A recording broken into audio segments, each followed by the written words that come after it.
leagues, the Hanwha Eagles have gotten into the KBO playoffs and now face the LG Twins in the Korean series. So before we get into the World Series, Tokyo Brandon, did you have any action in that game today?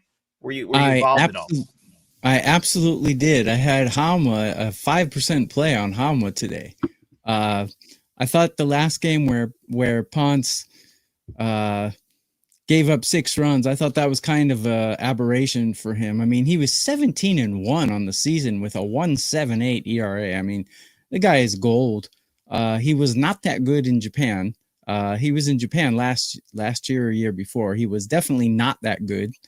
But in Korea, I've never seen a season 17-1 with a 1.78 ERA. I've never seen it.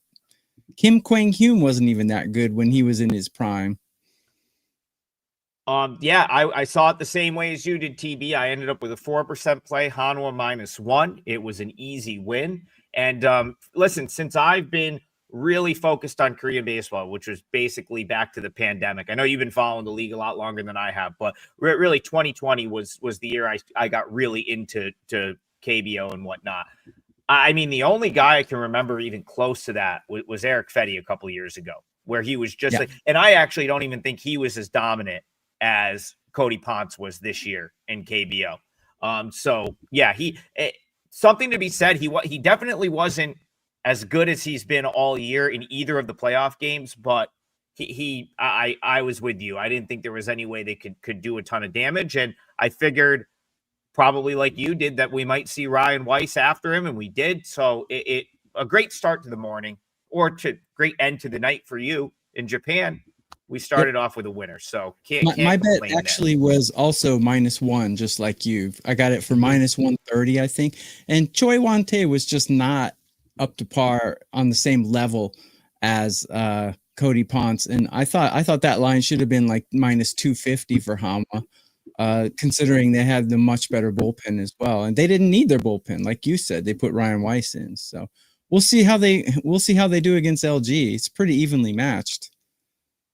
Yeah, so I want to make sort of a parallel to that game, and then the kind of like, because again, we're still talking playoff series and just in general. So I'll go back to our show on Monday. I know some folks were a little disappointed on Monday because and I kind of watched our show back, and we didn't really give much out of substance. But I think that also speaks to how difficult it is to start betting, to bet these games the later it gets in the series. And I'll even use the Hanwha series as an example. By that game, like game 5, now you might have thought that there was a little bit of value on Hanwha. I kind of did as well, but like really, I'm sitting there like -1, -130, -135. I think I ended up giving out the -135 at DraftKings, whatever it was.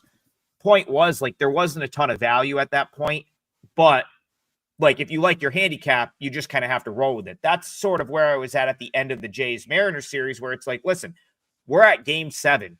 The value has kind of been sucked out. We've been talking about this matchup for a week. The likelihood that you're going to really be able to find something to bet at a good number that's anything other than like flipping a coin is tough. But the nice thing is, now we have a new series. So we go into game 1 of the World Series. No one knows anything yet. We haven't seen these two teams play. And so I'm excited to talk about this game with you, Tokyo Brandon, because I think there's a lot more to unpack here than maybe there was in the game 7. So opening thoughts. We've got game 1. Any general thoughts about the series first, and we'll get into the breakdown of this game. Sure. My first impression when I saw that the Blue Jays were going to start Yesavage I was a little surprised, because I think they started the last series with Gaussman, if I'm not mistaken. And by the way, my show on Monday was probably my worst show of the entire season. I was terrible in our show, and I got to tell everyone why. The day after our show, I had to go to the tax office here because I'm being audited. So I was a little stressed out. But my audit went well. So just to let everyone know, the audit went well. They saw all my Fireball receipts, and I just explained that I'm an alcoholic. So everything was good.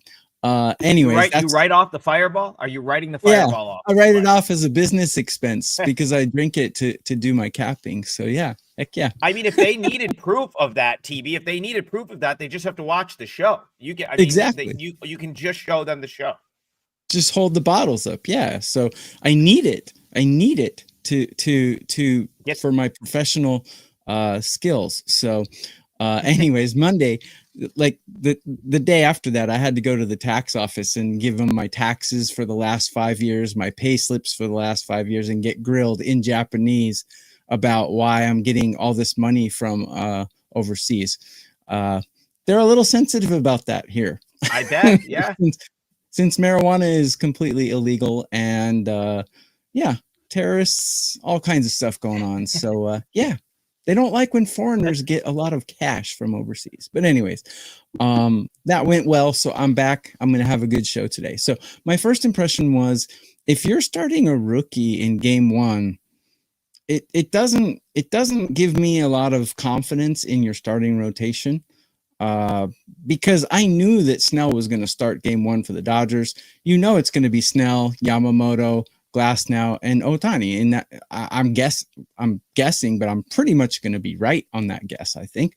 But the Blue Jays kind of are one of those, you know, we saw it up to this series as well, in the divisional series as well. When teams like the Brewers don't know who they're pitching the next day, 24 hours ahead of time, good chance they're going to lose the game, and almost always did in that situation. So I don't have a lot of confidence in Toronto's starting rotation here. I think they could be in a little trouble with their starters. Yeah. Now I'll go back to Monday for a minute, and for me, I just felt like I didn't have much to say that I hadn't already said through the first 6 games of the series, and I wish I just basically said all the same things again, because I forget that some people may have just been tuning in for that show and maybe didn't watch the first, kind of our discourse over the first sort of 6 games of the series. And that's just the challenge when you get into these 7-game series. So I'll just start off before we really break down the matchup. I don't think so.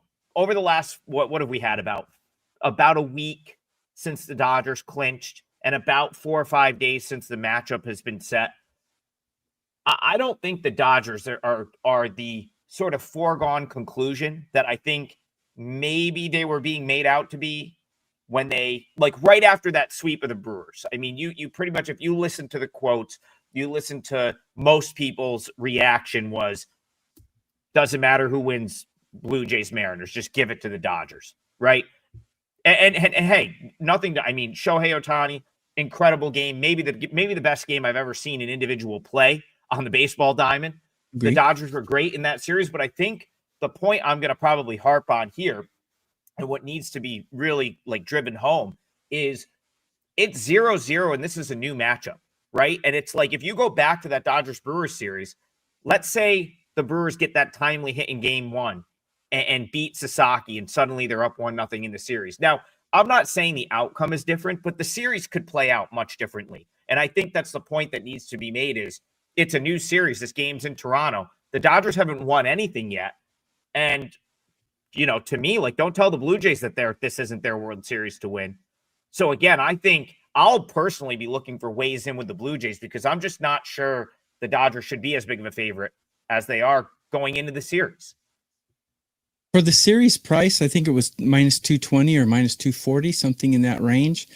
I agree. I think that's kind of ridiculous, because up to now, my opinion is that the Dodgers had an advantage over everyone they've played up to now, including the Brewers, in the 6 through 9. But this series, their advantage in the 6 through 9 hitters, not quite as big as it has been up to now. I mean, the Blue Jays can almost go toe-to-toe with the Dodgers regarding the hitting. So I think the difference in this series will be more like the bullpens and the starting rotation. Up to now, I think the Dodgers were just overpowering teams because they're 6 through 9. When Ohtani, Betts, and Freeman are cold, Hernandez can pick up the slack. Muncy can pick up some slack.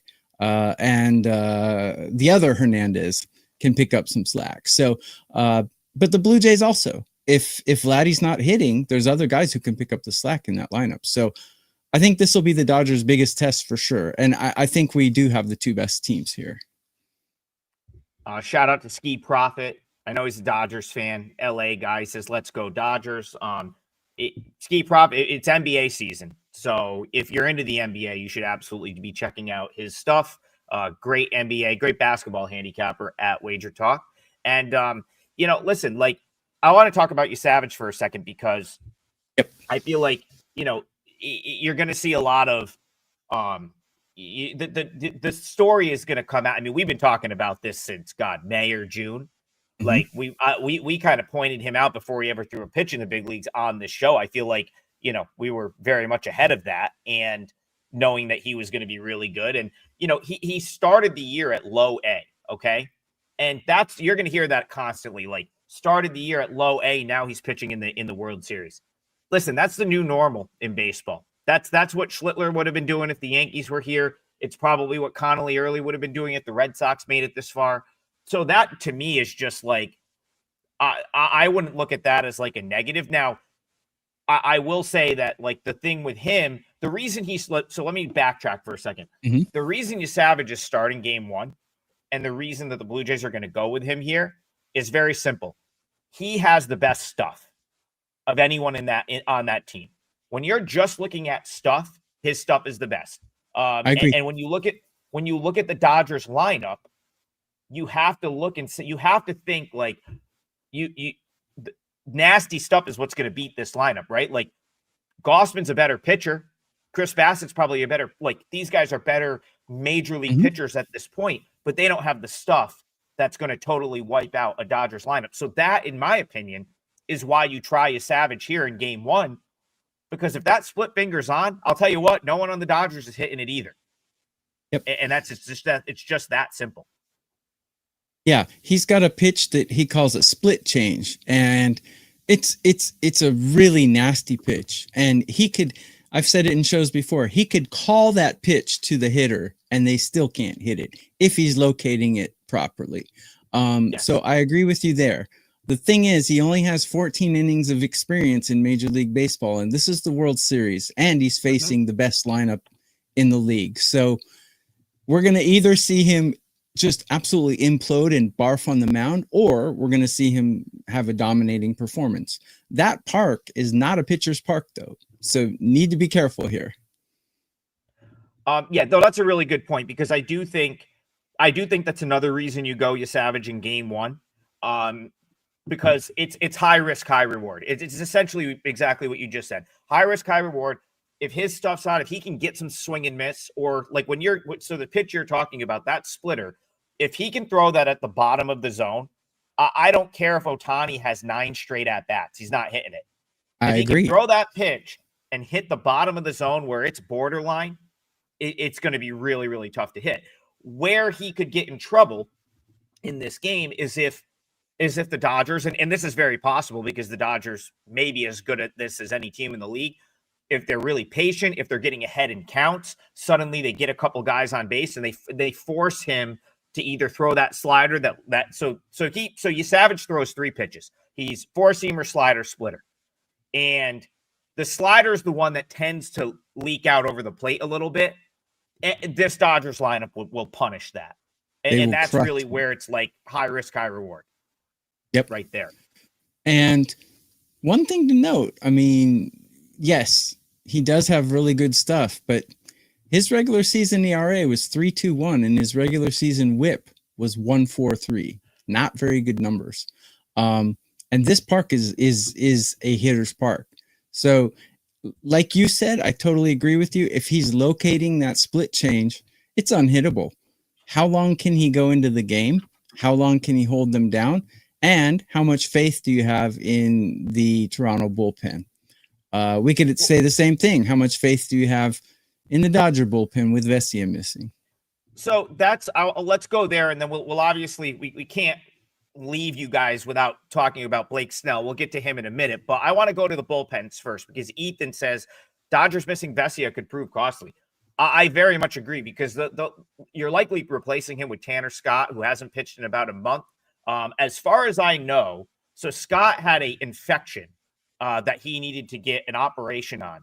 Also, he was just not very good. I think he probably blew more saves than like anyone in the. He was right up there with blown saves, and I don't believe he's pitched since the end of the regular season. Or maybe he pitched in game 1. Maybe he pitched against the Reds. I'd have to go back and look at that, but he's been out for like 3-4 weeks at this point. He's likely the guy that's going to replace Vesia on the roster. That to me is a downgrade. Very much. I think the Blue Jays, and I've been critical about the Blue Jays bullpen, Tokyo Brandon. I think the Blue Jays have the better bullpen here. You look at Jeff Hoffman, he struggled during the regular season. He's sort of gotten it together in the playoffs. I don't think either of these bullpens is top notch, but right now I think the Blue Jays have the better group of guys that I'd rather have in a game, and they're home here. So who are you giving the bullpen edge to in this game? Maybe not the series, because Vesia could be back by game 3, but this game tonight. I think it's a push, and I'll tell you, aside from Hoffman, none of the Blue Jay bullpen guys have a whip under 1.2. So to me, that's a little scary. And I don't have a lot of faith in the Dodgers bullpen either. I've been watching Sasaki since his 3 years in Japan. He was injured off and on, so he only pitched actually one real full season in Japan, but he cracks under pressure. Now, they put him at closer, and he's been doing okay, but in his last start at closer against the Brewers, he was shaky. Yeah. He was putting guys on base. He lost his control a little, and mentally he's not like rock solid, like normal Japanese pitcher, like a Darvish or Kuroda when Kuroda was pitching in MLB. Those guys mentally are rock solid. He's not.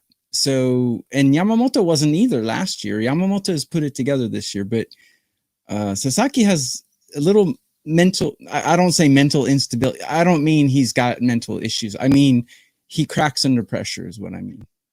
I want to go back and just backtrack with Sasaki a little bit, because that's a great point. And if people will forget, he didn't close that game out. He got taken out of that game. It was Trinan that ended up getting the last out. And listen, I think Churio hit a ball hard that ended up turning into a sacrifice fly to make it 2-1.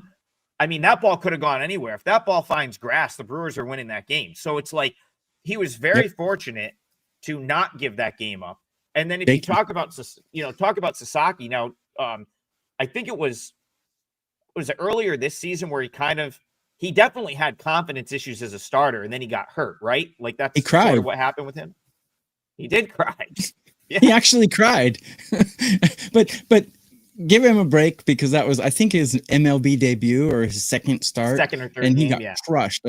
I forgot who it was. Maybe the Padres. Someone just crushed him, and he actually was like teary-eyed in the bench, and he got a lot of flack for that. That never happened to him in Japan, because he was a stud here. In Japan, hitters are not Major League Baseball hitters. So yeah, he faced a lot of scrutiny, and he faced a lot of pressure, and he cracked under it. He almost cracked against the Brewers. So he's not the most stable. And now that you bring up Trinan, a lot of hitters around the league. What?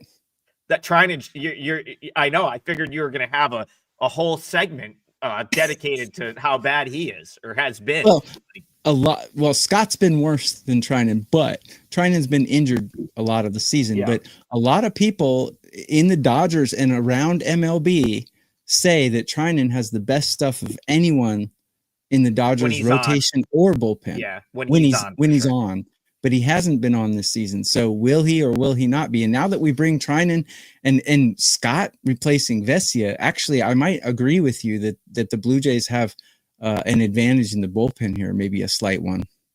Well, this is where I feel like home field might play for the Dodgers a little bit, because you talk about like, okay, so now Vesia, we know he's not playing. So take him out. Trinan's been shaky at the end of games. It feels to me like right now the Dodgers, at least everything I'm reading, they're kind of committed to Sasaki being the closer. And it's like, he's 23 years old. It's his first year in the U.S. He had issues with underperforming early in the year. If you go back to his season, the reason he was in the bullpen in the first place was because during his rehab, I don't think they were thrilled with how his rehab went when he was coming back from injury. And they kind of were like looking, and they're like, all right, like right around the same time, I think Snell, their starting rotation was starting to take shape. And I think they looked and said, I don't know if we really trust him in the starting rotation right now. And they had, so they had moved him back to the bullpen. That was part of his rehab. They had him coming out of the pen in Oklahoma City. And I think they just kind of said, well, let's keep it going and see if he succeeds out of the bullpen. It's very important to note that most of his bullpen appearances in the minors and then toward the end of the season weren't in the closer role. They were kind of these like long relief type roles. And even going back to like the Philly series, I think that's kind of how they used him, if going off memory, kind of 2-3 innings. I know he pitched in game 4, which was the game that the Phillies ended up losing in extra innings on that play at the plate. And that was a tie game. But listen, that was in Dodger Stadium, and they had a 2-1 lead in the game. This is going to be on the road. That crowd was unhinged for Game 7 in Toronto.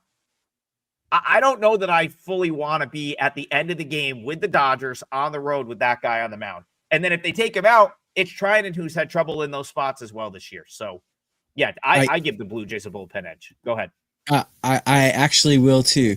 I said that none of the Blue Jays have a whip under 1.2 except for one. The Dodgers, man, is Kopech going to be here? He's got a 1.8 whip. Trinan's got a 1.7 whip. And Tanner Scott, who has looked like absolute garbage, has a 1.2 whip. Sasaki has a 1.4 whip. So, yeah, what are you going to rely on, Kirby Yates? I mean, yeah, they do have bullpen problems. I think a lot of these games are going to be going over.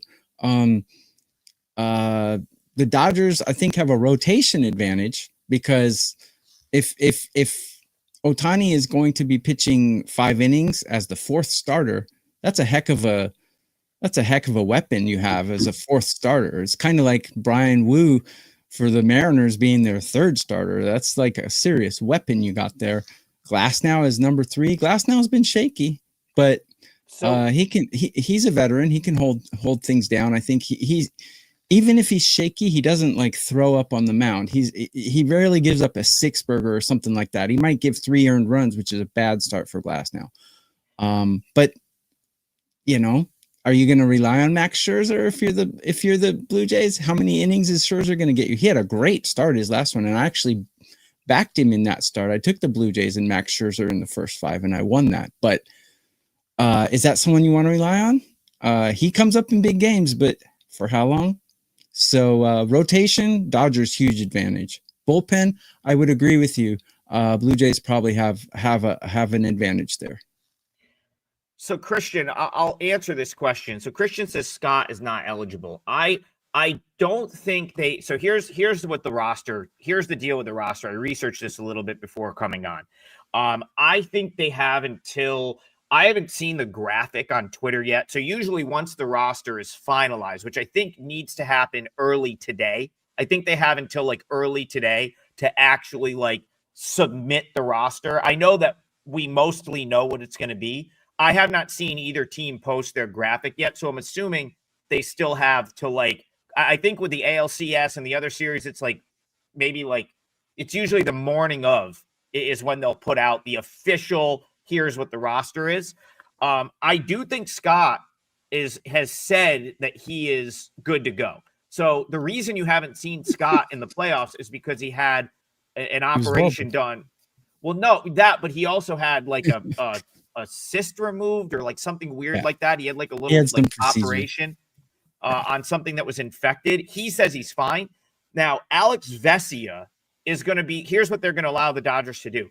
They are going to put him on the roster, and then he's going to likely be able to use the emergency family leave stipulation, which I think means you have to leave the team for a minimum. David says 1 p.m. Yeah, that sounds right. I was going to say like 1 p.m. sounds right. So what they're going to do is Vesia will be on the World Series roster. He'll be able to use the family emergency sort of leave thing, which I believe means you have to leave the team for a minimum of 3 days. And then they'll have an alternate, which I'm guessing will be Scott. right? So it's like, so Vesia effectively will be out for game 1 and game 2. I believe he'll be eligible to come back for game 3, but doesn't have to. I think he can stay out for up to 7 days. So that's kind of how that's going to work out. And I do believe you see Tanner Scott on the roster because he said that he's good to go. And I don't think they have. And to answer your point about Kopech, I don't believe he's had knee inflammation. He's been out since mid-September. I think his season is likely done. So I don't think you see him out there. Okay. The Dodgers do have some nice middle relief, though, in Banda, Kasperius, and Dreyer. Those are decent middle relief guys. And they also have Sheehan, if he's available, who has performed well for a spot starter. They won't need spot starters for the World Series, but spot starters can be used for 3 innings of middle relief. So what do you think about the middle relief? Talk to me about like, here's what burned me once. I made one bet in that Brewers series on the Brewers and I lost. And the thing that kind of burned me in that game was part of my angle was hoping to play against some of these Dodgers bullpen guys, and the Dodgers never needed to use their bullpen. How likely is that with Blake Snell on the mound here? Yeah, it's interesting because Roberts, Dodgers have the worst manager in MLB. So he learned, he made the mistake once by pulling his starter early in game 1. They barely got by, and you notice how he used his starters after that. He left them in for 6 innings almost every single game, right? He even left Ohtani in for 6 innings, right? I think it was 6. So I think Dave Roberts learned his lesson from game 1, and I give him credit because normally he doesn't learn his lesson and he stays stupid, but he taught himself not to be stupid. Incidentally, Blake Snell's over under outs is 17.5. So the books think he's either going to finish 6 innings or 1 out short over under. So I think Dave Roberts will leave his starters in as long as possible, especially with Vesia out. So I think, so here's the thing with the books saying that number to me tells me that the books think that the Blue Jays can put together at bats against him, because even though Snell is awesome, and like, you go back to that last game or the last start he made against the Brewers, I think Roberts probably puts him out for the 9th inning if they don't get the extra run. I don't think Dave Roberts would have put Sasaki in a 1-0 game. I think it would have probably let Snell go back out there. The Dodgers, after they tacked that run on, I think he was like, well, I definitely don't want to bring Sasaki into an inning where there's already runners on base. But like, going back to that line, like that line right there, which I didn't know until you just brought up, that makes me like the Blue Jays, because Vegas is saying, well, we think he's going to clock in right around 6 innings. And the reason for that is this Blue Jays lineup has great at-bats 1 through 9. There's no bad at-bat in this lineup. And that's what I was saying. That's what I was saying. This is the best lineup the Dodgers have faced. They haven't faced a team that can challenge them 6 through 9.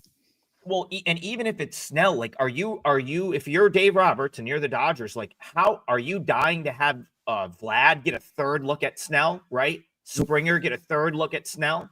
But I'd rather him face Snell than Kasperius. Well, yeah, that's what I'm saying. But if you can sort of force them into that decision in the 6th or 7th inning, at some point the Dodgers are probably going to have it. What you're banking on if you're betting the Blue Jays is 2 things. One, Savage has his good stuff, because if he doesn't and you fall in like a 3-0 hole, see, this is also very, very important in terms of betting this game. If Savage doesn't have his good stuff, the Dodgers score early and then they fall into a little bit of a hole. As the Blue Jays, you almost have to manage with game 2 in your head. Like, I'm not saying that you're going to just wave the white flag, but you have to start sort of managing resources for the next game. Like, and then just hope that your offense like somehow goes off, because like, let's say the Blue Jays find themselves in a 3-0 hole because Savage puts a couple guys on and then someone hits a 3-run bomb. Well, now you almost have to look like, if I'm Schneider, I'm like, I might just take Savage out, because I need to have 3 chances with Savage. That's another reason he's starting game 1. I need to have 3 chances with Savage to have his best stuff. Meaning, if it's here, then it's his game. And we got to ride and we got to try to win game 1. If it's not here and he walks a couple guys, I got to get him out of there because I'm probably going to need to try him in game 4 because you're just not going to you're not likely to beat this Dodgers team going like Scherzer, Gausman, Bassett. Like one of them might have a good game, but the likelihood that the 3 of those can hold up against this lineup is slim. So that's something I would look for. And that might be an in-game angle. Like if you see a Savage get in trouble or he doesn't have it, and then they go down a little bit, this could get ugly because you might see the Blue Jays use just their back end guys in hopes that they can come back tomorrow and then, stack the good relievers. So that is like something to look out for in this game. It's really going to be reliant on how Savage pitches those first couple innings, in my opinion. Savage's out prop is 14.5. So the book is asking you, will he or will he not finish 5 innings? He has if never. If he has his good stuff, he will. If he has his good stuff, he will. I'm confident. He's never finished 6 innings in his MLB career. I'm sure in the minors, you've seen him in the minors. You said he went deep, but single A is like playing against high school kids. So he's never in the playoffs. They're stretching him a little further. He's pitched into the 6th inning, but he's never finished it. So Schneider left him in for the 6th inning 2 times in the postseason. So that's something to consider. I'm not touching his outs props because I have no idea if he's going to be on or not, if the Dodgers can touch him or not. So I really don't know what to expect there. His strikeouts prop is 5.5, which I think is really high. Snell's is 6.5, which I think is also kind of high. So, but Savage has an 11 K per 9 rate, and the Dodgers strike out 8 K per 9. So if he goes 5 innings, he might get those 6 strikeouts. So speaking of props, but I have no idea if Savage is going to go deep or not. I do know he's not going to finish. Well, I don't know. I would not expect him to finish 6 innings because he never has in 14 innings of his career. David Edgington says, what does Roberts do if Snell gives up early runs? The answer is nothing. It's Snell's game. He's just going to leave him in. That's the thing. Like the Dodgers have the luxury of the far deeper rotation. Tokyo Brandon already pointed that out earlier. It's not even close. The Dodgers rotation is so much better. And they are probably the best. I mean, you shouldn't write the Blue Jays off, but like the Dodgers are the better team. So like, you're not going to see if Snell gives up early runs, it's just going to be business as usual. He'll probably get his 100 pitches in. They'll go to the lesser bullpen guys and they'll regroup to go to game 2. The Dodgers can win this series just with their usual going Snell, Yamamoto, whoever's next, whatever order they want to use. The Blue Jays are the team that's going to have to get creative, in my opinion. So I don't think that's going to do anything. I don't think if Snell gives up early runs, they're just going to let him settle in. And that's the other thing with Snell. You kind of have to. I feel like you have to get him early. That's when you can get Snell. If not, once he settles in, he's going 7, and he's probably going to give up nothing. So it's kind of a tale of 2 different managing necessities here. Dave Roberts has to leave his starters in longer. He has to. I think game 1 of the last series taught him when he had, I think, a 3-0, 4-0 lead. Took Snell out early. Thought, this is in the bag. And the bullpen just gacked it away immediately. So he learned his lesson. And since that game, he's left his starters in almost 6 innings, I think, almost every game. On the other hand, the Blue Jays, can you rely on Max Scherzer to go 6 innings? I realize his last start he did, and he was awesome. But can you rely on that every start from him? I don't know. I love Max Scherzer. I think he's great. He's an older guy. He's like a Verlander. So can you rely on 6 innings from him against the Dodgers? I don't think so. So the Blue Jays, like you said, are going to have to be creative. They're going to have to use middle relief a lot more than the Dodgers do. I think Dave Roberts learned his lesson. He's scared to use his bullpen. So I think the over on that Snell 17.5 would be a decent bet, although I haven't played it. I don't think he's scared to use his bullpen as much as it's just like hit the strength of the pitching staff is clearly the starting pitching. So why would you even do that to yourself? Right. Like, what's the alternative? Whereas like the Blue Jays, like if you are really asking for it, if you let this Dodgers lineup see Scherzer for a third time, Bassett for a third time. So like Gossman's probably earned the right a little bit more at this point. But like Gausman's the one guy who can go long in that rotation. Yeah. Right, but it's like, I mean, he's still like, it's not like his stuff's so good that you would, I still would be very, very concerned giving like letting him, especially a right-handed pitcher, go Ohtani Freeman that third time through the order. Like that's and you see, David says Schneider learned his lesson too. No little, like that's Agreed. The other thing with the Blue Jays. There's a couple of good arms down there, but there's pretty much since Yimi Garcia got hurt, which was early July, in my opinion, they don't the wipeout arm. There's two.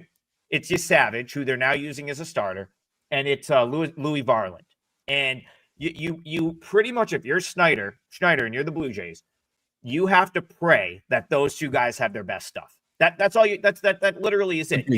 John Schneider went to bed last night, TB, saying his prayers. Please have Trey Savage have his best stuff, because if he doesn't, we're not winning this game. Like it's just that simple.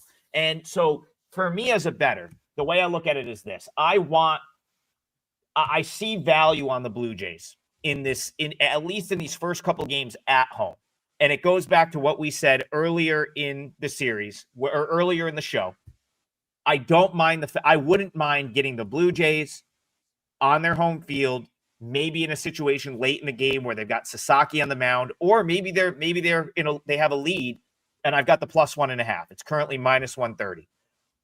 The upside to that bet is if Trey Savage has his good stuff and he goes, see, that's the thing. Schneider's going to ride him here if he has his good stuff and he has a lead. Yeah. Oh yeah. Like if so if his stuff's if he's just mowing dudes down because that splitter's working and he's putting it where he wants it, like the upside is tremendous. So that's the way I'll be playing this. It's either going to be Blue Jays +1.5 or pass for me here. Mm-hmm. It's -130. I kind of am going to wait. I'm kind of hoping the Dodgers money shows up at some point and knocks that down a little bit. That's the way I would play it. But again, I'm sitting here telling you that's the way I would play it.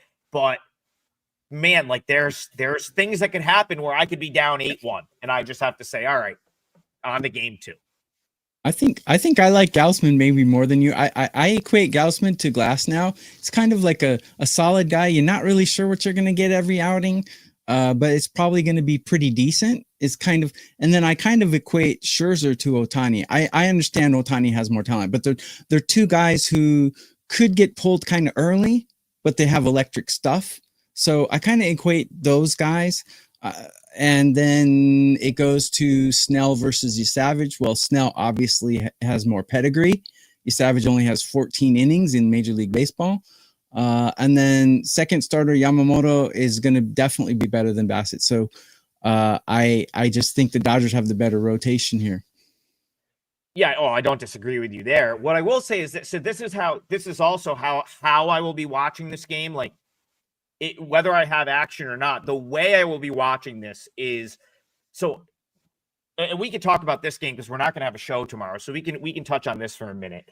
I'm thinking that it's probably Gausman in game 2 up against Yamamoto. I agree. Probably.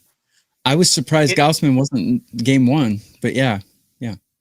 So if I can't convince myself to do it today, what I will likely hope for is a scenario, regardless of who wins, where the Blue Jays don't use Louis Varland tonight. Now, if I bet the Blue Jays tonight, I want them to use everyone they possibly can to get that win. But the way I would kind of like the Blue Jays tomorrow in game 2 is, let's say the Dodgers come out and roll tonight, win 7-1. It's over early. Snell's kind of on cruise control, and the Blue Jays don't really have to use any of their bullpen guys.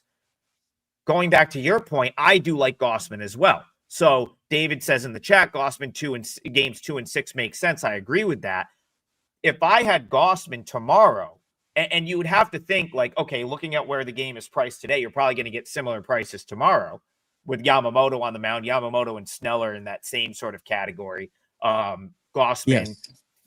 I think they'll price him similar to their pricing Savage here. Maybe even a little bit more value tomorrow, especially if the Blue Jays lose here. Maybe if I could minus get Gausman, 120. Yeah, for the plus 1.5. Yeah, I agree. Yeah. If I could get Yamamoto definitely will have the edge with the books. Yeah. Oh yeah, for sure. For sure. If I could get Gausman, I knew he was going to be followed by Varland tomorrow. That would be the setup I'd probably be looking for the Jays. Good value. Yeah. So actually, if the Jays are going to lose game one, to build on your point, it's in their best interest to get smashed. Yeah, or not a close game.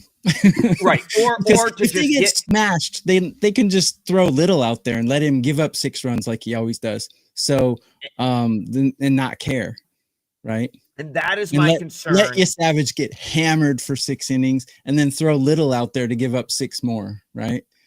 That is my main concern, and the reason I haven't bet this yet, because I don't even think they need to get smashed to do that, TV. And I'll tell you why. I think that the Blue Jays are likely using guys like Little or like the back end of their pen, even if it's like 3-1, even if it's 4-1, because I think that Schneider has to manage it with the mindset that, all right, if I have a lead or if I'm tied, I've got to go for it. I've got to try to win.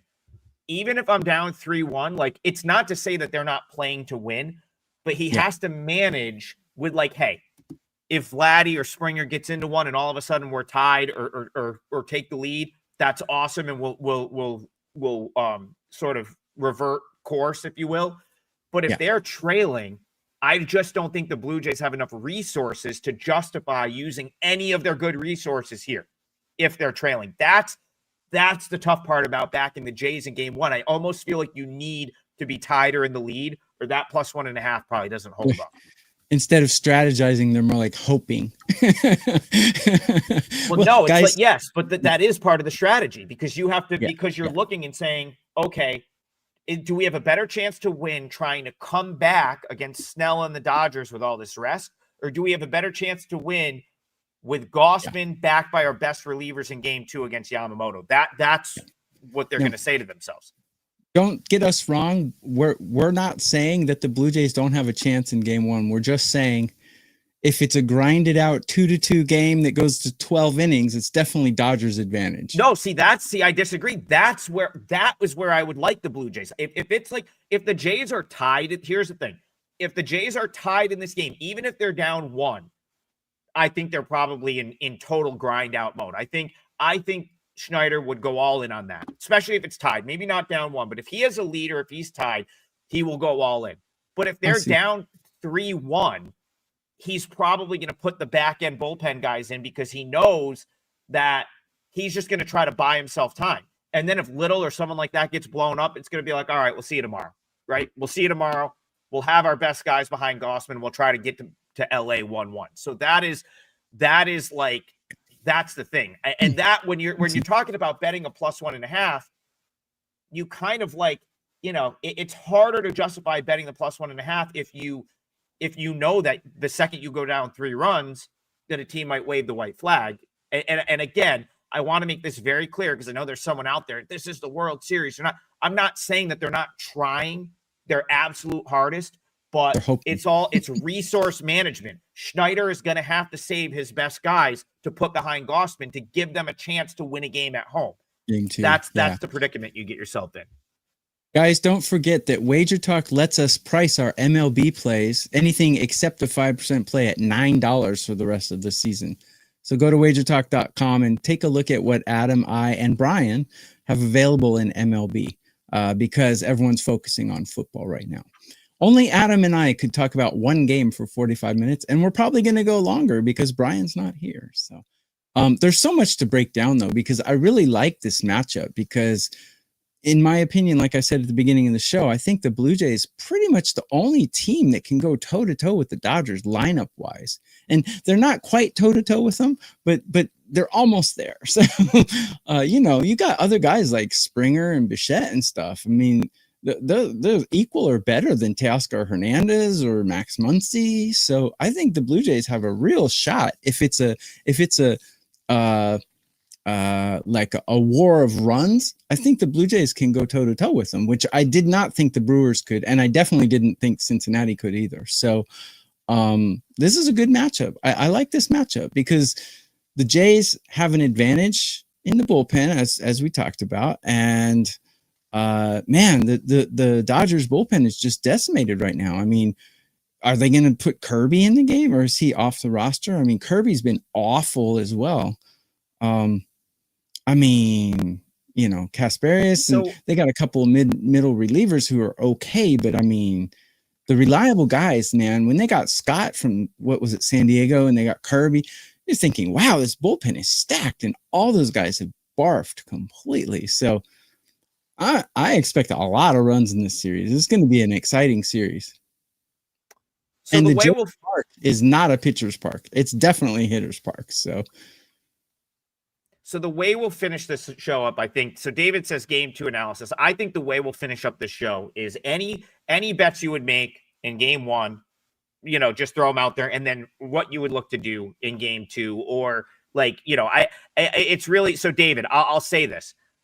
I can't give you game 2 analysis without knowing what happens in game 1. Like, it's just not the way I would ever bet. So my game 2 analysis is very simple. I'm looking for a spot to play the Blue Jays. The two things I think make sense today, and I think there's some correlation here, is Savage over his outs prop and Blue Jays plus 1.5. Because I think for the Blue Jays to cover plus 1.5 in this game, Savage has to pitch well. If Savage does not pitch well, he is likely not hitting his outs prop, and the Blue Jays are likely not covering the plus 1.5 in this game. So I think there's some correlation there. I have absolutely no interest on the total whatsoever because I just don't even know how you handicap a total for this game. It could be 9-1, it could be 2-1, it could be 4. Like there's just too many different things that could happen in the way this game could play out, where I want no part of an over or under 7.5. So my bet, if I was to give a best bet, and probably if you see a baseball play up for sale for me today, you'll know what it is. It would be Blue Jays plus 1.5.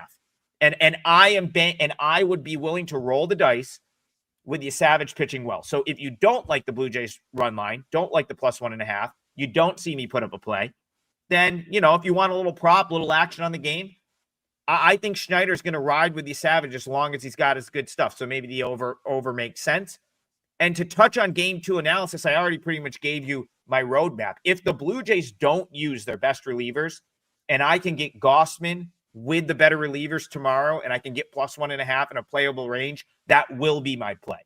So that's my game 2 analysis. And now I'll go over to TV if you want to sort of give what you're looking to do in the first couple games of the series. Yeah, this is how much of a professional I am. I have 2 plays on today's game 1, but you guys probably don't know what they are, even though I broke this game down for 45 minutes without them. But anyways, go to WagerTalk.com, see what we got.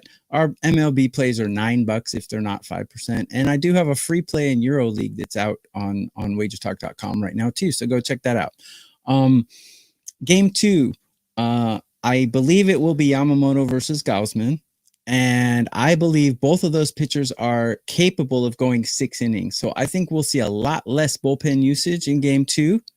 And I would go look at Gausman has pretty good stats against the Dodgers in his career. And Yamamoto, I expect him to have decent stats against the Blue Jays in game 2. So I think game 2 should be lower scoring than game 1 because 2 pitchers that can go rather deep into the game will be starting.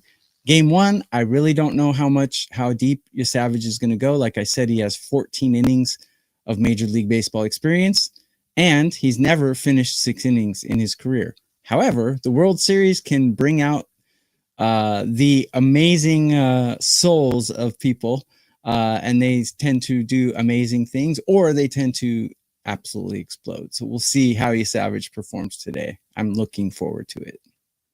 If he locates his change split, or what is it called? A change splitter or whatever he calls it. If he locates that pitch, he's going to pitch 5 innings. Yeah, I mean, if you go to Pitching Ninja, Rob Friedman, great account on Twitter, who shows like overlays of pit. He's all about pitching. He's kind of pointed out, like, if he's able to hit the bottom of the zone with that pitch, there's pretty much no one on planet Earth that's doing much of anything with it. Problem is, could call it. Right. The problem is it's a pitch that moves a ton, and there's almost like a splitter, as you know. Like if it's up a little bit, it's suddenly it's not as good of a pitch. If it's too far down where hitters can identify it, then he's getting behind in the counts, and you can't. That pitch doesn't really work if you're behind in the count, because more likely than not, it's going to be a ball. So it's like, you know what I mean? It's more likely than not, it's going to finish either just outside of the zone. It's really difficult to nail the spot with that pitch. That's why it's like, it's a little bit different than like, well, if he's locating his heater, like, yeah, a lot of these guys can locate a four seamer. Much tougher to do that with a pitch that moves like that pitch does. But yeah, Friedman will be tweeting that out all day. So take a look at his account on Twitter. He posts a lot of good stuff with pitching. David, what do you do if the Jays win game one? Well, it's not that simple. How did they win game one? Did they tee off on Snell and suddenly it's 8-1 Jays and they just coasted? Because if that's the case, you'll probably have a decent opportunity to come back with the game with the Jays in game two. That being said, did the books overreact? If the Jays win big, suddenly is there no value to do so? That's the tough question. That's why it's virtually impossible to give a actual handicap for game two, because we need to see how this game plays out. There's just too many different things that could happen that would alter the way, at least me personally, that I would look at game two. So it's really how it happens. And I can't even say that I would look to do one thing or another. The reason I say I'm looking for a spot to bet the Blue Jays is I think the Blue Jays is where the value is right now. And so that's why I'm sort of looking that way. If the Jays come out here and tee off and it's 8, if they win the game 7-0, maybe the value in this series changes and I have to start looking in the other direction. I'm looking forward to seeing how Savage performs. Young guy, rookie, 14 innings of experience. Is the World Series pressure going to get to him? So far in the postseason, he's been solid mentally. A lot of people don't think about this, but a lot of pitching is mental, your mental state. I mean, you have to have the ability, but a lot of pitching is a mental state. Which pitch you're going to throw here? Are you going to challenge someone? You get 3 balls and no strikes.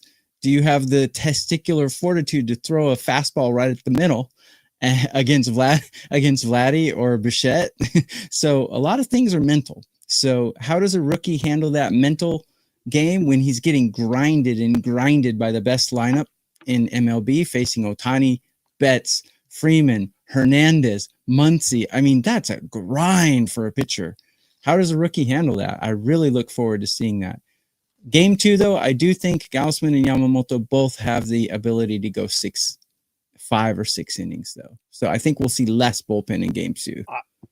I think the first couple batters of this game are so important. Like, if you're Savage and you come out and dot a couple corners against Ohtani and Freeman and have a clean first inning, I mean, that's, to me, it's you're gonna know. I really truly believe you're gonna know in the first inning. And that goes to the point of, I think it was a David in the chat, I'll play live over 6.5. Well, listen, that's not a terrible angle. I'll tell you right now, if the Blue Jays fall behind early in this game, it's probably going to go over.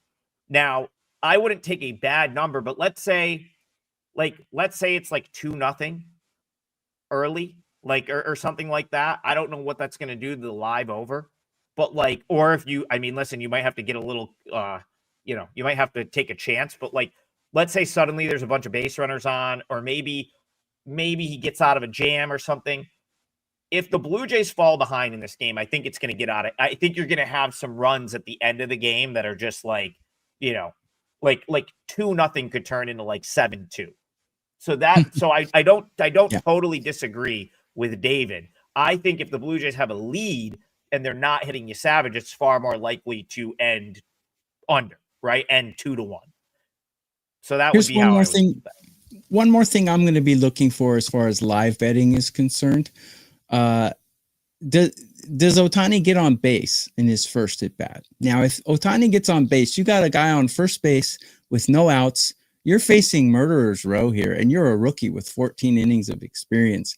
You got to be thinking, oh my God, how am I going to get out of this game already? So if he puts Ohtani on base, the first at bat, it'll be interesting to see how he pitches out of that, because Ohtani is one of the best base stealers. He had a 50-50 season last year. The Dodgers might be pretty aggressive against a rookie pitcher. And if Ohtani gets walked on his first at bat and steals second base, this rookie, how is he going to respond? It's going to be very interesting. I look forward to it. But if he responds poorly to that, Katie bar the door. I bet the Dodgers team total over in live betting for sure. So the key for that, and it depends on how the Dodgers structure their lineup. I'm assuming. So if they may flip around 3 and 4, like you know who it's going to be. Sometimes Freeman it hits third, sometimes he hits fourth. Like if Ohtani gets on, it's going to be like Betts would be the best matchup for you, Savage. Like that would be a like what I consider a good matchup. So if it goes Ohtani, Betts, Smith, Freeman, I'm not saying that's what it's going to be, but that's what they used. That was the lineup. Freeman, Hernandez is what it's been most of the time, but I could be wrong. Let me go back to the last lineup they had against a right-handed pitcher, because they used a slightly. Let's see what they used against Mizorowski. Hold on. I think it was Ohtani, Betts, Freeman. It was Ohtani, Betts, Smith, Freeman was the lineup for the Dodgers in Game 3 and Game 4 of the series. I stand corrected. I would trust. You need a Savage to get Freeman and Betts or one of those two. Yes, you do. If they let's say all of a sudden it's first and second one out and Freddie Freeman's up. That might be where you live bet and try to front run the damage, because that's probably what would happen. Yeah. That would be tough. I'm just going to be, I really look forward. If Ohtani gets on in his first at bat, how does your Savage react to that? Because Ohtani could steal second. I mean, they could be aggressive and say, let's make this rookie sweat, and Ohtani also can steal bases better than anyone. His legs are longer than a giraffe. So if you're live betting, what you should be looking for is, like, especially in that first at bat against Ohtani, how does he attack him? Does he go right after him? Because like that's what I want to see, as someone that would be backing the Jays, backing a Savage, or on the flip side, someone that would want to potentially go against him. How does he attack Ohtani in that first at bat? Does he come right after him and say, "Yeah, like my best stuff against yours," or is he nibbling and then does he fall behind? Like I'd almost rather see. If I'm like someone that wants the Blue Jays, I'd almost rather see Ohtani hit 450 off of him, one pitch, and be down 1-0 with the Savage having gone after him than like a scenario where he nibbles and like runs the count 3-1, 3-2, and then throws a non-competitive pitch and puts him on first base. Like, totally agree with you. And that's what I mean about a lot of pitching is mental. A lot of these great pitchers have just as good as stuff as an average pitcher, but the mentally they use it well. Like that's why Trevor Bauer was so good, because mentally he didn't have the best stuff. His fastball only was like a 92 or something. He didn't have the best stuff in the world, but mentally he was one of the best pitchers I've ever seen. Guys like Matt Scherzer, they just blow it by you. But there are pitchers who are smart and have above average stuff, and they're excellent pitchers, right? So I agree with you. And I have a feeling, being a rookie in his first World Series, Game 1 in your hands, I have a feeling we're going to see him nibble and get into trouble. And if we do, bet the Dodgers team total over right away. What interesting though, the Dodgers team total was 4.5, which I thought was really high, which is kind of suspicious too. You can get Dodgers team total over juiced around -135, -140, 3.5 right now. So Dodgers team total over 3.5 is -140. And like, again, like it really depends on like what live options that you have. I don't disagree with the thought process there. Like, and again, I don't know if I'll get to the window with the Jays or not, but I think that's a great way to look at it. Is I'd really be watching how he attacks Ohtani and go from there, because again, you're just not going to get away with nibbling you're just not going to get away with nibbling against this Dodgers lineup. putting a couple guys on and then hoping you get the inning-ending double play. That happened a lot against the Mariners in that series. It's just not going to happen against this Dodgers lineup. Like, you're more likely to be down 3-0 if you do that. So that's what I'd be looking at. You have no breathing room here. Someone says you're seething that I keep interrupting you. I didn't notice I was interrupting you. But I don't think you're interrupting. It's tougher. We're just bouncing back and forth, you know? Yeah, and it's much tougher to do a two-man show because it's like when we've got Brian here and we've got the trio, we kind of have a little bit of an order that we typically talk in. Whereas it's like if it's two of us, it's just us kind of going back and forth, winging it to an extent. But we made it an hour. I think I don't think we've really left any stone unturned at this point. You pretty much know what I'm looking at today and tomorrow. TB has given out a bunch of stuff. I think you have a couple plays up for sale. I do in this. I do. And you probably don't know what they are from what I said, which is cool. Yeah, so, but yeah, you know $9 for they're $9. Yeah, $9 MLB plays for anything but a 5%. Just won a 5% tonight, 9-3, 5% run. So Adam and I both cashed on the Hanwha Eagles tonight. That was kind of easy money, in my opinion. That was kind of easy money. I mean, Ponce, no way should Ponce be a minus 130 under any circumstance at -1. Yeah, that was a that kind of just easy it money. took me four games to make money in that series. Like I pretty much had Hanwha like -1 the whole time. Ridiculous push in game one. They had a 9-6 lead going into the ninth inning. And so I think I was 1-1-1. And I just said, it's game 5. I fully expected Hanwha to win this series. I've just got to, it is what it is. I'm going to lay the -130. And yeah, in hindsight, when you think about getting Ponce, getting Weiss, Hanwha at home, -1, -130 was probably better than it should have been. No, I kept betting unders in that series. So I'm like you. I kept losing money on this series until tonight. So but unders definitely were not the way to go, as every game was like 14 runs. I think every game went over. Every game in the series went over. Given the fact that Hanwha has one of the best rotations and one of the best bullpens, that kind of surprised me. But I had Samsung, the #1 hitting team, so I shouldn't be betting unders. So there's me right. We'll see how LG does against Hanwha. But like I said, I'm really looking forward to seeing Savage. How is he gonna crack? Is he gonna attack? Is he gonna nibble? If he nibbles, he's in trouble. You can't nibble against these guys. Well, by the next time we see each other, we will know the answers to those questions at least through the first 2 games in this series. The schedule for total bases the rest of the way. Any weekday that there is a World Series game, we will have a show. That means next week we're going to go Monday, Tuesday, Wednesday, Friday, if they're still playing. So we'll see. I hope they are. I hope we're still doing a show on Friday. That means this series has gone to 6 games, and it was a worthwhile watch. But we'll see.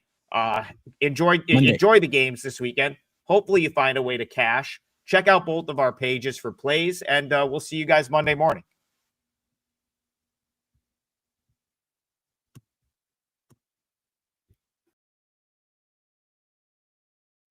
Hey guys, welcome back to WiseKracks. Bill Krackomberger, John Orlando, the fabulous Superbook over here at Westgate.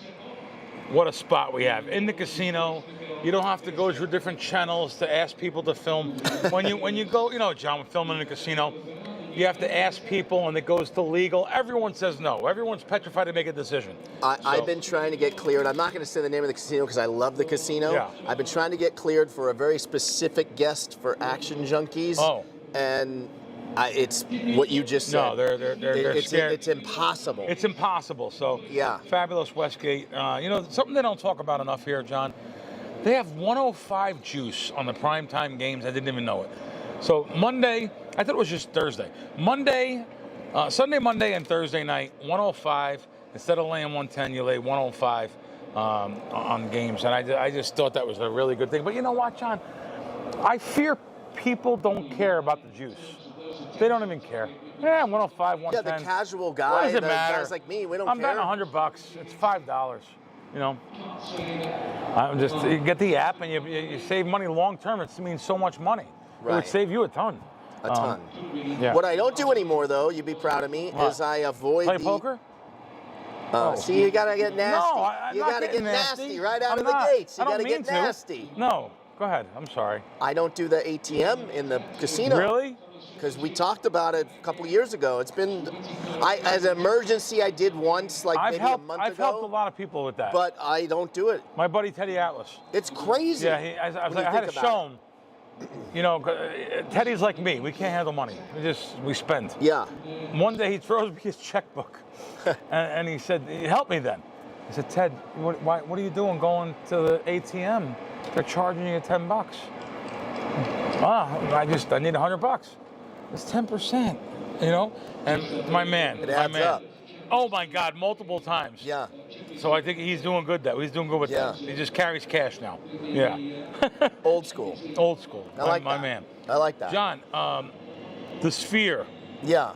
Record profits on this Wizard of Oz. I love hearing that. Record profits on. So they put $100 million into the show. They were petrified to get the money back. They've gotten back tenfold.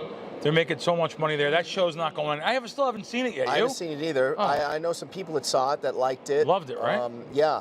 And, wow. So it sounded like someone maybe didn't like it. Well, that's funny. You picked up on that. Yeah. There's two friends I have that went that loved the Wizard of Oz, that were a little disappointed. So they were expecting something different? Yeah. Wow. I don't know what they were expecting. I mean, look at that video. Look at that shot right. That's the Sphere. The whole thing. I'm going to send this to our producer to show that photo. Yeah. That's unbelievable. Yeah, it's unbelievable. No, but anyway, yeah. The Sphere is a winner, though. Whatever. It's really just is. so. It's such a great venue. I mean, I don't even understand how they're 1.8 billion in debt. 1.8 Well, that's only because they billion. spent a fortune. 2.3 billion in construction and they were way over budget, right? Like way almost over double, budget. I want to say. Yeah, way over budget. But this has helped them a lot. Yeah. The Sphere. And they're going to win the war. So, they announced some new residencies at the Sphere. Yeah. I was shocked. I didn't hear. No doubt. Oh, I did hear that. I didn't, like, do they have enough song? I guess they do, and I just don't know. Yeah, they have a lot. They do? Yeah. Yeah, by the way, I love They were big. I love Gwen Stefani. Yeah. So, no doubt, bring in, I think, 12 shows, in May. So, I just didn't, I'm looking for, like, my wife wants Metallica. Thank you, and not whoever owns this. I forget the guy's name. Wait, they're coming, aren't they? I hope not. They're not announced. What do you mean you hope not? I just don't want. I'm done with heavy metal. Really? Motley Crue is the end. No, come on. I like them. Metallica is iconic. Yeah, I know they are. I've seen them a few times. I have seen them. The Eagles they've added more shows for next year. They were great. I've seen the Eagles there. They blew me away. I did not expect it. What's that? Did you go see Backstreet Boys? I don't think I know a song. No. You do, but you don't realize. I know who they are. Yeah. I don't. I didn't go see it, but everyone raves What's about it. the one that Wahlberg's in? Is that the one? Donnie Wahlberg? He was Marky Mark and the Funky Bunch. No, Wahlberg's in one of the groups. What is it? Oh, New Kids on the Block. New Kids on the Block. New Kids. The brother, not Mark. Big fan of New Kids here. Right? He was jumped Donnie, up, waving his arms. Okay, I got it. All It's right. weird Tyson knows that, but okay. Tyson's a big fan. All right. Yeah. Also, one of your guys here. Who? Boy George. Oh, that's Culture nice. Club. I see what you did. Coming back. Yeah. He's really coming? By the way, unbelievable voice. I think he had a great voice back in the day. Back in the day. Yeah. So they're going to be at the Venetian in March. At the Venetian. Joan Jett, who I've seen so many times. Joan Jett and the Blackhearts? Yeah. Joan Jett, House of Blues. So there's a couple different things going on. I like living in Vegas. We have so many options. It's the best. We have so many options for shows. We were just talking, your buddy's leaving. So I had a buddy of mine move here. He moved here. He used to live here in the 90s. And he moved out for 25 years to Boston. And he came back here. He wanted to help me with some stuff. He's just a nice kid. And I really had nothing for him. I don't use runners or anything. He's like, the town has changed. When I was here, you use runners, you use people. Right. And I trust him with anything. But the town has changed. And I just thought he would like to, he's going back already. He's been here 8 months. He's going back now, by the way. Great time of the year to go back when it's freezing. Yeah. So he's going back to the Winter Hill gang. I like how you refer to him as a nice kid. Billy's. He's older than me. Yeah, everyone's kids to me. He's kids. Yeah. No, I know. I refer to a lot. That's just a word I use a lot. Yeah, I like it. It makes people feel good, too. Yeah, I don't do it for that. I do it because I really think like this kid. No. But, so he's moving back to Boston. Yeah. And he just said, I have nothing to do here. I'm bored here. He doesn't really gamble. And he's got a few bucks. I'm afraid he's going to lose all his money, so he's going to give the money away. I tell him that. If he stays here or just in general? Not in general, but I listen, I'm on him every week. Okay, good. So I just Well, stay he'll listen on him. to you. He does listen to me. Yeah. It's just, he has no family. He's got a brother. I don't know how close he is to him. Everyone else is gone, and so he's moving back to Boston. Now, this is unbelievable. What I cannot believe. How could ESPN Bet not make it? ESPN, the largest sports network. It's hard to believe. ESPN. I'm looking at this ESPN. headline, feeling like I'm reading it wrong. It's unbelievable. ESPN Bet is highly likely to terminate and close their sports bet. How is you're the worldwide leader in sports. That is your tag. I can't even believe it. They talk about it on the shows. They throw people out with a pulse. I know that, but still, it doesn't matter. They have their core audience is exactly who they want to sign up. Maybe because the ad dollars of the big sports books, I don't get it. How can they not have cut into the pie here with the ESPN, the ESPN2 network, their podcast, their apps? I cannot believe that ESPN Bet is doing this bad. So, yeah, that shocks me. I guess that just shows you how competitive it is. I guess there's only so much money to go around. There's a lot of money, billions of dollars every month. There's so much money to go around the sports betting space. They're record numbers over record numbers, and they're going to be leaving the space. Well, it's not official. It's just talked about in articles. So we talked about this. DraftKings actually, they bought a company called Railbird, who was in the prediction market. They don't want to get left in the dust here. Yep. So they're a little bit, not that they're ahead of the curve, because I would think if they're ahead of the curve, they would have had this before the big Kalshi and not Poly market, but once they knew about them coming to the country. And Kalshi and Poly market have, Kalshi is the one that's made a big dent here in U.S. sports and U.S. sports betting.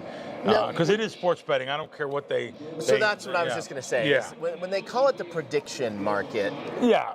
Well, you're buying contracts. So you're buying contracts. When you buy contracts, it's like minus $1.86, plus $1.84, $1.82, and then there's some juice in the fee, a little fee involved. Are you still betting? You're still betting sports. The Yankees are going to beat the Red Sox. Yes, just the conversion's different. Why? I don't know. I'm going to get into it. I just haven't got into it yet. Yeah. They were just here for G2E. We met with one of their guys. Yes, yeah. So, I just these places like DraftKings. It's basically a loophole they're able to take advantage of, right? Yeah. How about the owner of the Chicago Mercantile Exchange? He also wants to offer sports contracts by the end of the year. So Chicago looking to get into the game. And when I say Chicago, not only that, I read a few things about Chicago. I have one of the articles here. I just can't believe these different places in Chicago now, or Illinois. Illinois wants to get into so many different things here. And gambling-wise, by the way, I'm at a loss for words. Illinois might just be one of the sports capitals of the world. All right, Randy McKay, you're back. Randy, what happened last week? You went 0-3 or something? What happened? 1-2. I had a nice Monday night winner at least. You're going against the syndicates. What are you doing? What's that? I'm just kidding. I said you're going against the syndicates.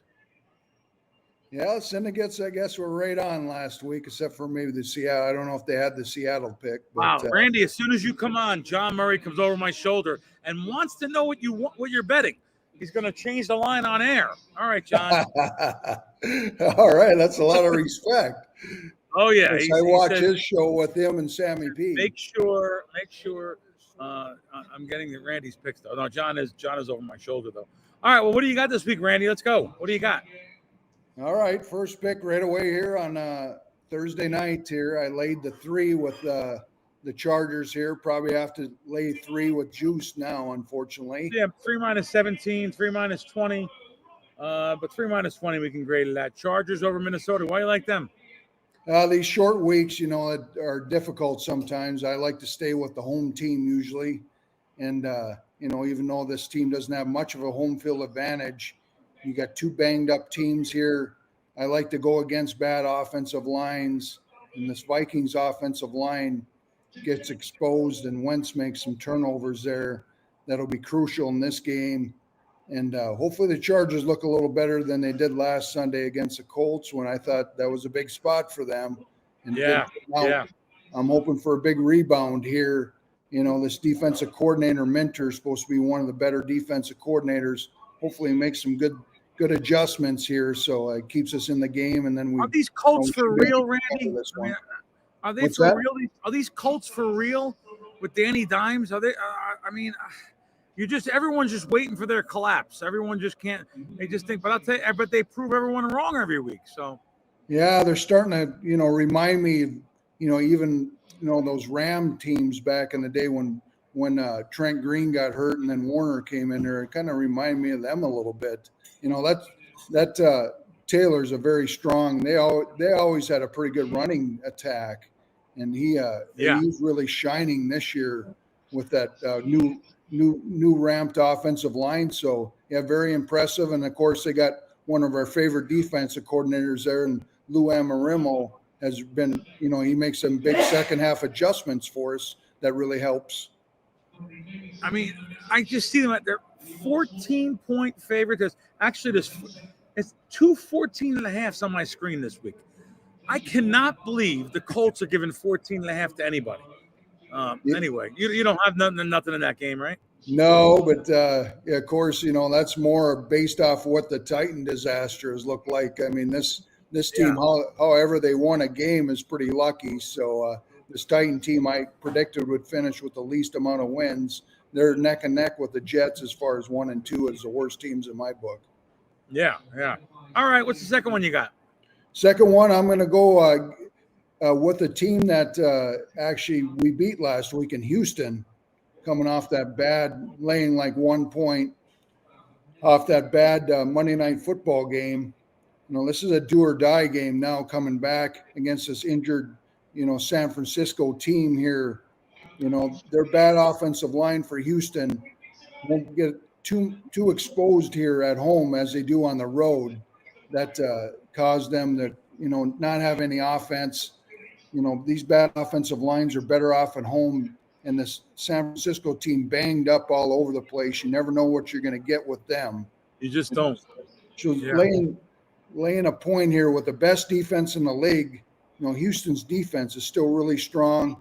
Their point differential, they should be way better than the 2-4 team here. So going to take the small home favorite here in the Houston Texans to rebound versus the 49ers. Okay. Just for people to know now, Fanatics has -1, Bet Rivers -1, -13. The offshore sites -1, -11. BetMGM has pick -18, so that's a good option. Pick -18 at BetMGM. We're going to grade it at the -1 though. There's one's available, but personally, I would maybe, instead of laying one juice, I would probably lay the pick -18 at BetMGM. Very low total on that game of 41. All right, so that's 2. What else you got? All right, here's the third choice here, and going to take the Denver Broncos off their amazing victory there in that Giants game. Probably one of the most exciting games I've watched in the NFL in a long time. Them getting 33 points in the fourth quarter. With that game was amazing. I don't know if you watched that, Crack, but that was. I did, because I have a season win bet on the Giants over, so it really bothered me, of course. Yeah, well, you might still get there because I like what they're doing with this young kid, Dart. Looks like the best quarterback rookie of the rookie crop, and of course, Scatterbo looks good. But you get some confidence here off that crazy game. Offense versus defense here. I'm going to trust what close to number 1 rated defense against this Dallas. This Dallas offense is good, but their defense isn't good. And I like the running game for Denver to get loose here a little bit with their better offensive line. We should dominate the offensive line and the defensive lines here with Denver against this Dallas team. So I see them covering this game pretty comfortably against the Dallas team. Sure, they got a great offense, but you got to be strong in all 3 phases of the game. And maybe we might even see if you see a prop out there for a longest field goal. This guy for Dallas, Audrey might set it. He's in the amazing. either. He might make a 70-yarder in this game. I just wanted to see if my guys. I have a list of games. The Chargers is a match. So the Chargers is a match on Thursday night. Dallas plus 3.5 against you there on that one. But there's threes now. There's 3 minus 20 at Circa, 3 minus $1.10 at South Point. We're going to grade that at the 3. I'll put it minus. I'll go right in the middle. 3 minus 15. Okay, so you got 3 there. Is that your final 3 for the week? Yeah, I'd also lean. I'm going to wait on this game. I like the Steelers a little bit on Sunday night. You missed the 3.5. There was 3.5. Yeah, out there. I know there was some 3.5 there. I thought it might even go the other way. So, but it should get up there. But I'd lean the Steelers on the as if anybody wants some late Sunday night action. Prime time, home game against Green Bay. Yeah, there was 3.5s out there. So that's just a lean. If it comes back to 3.5, we'll call it a play. All right, Randy, we appreciate it, and we'll see you next week. Awesome. Thanks, Bill, and good luck, everybody out there. All right, let's talk about this our weekly wager wire segment. Let's talk about it. So this one is Broncos money line. That's a winner. Cowboys money line winner. Lions. And now Iowa State versus BYU Saturday. So 25K. This one. This one was $25,000. 25K. This is a big bet. Yeah. So they bet $25,000 to win $175,000. But wait, you just glazed over when you just were mentioning the legs that have won already. You're just Broncos, casually Cowboys, like, Broncos won. Do you understand what the Broncos did last Sunday? I forgot. The Broncos you forgot. No, the Broncos had to come back with 33 points in the fourth quarter Correct. to even keep this bet alive for this. Correct. This guy. And You're touching me. You know who the Broncos are. They barely beat the Giants. All right, Did they beat the Giants? Yeah. Okay. Are they in first place in their division? I don't know. Yes. All right. Yeah. The Broncos are going to win the World Series. I mean, the Super Bowl. I thought the Dodgers were winning. No. The Broncos are winning the World Series and the Dodgers are winning the Super Bowl? Yes. The Broncos are going to win the Super Bowl. As I said before opening day. It's a kid that doesn't even say he drinks or anything. All right. When are you going to acknowledge that this is it's not too late for you? Open up an app right now. Well, No. Open up an app right now and tell me what the Broncos are to win the Super Bowl. All right, let's just a random app. Random app. Pick any app. And you want to know the Broncos to win the Super Bowl. Broncos to win the Super Bowl. They opened at 30-1 this year. Tell me what they are now. I know one thing. The sports books. I bet you it's 15-1 now. 20-1 here. So I get 20-1. I bet you I can get 30-1 again. Right now. Make the bet right now. Yeah, 30-1. Will you make the bet right now? $500 bucks. Put the money out there right here. Come on. I'm giving you. All right, guys. I'm sorry. Let's go back to wager wire. Did you even think they would be in first place right now at this part of the season? Maybe. Oh, come on. They're in a bad division. Yeah. Oh, so you're going to blame the division? Yeah. No. At what point? Okay, so I think they're 5-2 now, right? 5-2. So when they're 9-2, will you give them at what point? Yes. 9-2 is the number. Yes. Okay. Yeah. We're going to circle back. Clip this up. All right, let's go back to the parlay. Go back to the parlay. So there's 4-leg parlay. Yeah. Big bet, 25K, 4-teamer. Who is this guy? I need to know him. Yeah, right? So the current bet value, $119,000. The cash out offer of $108,000. Yeah. All he needs is Iowa State, which is a favorite, a minus 150, let's call it. Money line now. Yep. So the profit from the bet, $25,000. The cash out, $119,000, $94,000 profit. These kind of big numbers, though, there's only certain people for these kind of buyouts. Right, so I was going to say, there's no way this guy's buying this. He's not buying out. If you have $25,000 to throw down in the bet. The Broncos, with that comeback. That's over. It's over, but I'm just saying this ticket is destined to win. Okay, well, you know what's funny? Tell me. He bet these bets live. If you notice, Denver money line was a live bet plus 170. Dallas live bet versus Washington. Oh, wow, I didn't realize Detroit, that's just a pre-flop bet. Okay. Iowa State money line now, pre-flop minus 148. I love that you're using pre-flop as a term. Pre-flop. We're going to talk about poker too. Oh, no. But anyway, the Wager Wire app and wagerwire.com. You wouldn't cash out this ticket right now, would you? No, because he's got a really good chance now to do. No. Right. Now, of course, when you cut into the 6-figure range of payouts, you may think of a hedge. Right. But Not if you're betting 25,000. So I'm going to say no. I'm not getting back, 4-1 or whatever. Right. So I would say no. You want to get into the poker now? I guess is that what you want to do? Yeah, we could segue into poker. What are you right doing? now. By the way, what are you doing to poker? Well, Except for blowing every penny I have. Yeah. You're just mean. You're just mean. I'm not mean. I'm not mean. But if it's a senior tournament, you have a chance in the seniors. I have a chance in any tournament. This is so disrespectful. Okay, this one's not a senior event, though. Yeah. Oh. I'm going to give you two options. Oh. One happens to be There better today. be a third option of no. Go ahead. Yeah. One is today. Bad day. Why? It's just a bad day. I'll have you know, the last time I wore this hoodie and played poker was when we came 73rd in the Mystery Millions. I still never got my money back from that.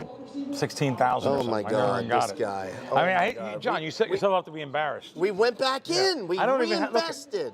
I don't even have. I got like single dollar bills. Again looks with like, that? It looks like an elephant. You're gonna make me walk up to the counter with 5s and 10s like you did a month ago? That Bad was juju. unbelievable. We've got a $100,000 guarantee over at the Win. Where's Does it that at? have your attention? Yeah, and $400. If it's an overlay, I'll do it. Is it an overlay? You have to find out. Well, how am I going to find that out right now? Well, we'll find out by the time we get there. Okay. I'll go with you. You'll go with me? Yeah. All right. Yeah. $100,000 guarantee, $400, or it's a 2-day event. Today is the last leg of day 1. Wow. So day 2 would be tomorrow. What time does it start? 12. Okay, like right now. Yep. Yeah. Or $600, 250,000 guarantee that starts tomorrow. Where's that at? Win. They're both at Win. Today's $400? Today's $400. I got to be honest with you. I'm embarrassing you on camera. Go ahead. You don't have $400? And we're partners. What do you mean? Do you have 200? I'm putting 200 up? No. We have a new deal. There's been a new deal because I earned my stripes. It's 400 on there. But I earned my stripes. But it's us in business together is the fun. All right. Well, Batman and Robin. Touching me again. Peanut butter and jelly. All right. Let's. We'll talk about it. All right. Can we talk baseball $400. real quick? What about him? What do you mean? What about it? I called. You know what? We should change the show. The Name of the Dodgers? show. Let's change the name of the show from You WiseKracks. told me the Dodgers aren't going to make it a few months ago. Did you guys see the? We're going to change the name of the show from WiseKracks to Jono doesn't get any credit. That's the new name of this show. Jono doesn't get any credit. I don't know, John. I said you're a the good World representation Series. of what this town is. Wait a minute. Degenerate gamblers that have visions of grandeur. How about guys that are always right? Check your pockets. See how smart you are. Yeah.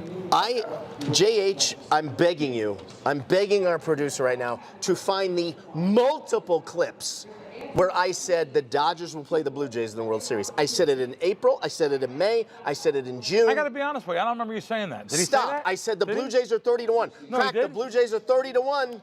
30-1. All right, so you could have bet Dodgers against Toronto. You could have bet it. Did you bet anything on it? Look, you don't need to get into my personal business on what wagers I have or I haven't swear, made. when people watch the show, they must say this. They must say, "Oh, this is a setup." We don't There's know. no setup. On my parents' grave, I don't know anything about what you're talking about. Shout here. out to my man With no Greg money. who owns Betts Shouldn't do Apparel. that. It's why I swore I wore this hat today because I gave out the best bets of the year. Oh, all right. Listen to me. Our guys are going to comment in the comments. Tell me someone remembers me saying the Dodgers are going to sweep the Brewers. Does anyone remember that? No. Anyone at home? Maybe. I said it on the show. So what's going to happen now for the World Series? Okay, What do you like? so I'm going to tell you what's going to happen. Let's get the odds out. The Dodgers, the lines are ugly. The Dodgers, Tyson looked it up earlier. The Dodgers are for the series. By the way, Tyson, he's off camera right now, but die-hard Blue Jays fan, blah, blah, blah. And I'm pro Blue Jay, but come on. They're not beating the Dodgers in the World Series. This is crazy talk. They got to get through Snell, Yamamoto, Glasnow, and Ohtani. Come on, not gonna happen. I feel like the Dodgers are -5. No, Dodgers are -260, 265. Where's that at? To win the series? It's not that high. He says yeah. Tyson says yeah. It's Bill like says 220.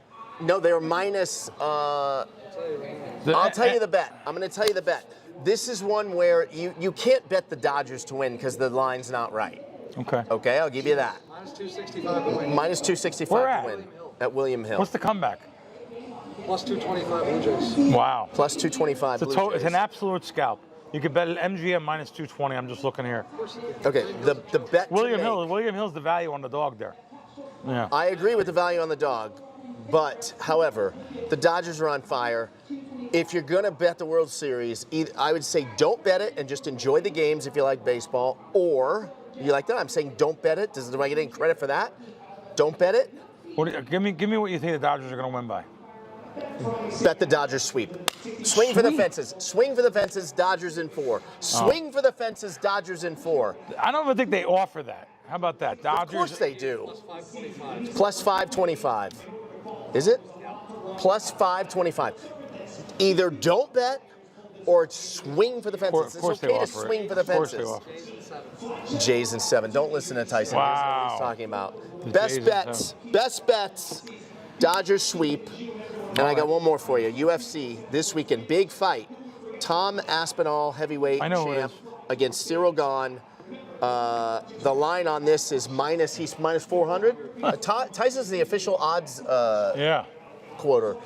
Minus 400, that's no good. You can't bet that. By knockout, minus 120, that's the best bet you're going to see. All right, Aspinall by 120? Aspinall by KO. You won't stop till everyone's in a homeless shelter. Everyone's in a homeless shelter. This guy. Right, let's go. This guy. I gave you. What you should be saying is, Orlando, you're a genius. You gave out Blue Jays at 30-1, and now if you bet them to win the World Series back, and the multiple times I said it, you'd have such an incredible hedge to bet right now. All right. I should be getting praised from the king right now. Speaking of nothing, he just moves right on over it. It's last week's show has over 4 million views. 2 million on one clip. Yeah, the clips on socials, over 4 million views. Instagram, TikTok, Twitter, and our guy there, Terrence Watanabe. What a nice man. What a nice man. What a good guy. I don't know if you read all the comments. I've been kind of infuriated. Some people said. Some people were really nice. Some people were nice. People wanted to know why I took lead in the show. Like, wow, let him talk. No, you can't let him talk because he's had a series of mini strokes. Right. He agreed to come on the show. I took him to breakfast, dinner, spent hours and hours with him, finding out some things so we could talk about. So I can explain it more in detail to you, so it was more understandable. He could talk. He was doing good. He was doing fine. I wanted to. But a lot of people talking about, they were saying he was drooling, whatever. Yeah. He's recovering from stroke, guys. Give him a break. Yeah. Like, just grow up. It's just some of the comments. They're under anonymity. They're telephone tough guys. Irritating. But anyway, it was a great most people were actually. A lot of people were really thought nice about how amazing he is for actually coming out. It's embarrassing to say he lost $350 million. So. The guy has no money. He lives on Social Security check. Yeah. And that's rough. It's one thing to never have had the money. I actually gave them money to go back to the airport. They were leaving 5 in the morning. I gave them money for cab fare for the two guys to take back because I felt so bad for them. I hope his book smashes it when that book comes out. And we got to get a movie But the made. clips were great. Great guy. He agreed to come on our show. So many industry people watch that show. Let me just tell you something. Casino managers, directors, old people that were in the industry, dealers. Lots of people watched this show. So in industry, it just turned around. Don Johnson left a really nice comment on the Instagram. No, there was that he knew of the story and a lot of people knew the story. It's a sad story. It's really you don't wish that what on a sweet anybody. man. He texted me when he got back home and said thank you very much. It's very nice. Yeah, what a sweet man. John. Someone hit a $50 parlay to win $575,000. See that? Come on. Yeah, $50. 6 legs. 6 legs. So let's look at this. $50, 6 leg. Max Muncy did a home run. Yeah. Tio Hernandez hit a home run. Randy, how do you say his name? Arozarena. How can I not know that? Yeah. Arozarena, of course. Yeah. And Vladdy hit a home run. So these were plus 5-1, plus 475, plus 525, plus 390. Jonnu Smith to get a touchdown, plus 340. T. Higgins, plus 215. Unbelievable. $50. Now listen, I don't get impressed by parlays. It's a sucker bet. This is incredible. It's a stone cold sucker bet. But for this guy to win this, $50. Yeah. Unbelievable. However, you only hear about these things when people hit them. Yeah, sure. All the 50s, 20s, 10s, 100s that go in. Yeah. These companies make so much money off the parlays. Yeah. However, they show the ones that win. I usually don't talk about these kind of things, but I just found it pretty interesting that that this guy was to bet all those home runs and then come back with the Thursday night game and have to have 2 of them, and he hit them all. And I thought it was kind of interesting that I always tell people, listen, if you want to do something, if you bet $1,000 a game, I have no problem with you doing something like that. Okay. But if you bet $50 or $100 a game, no, you're going to go broke chasing that. Okay, let me ask you ads. this. I'm curious what your answer is on this. Yeah. If you had a choice of you get to pick a degenerate gambler's destiny. Yeah. You get to pick their destiny. They have $50 every week. They're either going to buy 50 lottery tickets or one $50 parlay bet. Not even close. What is it? He's buying $50 in lottery tickets. $50 in lotteries? I don't care what lottery he's playing. He could play the Mega Millions, pick 3, pick 4. I don't care what he's playing. That's a terrible bet. Oh, okay. Definitely better off with a $50 Wow, that's not what I thought you were going to say. Oh, that's okay. a 50% hold, plus taxes and stuff. Right. It's a terrible, terrible bet, the lottery. Okay. Not telling you to do this. So right. This John wants to know this, by the way, for himself. He's trying to turn 50 into, I know what you're doing. Atlantic City. Yeah. Shocked people this year. They just have absolutely killed it, Atlantic City. That shocks me. It absolutely killed it. I mean, we know it's just as a whole. It's a sewer. So Wait, I say because the of same thing. sports, because of online. That's where I'm going to next. Oh, okay. This is not because of online. Oh, that's actual brick and mortar casinos. What? Up 6% year after year. How? It's crazy. It's crazy. This is September's number. But what I want to talk about is it sort of connected to online because people are going they're betting online, they're going in to watch the games, and then while they're there. No, they don't do that. No, they don't do that. No, 90% bet on the apps and they watch it from home. Okay. But the September number, year over year, was 17%, a 17% increase online. So it's the New Jersey gaming industry online for 1 month, 563 million gross gaming revenue for the month. I cannot believe this wasn't even talked about a couple years ago. These are people playing slot machines, blackjack, roulette, and it's unbelievable the money that these places have made online here. People gambling in basically their pajamas, and this is closet gambling. And this is not only going on, this is going on in more states than one. But wow, Atlantic City absolutely killing it. New Jersey, absolutely killing it again. It just shocks me. It really I would does. never thought. So at first I said, I seen this article about Delaware Park opening an outdoor smoking park. Smoking at the Delaware Park, smoking. I think to myself, it gets so cold there. It's winter. How do you smoke outside? I didn't realize. I wish all the casinos did this. So it's a non-smoking casino, like Foxwoods. You can't smoke anywhere in Foxwoods. Right. But they have an outdoor park they're building at Delaware where it's gambling outside. I seen it in Florida. When I was in Florida, I seen outdoor gambling places. But I think that's pretty cool. Yeah. Actually, if you're a smoker, go ahead. I mean, there's an option for smokers. Yeah. I wish they didn't smoke. I wish it didn't. But they have these outdoor smoking patios. Delaware is going to have that. Got to give Delaware a little credit for that. I didn't. There's a place that walked me to the door. Delaware Park. I was playing the parlay cards. Right. I came in, and they like 4 security guards like pointing at me like I was John Gotti. Get him! Get him! He's trying to win. That guy's trying to win. I thought they weren't even talking to me. Right. How about that? That day it happened to me. I thought they weren't even talking to me. They escorted me out down the escalator to the front door and said, your action is not welcomed here. And they recognized you when you first came in? Well, I was playing there multiple weeks. This is about 5 years, about 6 years ago, 7 years ago. And they walked me to the door and said, yeah, you're not allowed to bet parlay cards. I said, well, I have winners. I want to cash. They wouldn't let me cash the winners. I had to send them in. Come I on. had a copy. Yeah, so let me tell you, it doesn't take a genius to do this. I was betting the antiquated parlay cards that come out on Wednesday versus the current lines on Sunday when they move 2-3 points. Some of them do. But I was putting some regular teams in there too. But around the key numbers, I wasn't winning any big money. I didn't make any big score there. But Delaware Park did that to me, and I'm still giving them. I like to talk about credit. So how about this? So when G2E was here, Yep. they had this contest of the world's greatest dealer. So this girl, Blackjack? It was blackjack. It was blackjack. So this girl here, she won the title, Eleanor Hoffman, world's best dealer after winning the inaugural dealer championship at the G2E. Despite her skills, at 51 years old, she cannot get hired here at all. So that she cannot get hired in Las Vegas. She tried to get hired on the Strip here. She couldn't get hired. Why? And who knows? A bias toward. She was working on cruise ships for years. An oversaturation of dealer talent. These are guests. I mean, possible age-related discrimination for younger candidates. You know, she looks great. She looks great. She's 51. There's a lot of antiques out there dealing. You know, you got a lot of war horses around town. Isn't this a case where you just call your buddy Derek and make it happen over at Circa? I probably could have done that. Yeah, I mean, it's not too late. She's a great. However, Yeah.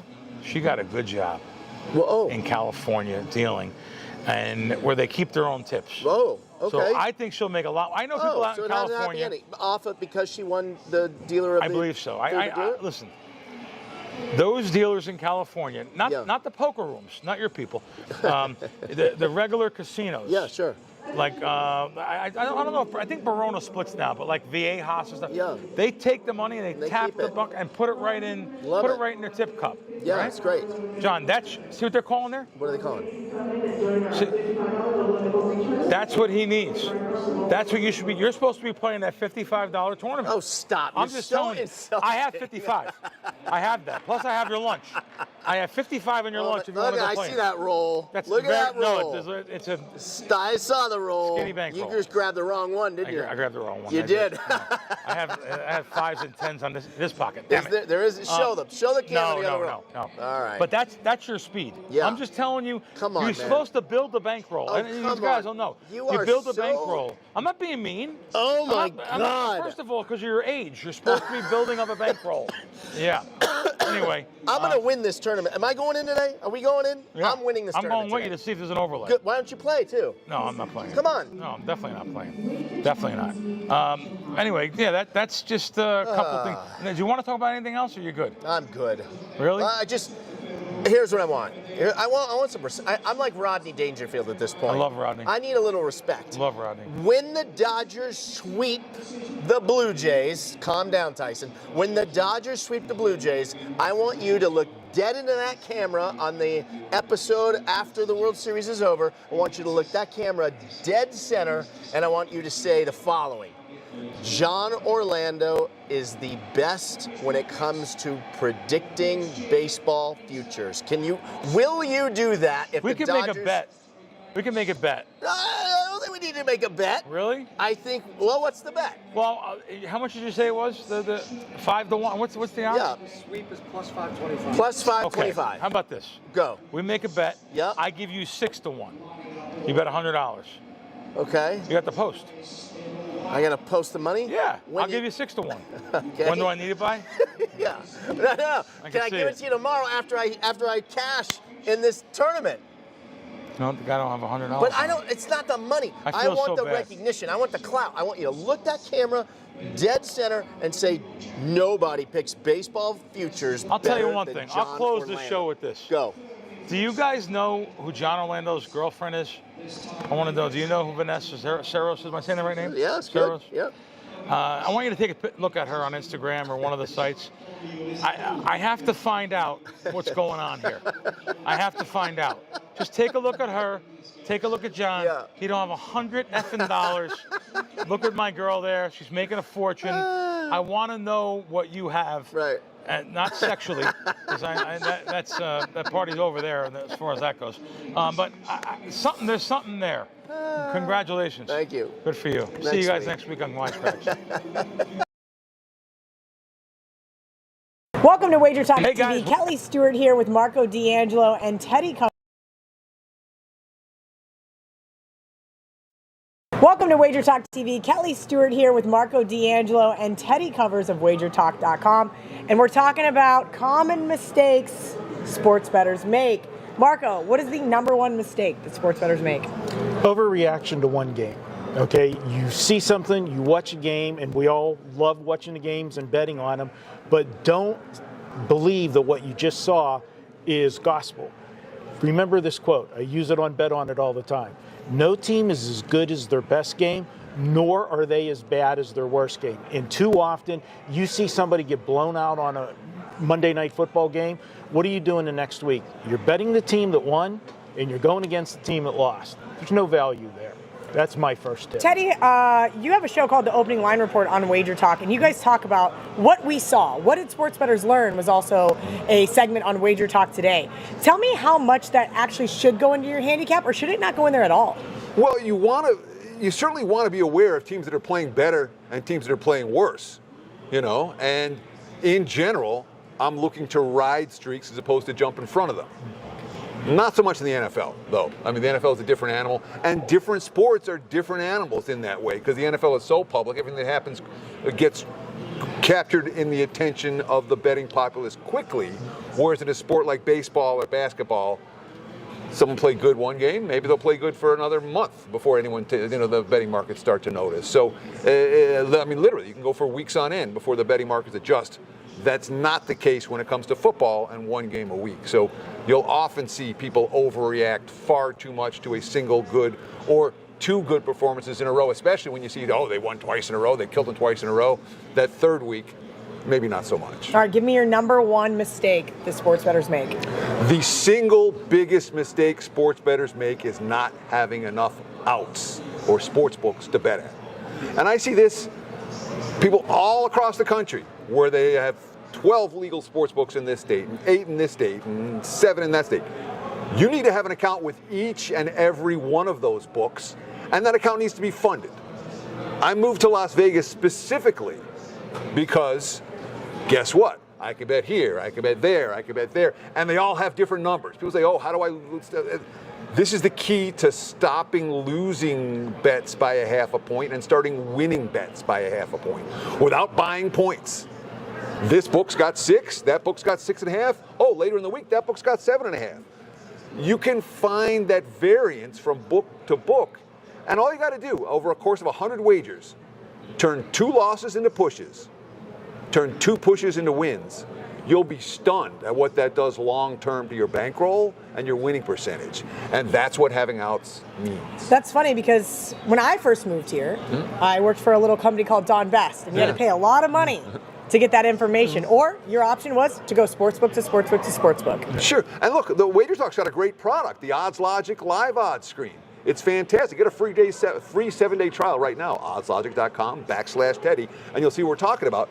But I got it in. Yeah, but it's a good product. I have no problem. I like promoting it because it gives you in real time all of these sports books and the current numbers, and you see stuff. Hey, the market's starting to move. I better make this bet right now. Oh, the market's moved this way already. I can wait till later in the week to do this. And this book's got a 6. This book's got a 6.5. This book's got a 7. If I'm laying, I'll find the book and lay with the 6. If I'm taking, I'll take the book with the 7. And you don't have to open up every app. It's all right there in one place.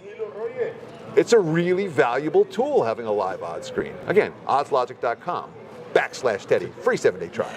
Kelly, another thing to do, obviously the outs, but also the VIG.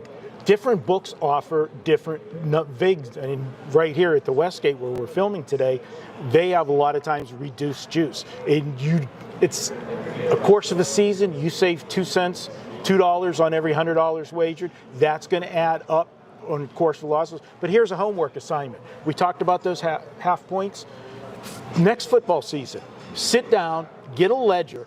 Every game that you lost by a half a point, write it down and see how many there are at the end of the season and how that would have changed your season if you pushed that half-point loss. Sure, and we talk about the half points. There are times throughout the course, one common mistake bettors make, they'll only bet at one time. All right, kickoff's coming in an hour, we better make our bets right now. The savvy bettor is going to make bets Sunday night, Monday morning. That's what the WagerTalk NFL Opening Line Report is all about. What are good bets Monday morning to make? Where's the line going to move? So a better, or one of the mistakes that many beginning bettors make is, I'm only betting at this specific time.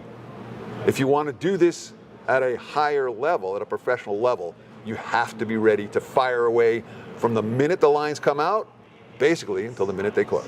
That goes back to an earlier video about bankroll. And the reason some players don't do what you're saying, the correct thing is, they don't have the bankroll to bet a game on Monday and have their money tied up till Saturday or Sunday. They want their money so that they can bet the Monday game, the Tuesday games, the Wednesday games, the Thursday games, and they're going day by day.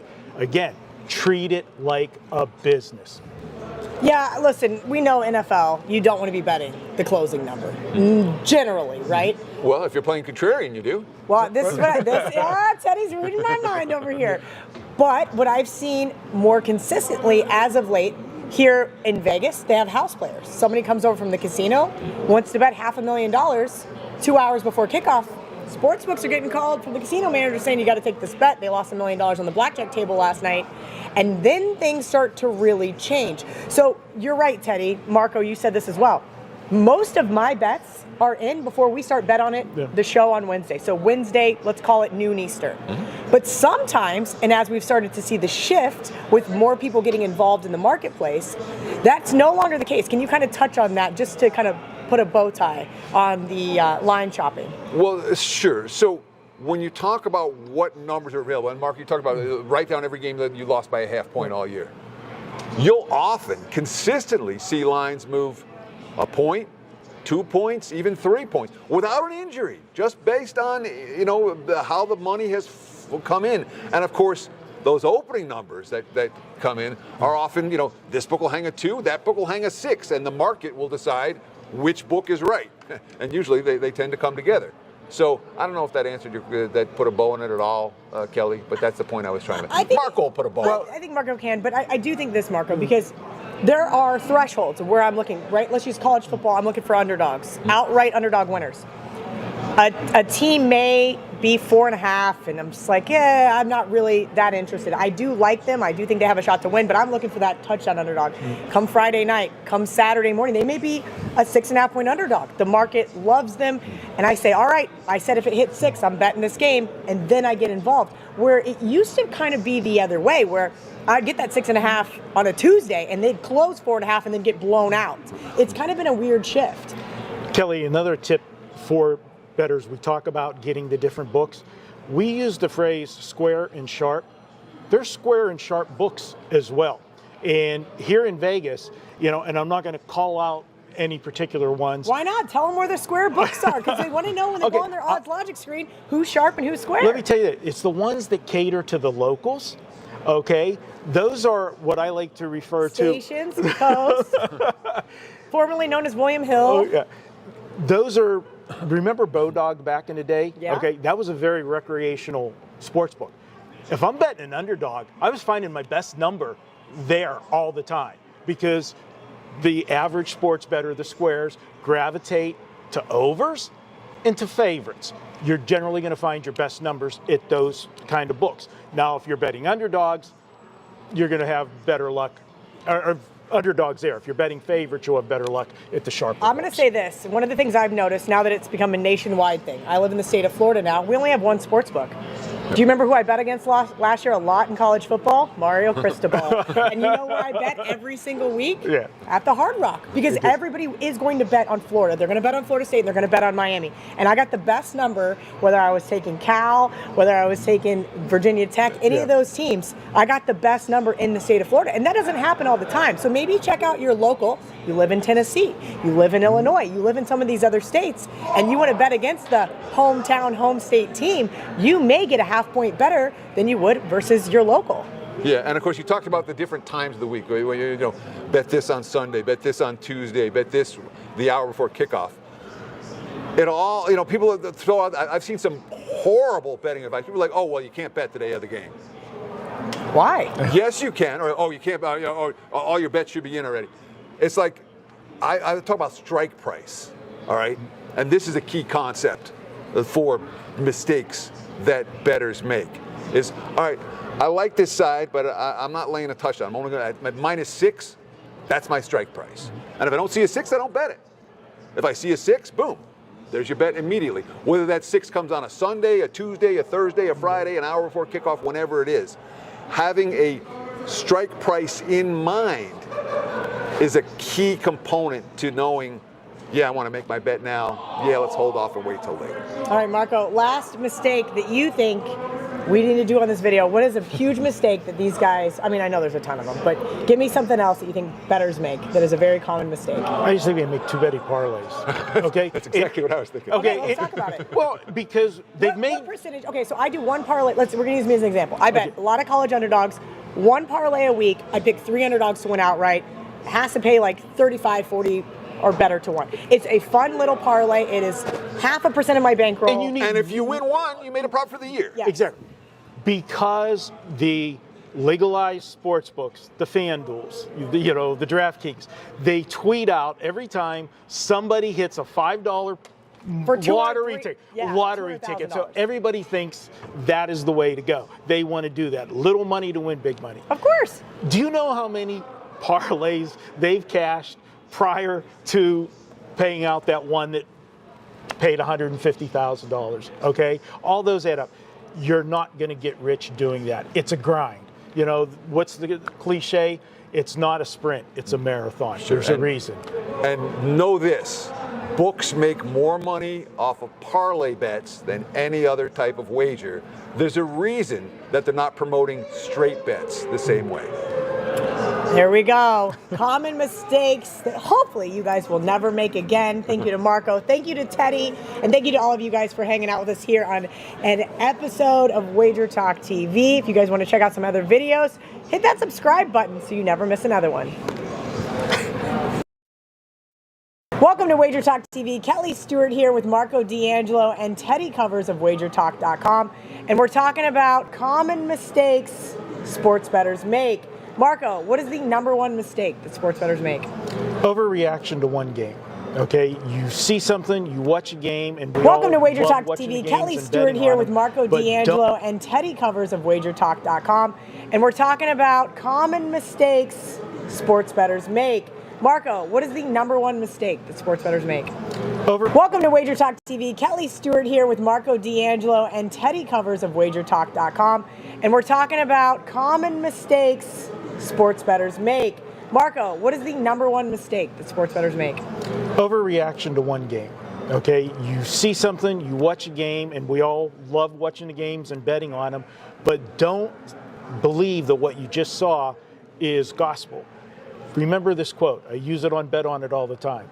No team is as good as their best game, nor are they as bad as their worst game. And too often, you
for that. We're pumped for it. Absolutely. Carm, one thing I will say, if folks enjoyed me hanging out here with Carm, you can check me out on the channel each and every week. Let's Make Millions. Me and my friend Adam Rosenberg, we make our 5 circa picks. We're trying to chase Carm, who's up there flirting with the leaderboard. So hopefully we're able to get on your heels here a little bit, Carm. But we make our 5 picks. It's called Let's Make Millions. And yes, I would love one of those checks. I would absolutely love, because then that check can pay for you and me to go to the Super Bowl to see our Bills and Eagles play. So I'll go as far as this. I bought some as we're going out. I bought some lottery tickets from the Princess Margaret Hospital here. That all the money goes to cancer research. But it is a trip to Game 4 in LA of the World Series, airfare, hotel, spending money, and 2 tickets in a suite to the game. Dan, if I win it and my wife doesn't want to make the trip to the U.S., you'll meet me in L.A. for Game 4, right? You don't got to tell me twice. I'm there, Carm. I'm there. I got a couch for you. You know what? You could even get the bed. I'll take the couch. All right. That's how we'll do it. Carm, fun time hanging out with you here, man. Right. Best of luck this weekend. Best of luck to everyone. Guys, on the way out, hit that like button. Comment below. 4 picks on the card tonight that Carm gave you. He gave you a 6 and 60. What 6 picks do you like tomorrow? Comment below under the video and let us know what 4 picks you like tonight. For Carmine, I'm Dan Alexander, and we'll see you next time here on Puck Time.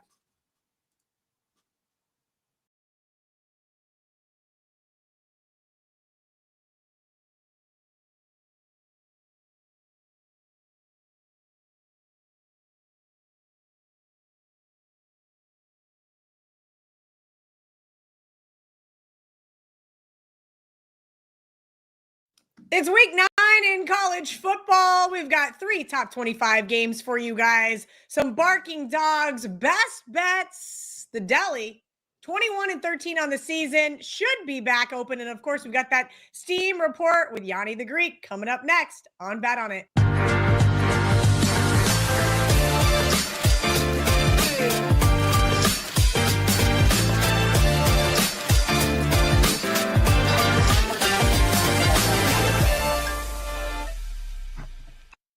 Kelly Stewart here, aka Kelly in Vegas, Marco D'Angelo, and Gianni The Greek back from Vancouver. What a great UFC card that was. We're going to get right into these top 25 games, and I got to go first. 12 p.m. Eastern, number 8, Mississippi, catching 5 at number 13, Oklahoma, total 54.5. If you guys remember, I took South Carolina last week and was not the greatest performance. I thought maybe that Texas Ole Miss sandwich might be just a little too much for Oklahoma, but they got the job done thanks to South Carolina's offensive coordinator, Mike Shula. Anyway, I digress. Also, John Mateer, hey, he looked a little bit better last week because he didn't throw 3 interceptions like he did versus Texas.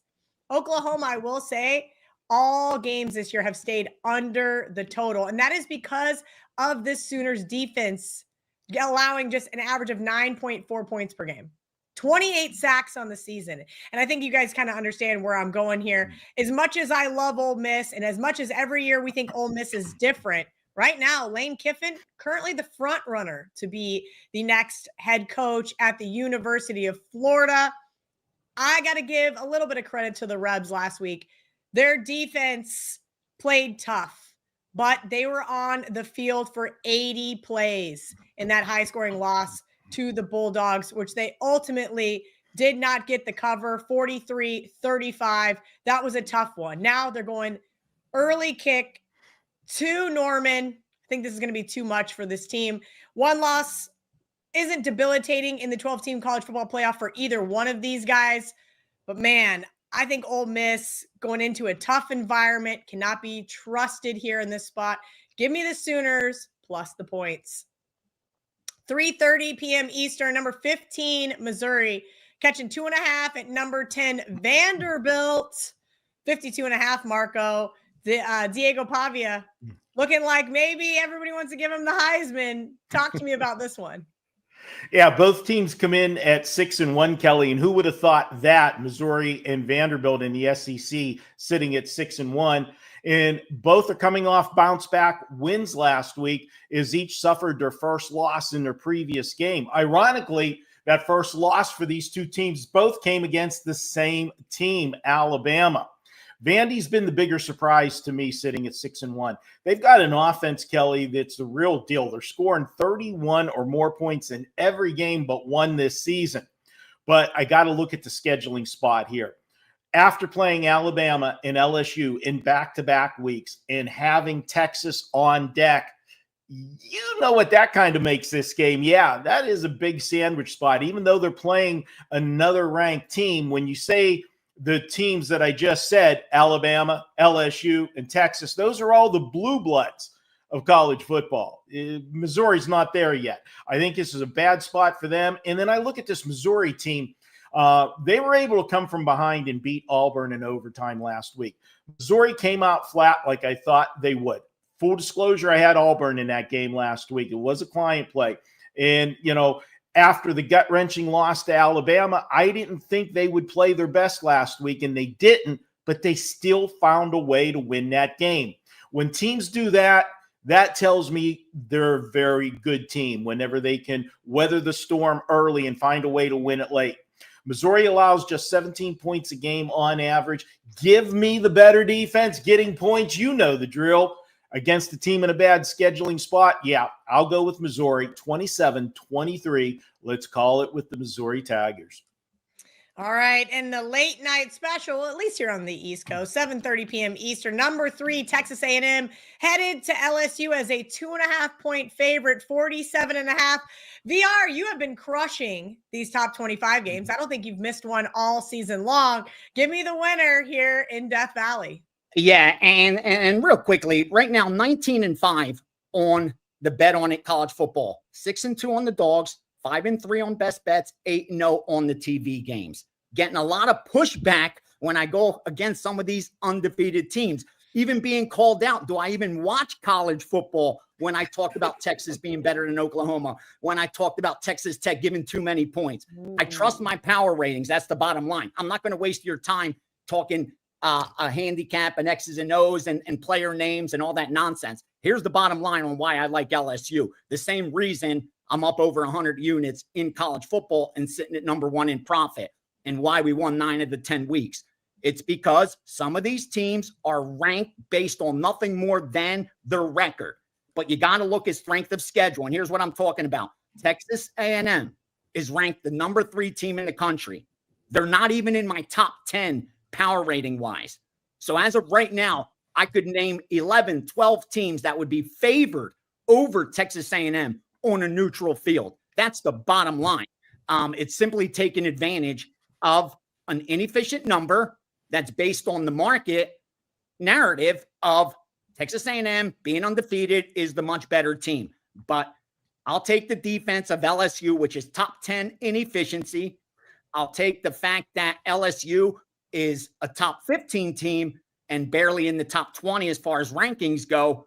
And I'll fade this Texas A&M team that's not even in my top 10, and yet they're ranked number 3. That's the handicap right now. Overvalued versus undervalued, overranked versus underranked. It doesn't get any simpler than that. We're going to take LSU. It's going to be a public side, rest assured. LSU catching points at home where they're undefeated will be a public side. I'm not afraid of that. Give me LSU. We'll take the points. Of course, they're going to win the game on the money line, but I like LSU. I like LSU. All right, plus 125 there on the money line here on Wednesday afternoon. VR, we're going to kick it right back to you because we got to go to the steam. Now, on Saturday mornings, this is the college football show. You join me and you give me all of that last-minute college football steam. Let's hear what you guys are seeing early in the week, and we'll keep an eye on it between now and Saturday. Because there's so much, what I'm trying to do is I narrowed down the top most legit moves as of Wednesday. That's what I'm going to start doing. And we're going to stick to sides because there's a lot of manipulation, a lot of middles with the totals. I already shared that the totals get officially hit on Thursdays. So if you watch your odds logic screen tomorrow, you'll get all the information you need there. You should have your leans already lined up. Once you start seeing the move in your direction, don't wait, fire. That's what I do. Now, no weekday games. We're going to start right into Saturday. I had to take a shower right before the show. Sorry, I didn't have time to do the hair yet. But see, it's real. It's real. Here we go. Start off 121 Akron. Here's what I like. We saw a lot of things get dummied down. They got dummied. Cal, I've been called out on the chat that this isn't real. This beautiful locks aren't my own. Right. And I'm even insecure that I'm it's so glad I spinning. keep myself muted when I'm not on screen. I'm You would have being just called heard out me that howl. this isn't mine. How? And I'm I can insecure attest. even VR because has it's had hair spinning at since my I've known age. him. I've known him probably 15 Thank years you. now. In your 50s, if you find yourself with this kind of hair, you should be very, very lucky and grateful. So let's get back to college football steam. Marco made it easy. He's had it easy for years. That's the smartest move. That's the smartest move. Gianni Detroit. All right. Now we saw a couple games. This is what I like when they get dummied down. Remember, the limits are very low when they first open up. Not all the books even put up lines till the next day. So those that have the guts to start a market, they take small limits because, they don't have the confidence in their numbers early on. And we saw that happen with Akron. That got dummied up and then bam, hit at Akron plus 11, Akron plus 10.5, Akron plus 10. Same thing happened with Baylor, where the first move looked like to the favorite, half-point move upwards. Then that's when you saw the Baylor money come in at plus 6, plus 5.5, plus 5 in the credit accounts where the limits are higher. On screen, they're nickels. Credit accounts, it's what you set up with each book. Move down to 141, NC State, plus 7.5, plus 7, key numbers there. 151, Ohio, minus 10.5, minus 11. I don't like that move. I actually like the dog there, hoping to get dummied up a lot more. Hopefully I could get 14 there. Don't know if it's going to happen. 164, ODU, minus 13.5. 166, Iowa, minus 7.5, minus 8, minus 8.5. Already seeing public money the other way. 172, New Mexico, minus the 2, minus the 2.5. Same thing with San Diego State. That's why it's up to those key numbers. San Diego State, minus 2, minus 2.5. And finally, another one I disagree with, Navy, minus the 14. I actually like the dog there and did see a little dog money when it got up to that 16.5 range, I believe. I was hoping to get 17, didn't get there yet. Still have time between now and Saturday. But that's what we're getting so far. Again, I'll be on last call Saturday to give you the updated college football information. Okay, now that was a fun segment, let's get into my favorite segment, which is those barking dogs. Marco, you have the biggest dog this week, so you get to go first. All right, Kelly, and we're going to take a look at Rice plus 10.5 at Connecticut. This is one of those ones. It's a bad scheduling spot for Connecticut. They're coming off a big win over Boston College last week. Now, even though Boston College is having a down year, for Connecticut to beat Boston College, that's a huge win for them. Boston College is a team that's less than an hour and a half away from them. They recruit against them. This is one of those, big brother versus little brother. And little brother Connecticut beat the shit out of Boston College big brother last week. So that puts Connecticut on fat and sassy alert for me. Then you look at Connecticut, and this is a team that they put up a lot of points, but they don't play good defense, especially against the run. Connecticut has allowed 4 of their last 5 opponents to rush for 176 or more yards against them. Well, guess what? The one thing that Rice does, and they do it well, that's right, they run the football. They're averaging 215 yards per game on the ground. That means you got a fat and sassy team in a bad scheduling spot going against a team that does what they do worst, the best. That means Rice is going to control the line of scrimmage and time of possession. And that's exactly what you want with an underdog getting points. That's going to control time of possession. I'm taking Rice in here. I'm taking the points. And yeah, we're going to go for the sprinkle. Let's call it 28-27. Rice comes out with the victory. Rice. I know that was on everybody's radar this week, but that's the best part about the show. We bring you guys games that you wouldn't even normally be looking at.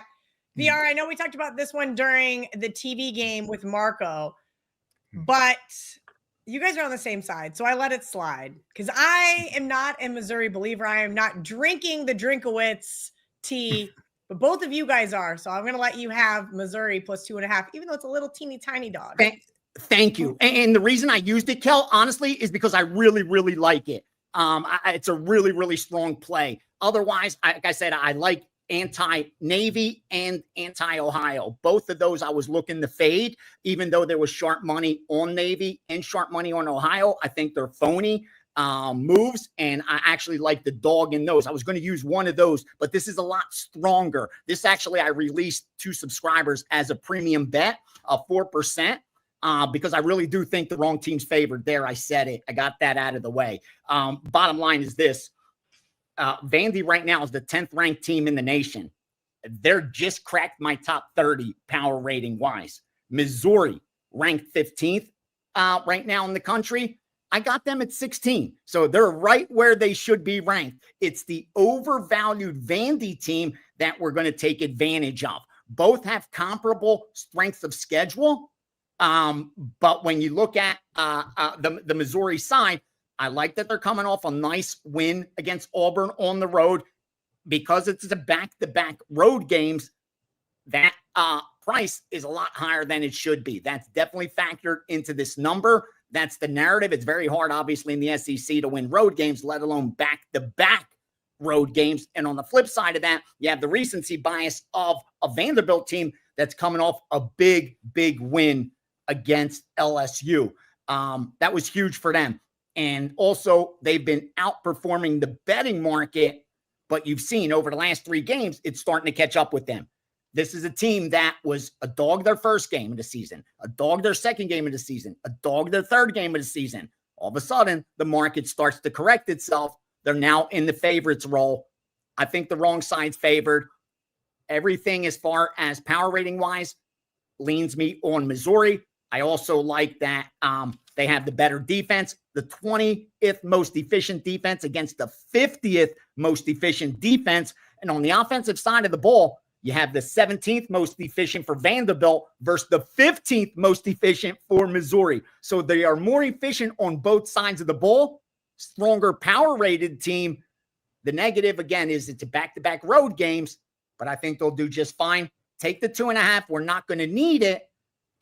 Missouri's the side there. Obviously, if you're betting it plus the points, take it up to +3, up to -126. If you have to lay more than 126 to take a +2.5 to +3, you don't do it. You take the +2.5 at -110. It's a better bet than +3, -127, -130, -135. So there you go. Mizzou on Saturday. Looking at the odds logic screen right now, VR, do you think the +130 might be a better bet for them to win the game outright? Yes, absolutely. I would take the +130 before the 2.5 at -110. Great question. Yeah, definitely like the plus money. Because you got to remember, you're laying the 2.5, you're laying -110 on top of it. So compared to getting +130, that's like a 40-cent swing. That's 40 cents on every dollar, that you're betting. That adds up. You're betting a nickel. That's a $200 difference. So, yeah, I definitely money line it compared to laying the 110. All right, guys, if you are not a WagerTalk insider yet, let me tell you about it. WT.buzz/insiders. We're going to give you early access to everything WagerTalk, particularly here on the WagerTalk YouTube channel. Just $2.99 a month gets you early access to things like Bet On It, gets you free access to premium subscriber-only events like VR Steam Room. WT.buzz/insiders. Look, I had 4, maybe 5 dogs that I considered for this segment. And I went with Houston. Look, hand up. Last week, I was very frustrated with Mississippi State. And that's why I'm not using them in this spot this week, because they had opportunities to win that football game and they let us down. So I want a team that is going to go in as an underdog and get us the outright win, because that is the whole point of the barking dog segment. And that team this week is Houston. Yep, that's right. VR gave you guys Arizona State as the barking dog last week. He and I agreed there. I used him in my parlay. And guess what? 26-22, they got the home win over Texas Tech as a 7.5-point underdog. Now this week, they're on upset alert as a 7.5-point favorite. Houston held off Arizona State's little brother last week. and sitting in the Big 12 with just one loss. They're now 6-1 overall, 5-2 against the spread. Their only loss is to Texas Tech. And Marco tells you fake handicapper math all the time. Well, this team lost to this team, and this team beat that team. So A plus B might equal C. That's not exactly how it works here, boys and girls. I think there is too many points for two teams who have not met since 1990, right? Arizona State new to the Big 12. And keep in mind, this Houston team has made leaps and bounds. Yes, Arizona State only lost to Utah when Sam Leavitt was out. But if Sam Leavitt is good as we think, right now, 68th in passing efficiency. I don't think he won that football game for his team last week, even though everybody might argue he did. Not to mention wide receiver Jordan Tyson pulled a hamstring there. I expect another low-scoring game, making points at a premium. I like Houston plus the 7.5, and I like Houston on the money line. Marco D'Angelo, I mentioned to start the show that the deli is just cruising right along, regardless of what the comment section says, which is really funny because I think you guys are kind of ungrateful. And I think maybe all of you owe Marco an apology. I got his record right here. Hold on, let me pull it up. 21-13. That is 61.7% here on the season for free. Deli, you point out that is the bonus show, Marco's Deli, that we do on Thursday, and then it is included in the mega show. So you've got to tune in to the other show. You're going to get 5 more games every week. We release it every Thursday, Marco's Deli. We've had 7 episodes this season, 5 winning weeks, 1 losing week, and 1 2-2-1 week. 21-13, and it's been 4 college plays, 1 NFL game. The NFL game is 6-1 on the season. If you're not tuning in, you're missing out. And as Kelly said, be an insider and you'll get all of these shows early as well. That's another way to go. If you're a WagerTalk insider, she'll tell you more about that later in the show. But sandwich game for this week, Kelly, we've got a deli special. This one, I think we might say, is a foot-long one. Look at Wake Forest as they play SMU this week. You've got SMU coming off playing Clemson last week. They win on the road at Clemson. Great win for them. Now they play Wake Forest, but look at who they got next week. They got Miami in their house. Now, we know Miami lost last week, but still Miami's one of the top teams in the country in the rankings. So talk about a sandwich. You just beat Clemson, who's been the perennial ACC powerhouse for how many years? And oh, by the way, do you remember that also was a big revenge game for SMU, who beat them in the ACC championship game last year? Yeah, that was Clemson. Now you got Miami on deck, and now you're going to play Wake Forest. How do you stay focused for this one? I'm looking for them on Fat and Sassy alert for sure. And you've got to go back out on the road for a second week in a row. We know that is tough. And then they're not only going out on the road second week in a row, but they're going from an underdog that won outright to now a favorite. That's a situation we don't like to back those type of teams. I'm going to look to the underdog. Wake Forest is 4-2. Their 2 losses came in back-to-back games. They lost at home to NC State when they were -2 in turnovers. Then they had a 1-point loss as a 13.5-point underdog at Georgia Tech. No shame there. They've had 2 weeks to prepare for this game, so giving them another added edge. You've got a team that's feeling fat and sassy. Second week in a row on the road. Big game on deck. Go ahead. Give me Wake Forest this week. Upset alert. Wake Forest 31-27. Ooh, I love a good upset alert. One of the teams that I thought was maybe going to upset VR was Minnesota. And then I log in and I see that you are on Iowa as your best bet before.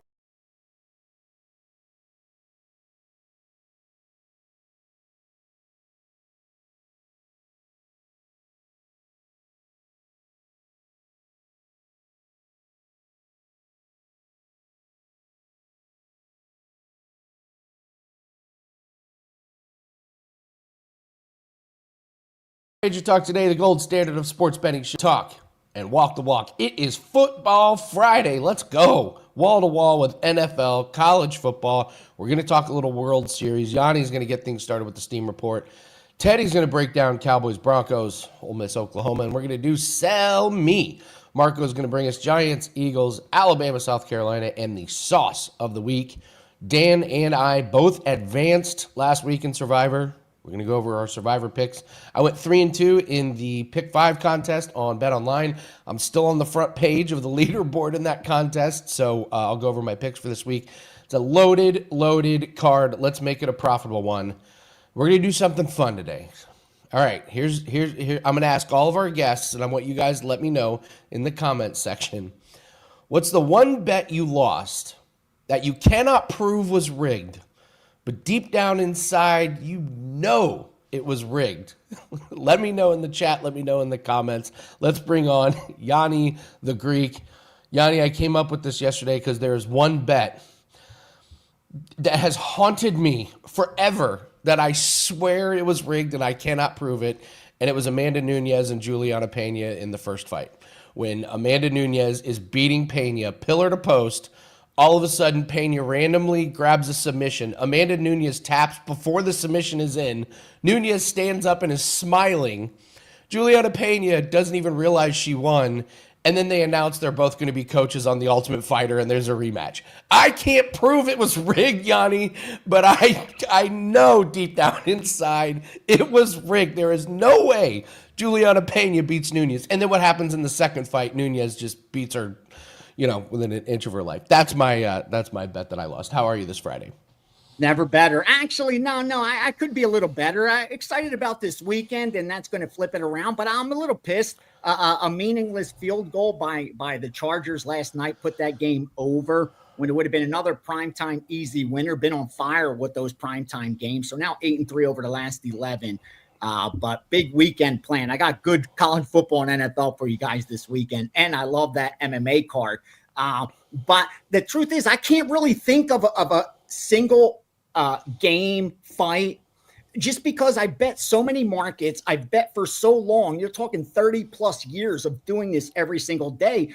And I was already like, the best way I could put it is I already expected that that's happening. Like from when I first entered sports betting, you knew that was a possibility as far as game fixing goes. That's just going to be part of the hustle. Like it's part of the handicap. You have to factor that in. We even talk about it all the time when it's not officially fixed, but we're like, oh, the judges will be swayed this way, or the crowd's going to sway the refs this way. So as handicappers, we're always should understand that that's one of the factors of gambling, but that shouldn't really affect your handicap as much as should affect your risk management. Because if you know that there are games that aren't on the up and up, if you know that there's possible props that aren't on the up and up, no matter how big of a lock you have, you got to manage risk correctly, because you always have to have that in the back of your head. Even if everything is right, the fix could be in. And nothing is a better example than this. When I was back here, late 90s, early 2000s, when the original NBA fix was happening, okay, I was at the Stardust during that time. In fact, got questioned by the Department of Justice. That's another story altogether. But here's what was happening. Wise guys, sharp bettors that were plus EV guys were getting buried at the Stardust. And here's why. Because they were seeing the line move 2 or 3 points, sometimes more, 4 or 5 points. They already liked that side that shouldn't have been getting that many points. Or let's say they liked the over, and now the total's even lower than it was for them earlier. So now they're seeing even more value. And as a true winning bettor, their bets are supposed to be bigger. The bigger the edge, the bigger the bet. So while we were slamming a game over because it was being fixed to go over and the line was moving higher, these guys were liking the under even more because all their handicap, all their numbers pointed to the under. And now we were steaming the over, giving them even a better line. So they were placing even bigger bets. So this is seasoned guys getting buried because they thought the market was giving them so much extra value. What they didn't factor is that it wasn't on the up and up. And I think as even recreational bettors, this should be a caution that no matter how deep down you feel you have a lock, never go to the window and bet as if you have a lock. Always have in the back of your head that I could have everything right, and yet this guy could be on the take. And as long as you have that in the back of your head, you'll be okay. But to think it's not going to happen, that when you involve human beings and money in the same sentence, that there's not going to be corruption. Like, what were you born yesterday? Like, this has been happening forever. It's just now it's, so much easier. Just wait till the college basketball and college football and all those sports start coming alive. These are NFL, these are NBA, these are professional athletes making millions of dollars that are on the take. Could you imagine guys that are never going to play pro ball, what they'll be willing to do? Yeah, just it's part of the game, bro. It's part of the game. Well, you and I bet on soccer and a lot of tennis. We've 100% had money. We've 100% had money on fixed matches. Thank you, Andy, for bringing that up. Larceny Games by Brian Toohey. I was actually interviewed. If you look at the where they have all the names and stuff, you'll see that I have like a couple pages that we talked about stuff that I knew from Philadelphia. But he shares a handful of examples around the world where it's been documented. Fixed tennis, like you said, fixed cricket, fixed soccer. It happens, man. It happens. Well, let's talk Steam Report. What are you seeing in the books? It's got to be a busy weekend. We got a ton of stuff going on. Yeah, we got college football tomorrow, college football tonight, NFL Sunday, NBA tonight, Major League Baseball World Series. Hey, this is UFC 321. What a weekend to be alive. Yeah, so let's go. Let's take a look at college football. Anything jumping off the page for you? Any heavy action on anything?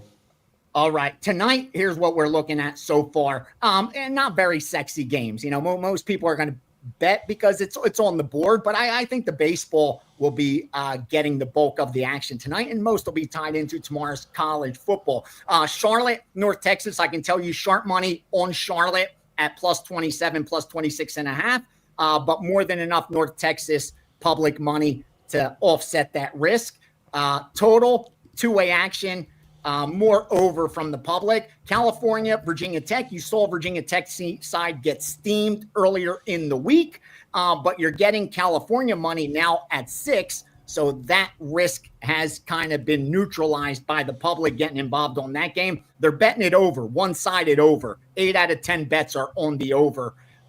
Boise State, Nevada. Good two-way action, considering it's a 3-touchdown game. Always going to be a little more on the favorite. But once again, primetime, it's the over that's getting the money. So California and the Virginia and the Boise State game, both games being bet over. But nothing really sticking out as far as, this is a huge side or anything like that for the books in college football today. It's all tomorrow's action. What do you got in NFL? Anything you're liking this week in NFL? All right, some of the stuff that got hit in the NFL that I could share with you. Well, the Chargers got hit yesterday. That came through for them at minus 2.5. We move on to Saturday's action. Cincinnati minus 5.5 and 6. That's why you're looking at 6.5. I'm surprised they're not going up to 7. I think they'll be able to get sharp money on the Jets at 7. I guess they're just waiting to see how much Cincinnati risk piles up. Because, again, if they go to 7, even guys that got down early on Cincinnati will have a nice middle. So they could easily eliminate some risk there. Move down to the Bears, Chicago Bears, 265. They took the key 7 on the Bears and also went over 48 when it dipped down. They took the Eagles at minus 7, another key number. That's why you're looking at 7.5 there. They went 279, Dallas, Denver over. Easily get out ahead of the public there. That's going to be one of the most one-sided bet totals towards the over. So they went over 49 there. It's now 51. Probably get to 52 by Sunday. 273 Cleveland against New England at 7.5. They're picking off the 7.5s there. And finally, 264 Houston opened as underdogs in some spots. They're now as high as minus 2.5. sharps fading San Francisco with all those injuries. So it's a little early for NFL, but as you can see, already some sharp action. Anything for World Series? No, this is what I haven't. The books that I've spoken to, and not like on screen or the strip books, but locals that I speak to, they all say they make money with Toronto, meaning future market. Before the season started, they had risk on the Dodgers. When the playoffs started, the risk on the Dodgers accumulated. It tripled, quadrupled. And that hasn't changed going into this World Series. I'm surprised the series price isn't higher, that they're not trying to attract Toronto dog money. That's a little bit surprising because, like I said, it's really one-sided on the Dodgers. And even now for the series, like they're laying the minus 240 comfortably, 235. I even see 250 on some of my credit shops. So it seems like all Dodger action. I can tell you, home team, don't overlook these home teams. Game one, they've won about 6 out of 10 times. But again, it's going to be tough beating these Dodgers who are going to repeat, especially coming off a sweep. And Snell tonight, big game one, big game one. Let's finish up with UFC. I watched weigh-ins, face-offs. I'll just say this. I liked Louis Sutherland as an underdog against Walter Walker, and after seeing him, boy, there's a guy that used to be on the juice, and it's clearly not on the juice anymore. I have changed my tune about that guy. I mean, there are some guys in UFC where it is hilarious when it's obvious that they stop taking the juice, and Louis Sutherland is one of them. Oh, my lords. I have changed my tune on that one. Anything jumping off? Are you still going to bet Gone, or are you going to take I did. I gave them the subscribers at plus 310. I said anything over 300. I got to lock it in now. I did it. You don't have to follow me on that, subscribers. You don't have to do it. I went ahead and bet it. I did last night confirm. I haven't released it, but I'm going to. I'm hoping the line drops a little bit because I'm hearing a lot of sharps on the dog, but I disagree. They're like Volkov against Almeida. I just think what Almeida's path to victory is. Take Volkov down and smash him.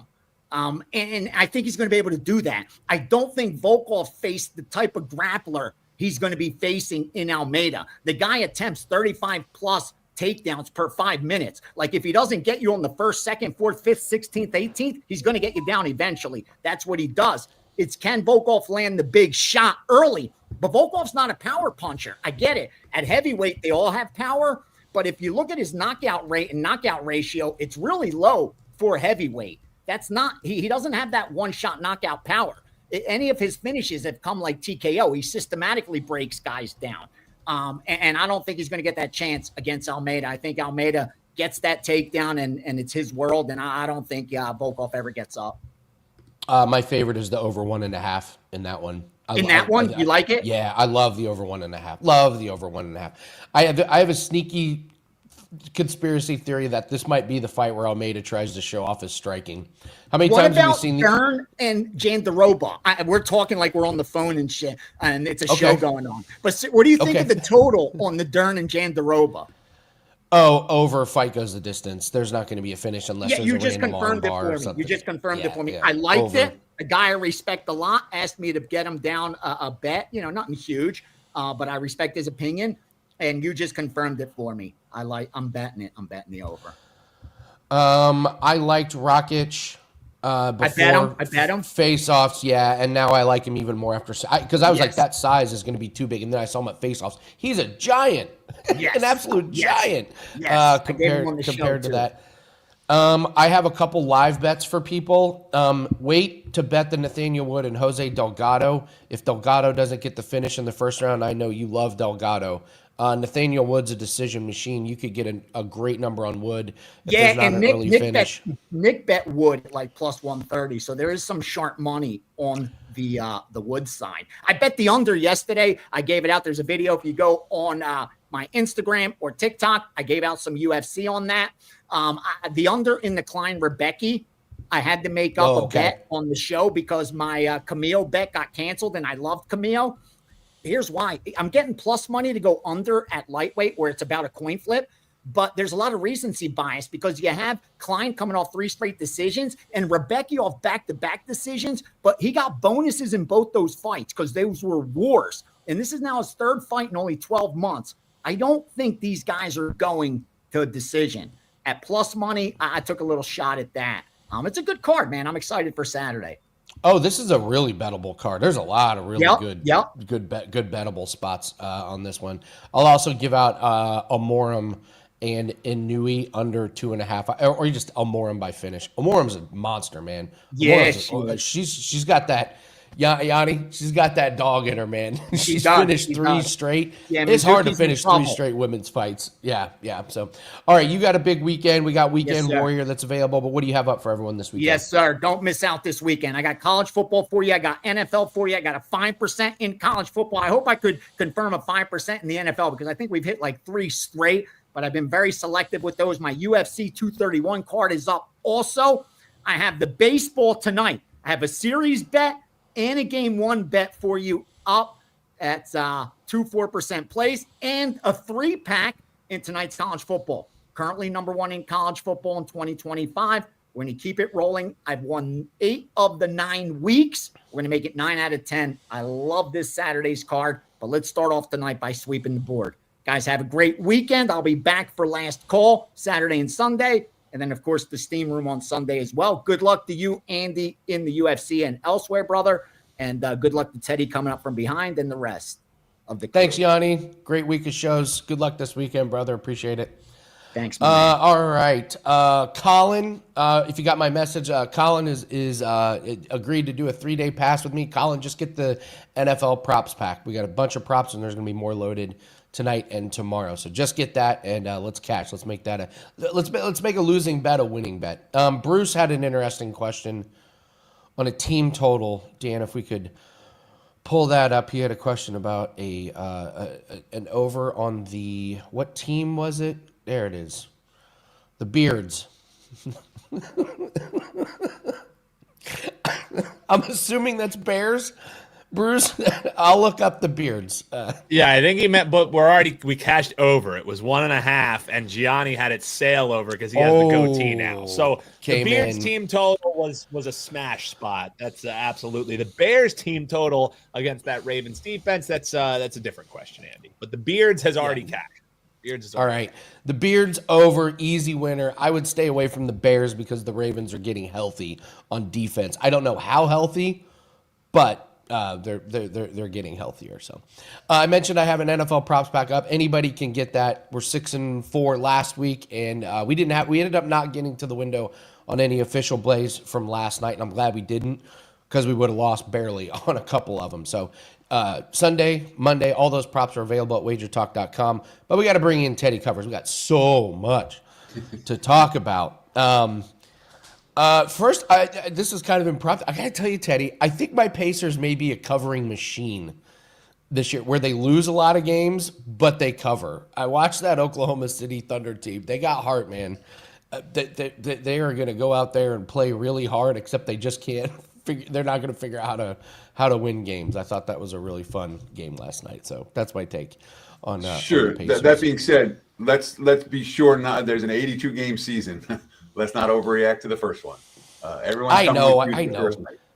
I'm proud of myself because I did a video where I said the Pacers were going to lose but cover against the Thunder. So I'm happy that I got that one right. So, all right, let's see. You want to start with NFL or you want to start with college football? You got Cowboys, Broncos. You got Ole Miss, Oklahoma. You want to do Cowboys, Broncos first? You tell. I got World Series prepped. I got a story about the one game that I thought was fixed.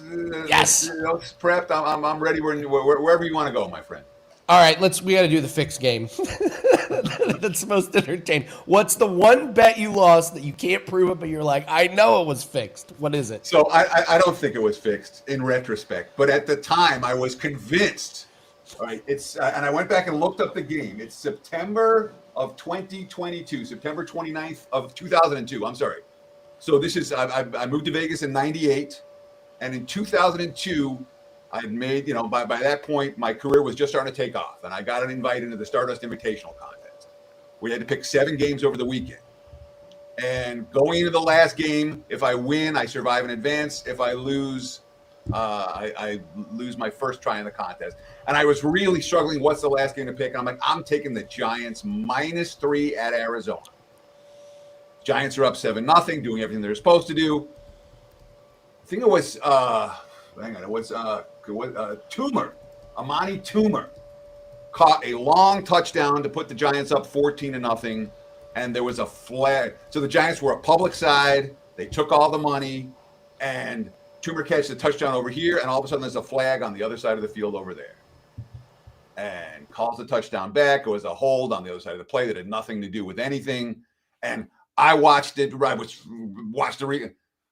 I'm like, that's the most fraudulent thing I've ever seen. And of course, from that moment, Arizona took over. Giants started turning the ball over. Giants started struggling in the red zone, and Cardinals ended up wearing them down in the heat and winning outright 21-7.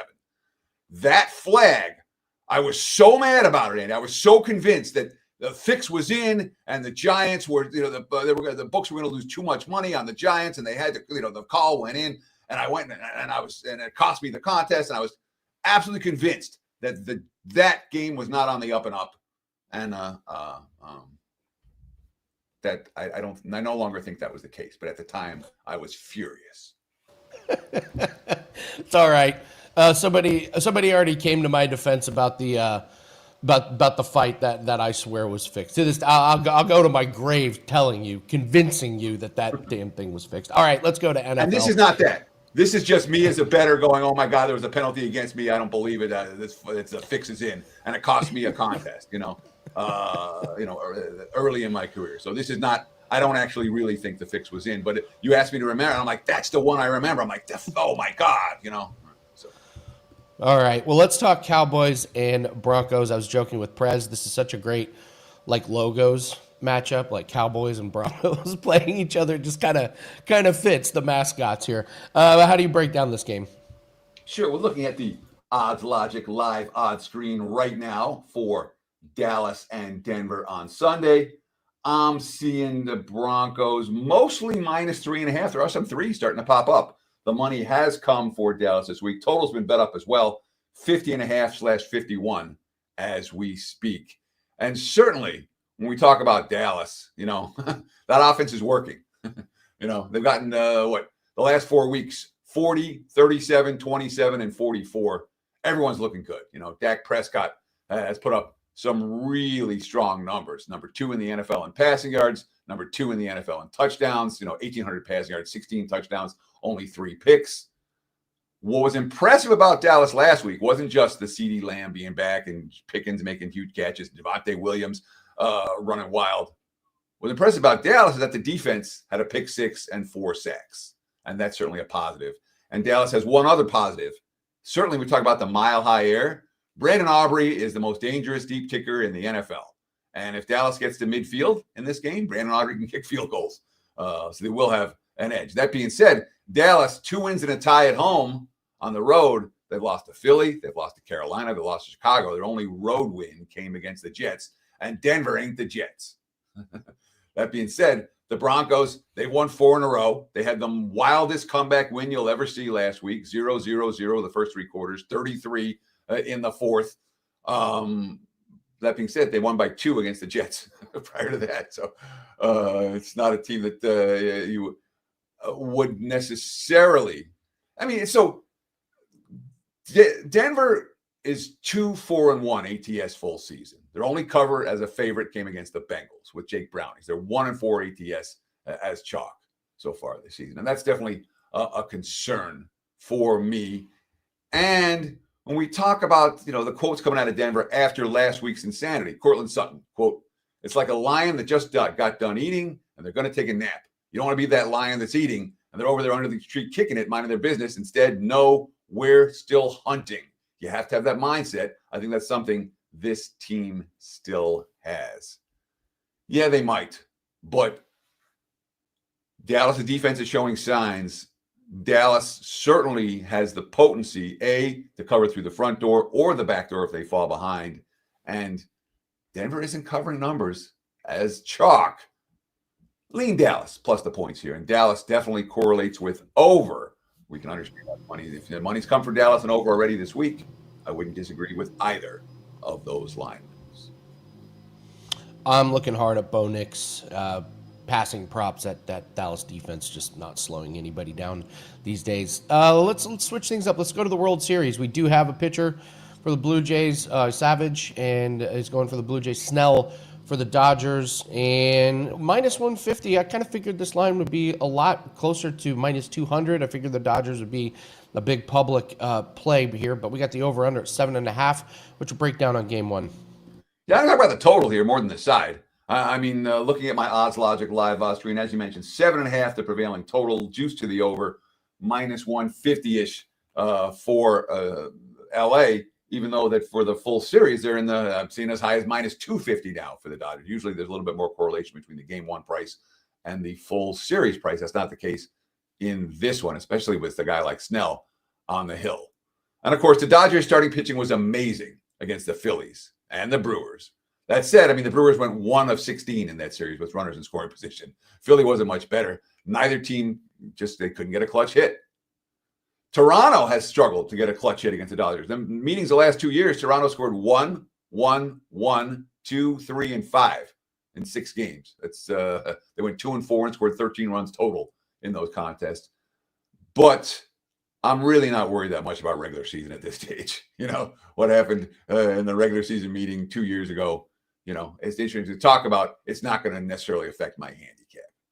The Blue Jays bats have been strong this entire postseason. You know, they're a contact team. They don't strike out. They scored 34 runs in 4 games against the Yankees. And they got shut down the first 2 games against Seattle and then scored 33 runs the last 5 games of that series, 6.5 runs per game.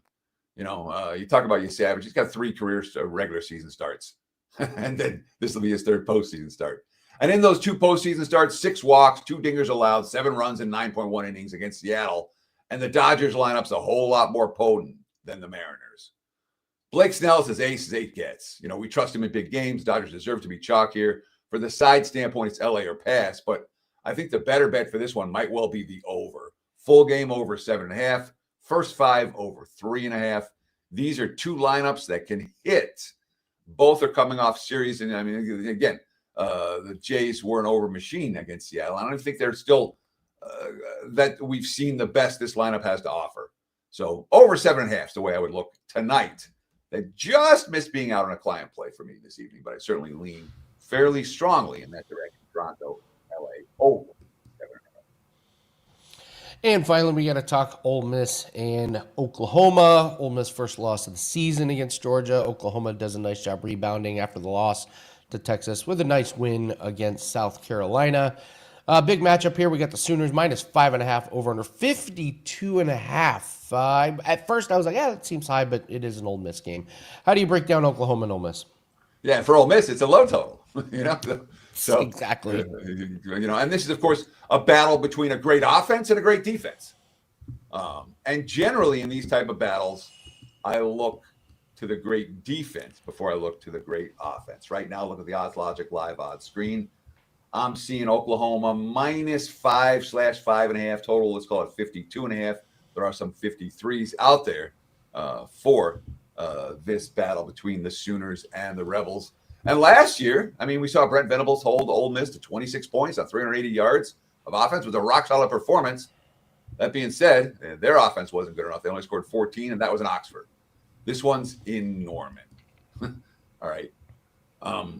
And when you think about the concepts for Ole Miss, I mean, Trinidad Chambliss, 1,500 passing yards, 8 touchdowns, 1 interception. They've given up just 7 sacks all season. You know, Venables, quote, they've done a great job keeping the quarterback upright and keeping him clean. That being said, Oklahoma, all right, leads the nation in total defense, 213 yards allowed per game. Lead the nation in sacks, 4 per game. You know, Kiffin talking about the defense he's facing. It's a phenomenal prep, a film study of signals. They do a great job of that. If you study people really well, you have enough confidence as a coach to go after these. They've got a really good read on the plays that are coming when they're called. They do a good job of going and taking those away. More about Kiffin talking about Venables. Quote, he just never lets up. That's not necessarily always how defensive coaches call it, but maybe a little more some offensive coaches do that. It's worth noting this Kiffin leaving town for another job. The rumors continue, and I think that's a distraction for the Ole Miss team. I also worry about the fact they're coming off their first loss of the season against Georgia last week, a game in which the offense did everything right, and then everything fell apart at the end in the fourth quarter of that contest. We saw Oklahoma bounce back nice off their win. You talked about how they beat South Carolina last week. I'm not convinced Ole Miss bounces back as well. Lean to the favorite, and there's a correlation here. Oklahoma correlates with under. Ole Miss correlates with over. If you're playing the Sooners, you may want to either put something separately on the under or perhaps parlay the two of them together to maximize your return on investment. Teddy covers great breakdowns as always. What do you have up for clients at WagerTalk? So right now I got NBA up for tonight. We're posting the college card and the NFL card as in the moments when we get off air. So check out the page, wg.buzz/TC, and you'll see all my plays for the weekend posted in a relatively short amount of time after I get off air. Awesome work. Teddy covers. Thanks for being a part of Football Friday. You always come with the heat with the big breakdowns. Thank you so much. Good luck and have a great weekend, sir. Cheers. Oh, wait, we got to do Sell Me. Wait, Dan, we forgot to do Sell Me. You were the host. I was like, is he kicking Teddy off? What am I doing? Oh, my God, we forgot to do Sell Me. My God. Teddy, it's because, Andy, it's because last week I made you break down. Yeah, you made me go against my own freaking pick. Against your own pick. Yeah, so at risk of Marco D'Angelo calling me a sick mother effer again, we're looking. I'm a sick mother effer for picking this game in and of itself. Jets and Bengals, and we will be doing our Survivor segment at the end of this program, Andy. And don't you better not. So, Andy, I'm wonding. This spread that we're looking at is around 6.5. Actually, some money started to show here for the Jets a little bit. So we're graded at 6.5, but it looks like the markets are going to be going to 6. Andy, why do you agree with the money coming in on the Jets? Sell me the side of the New York Football Jets.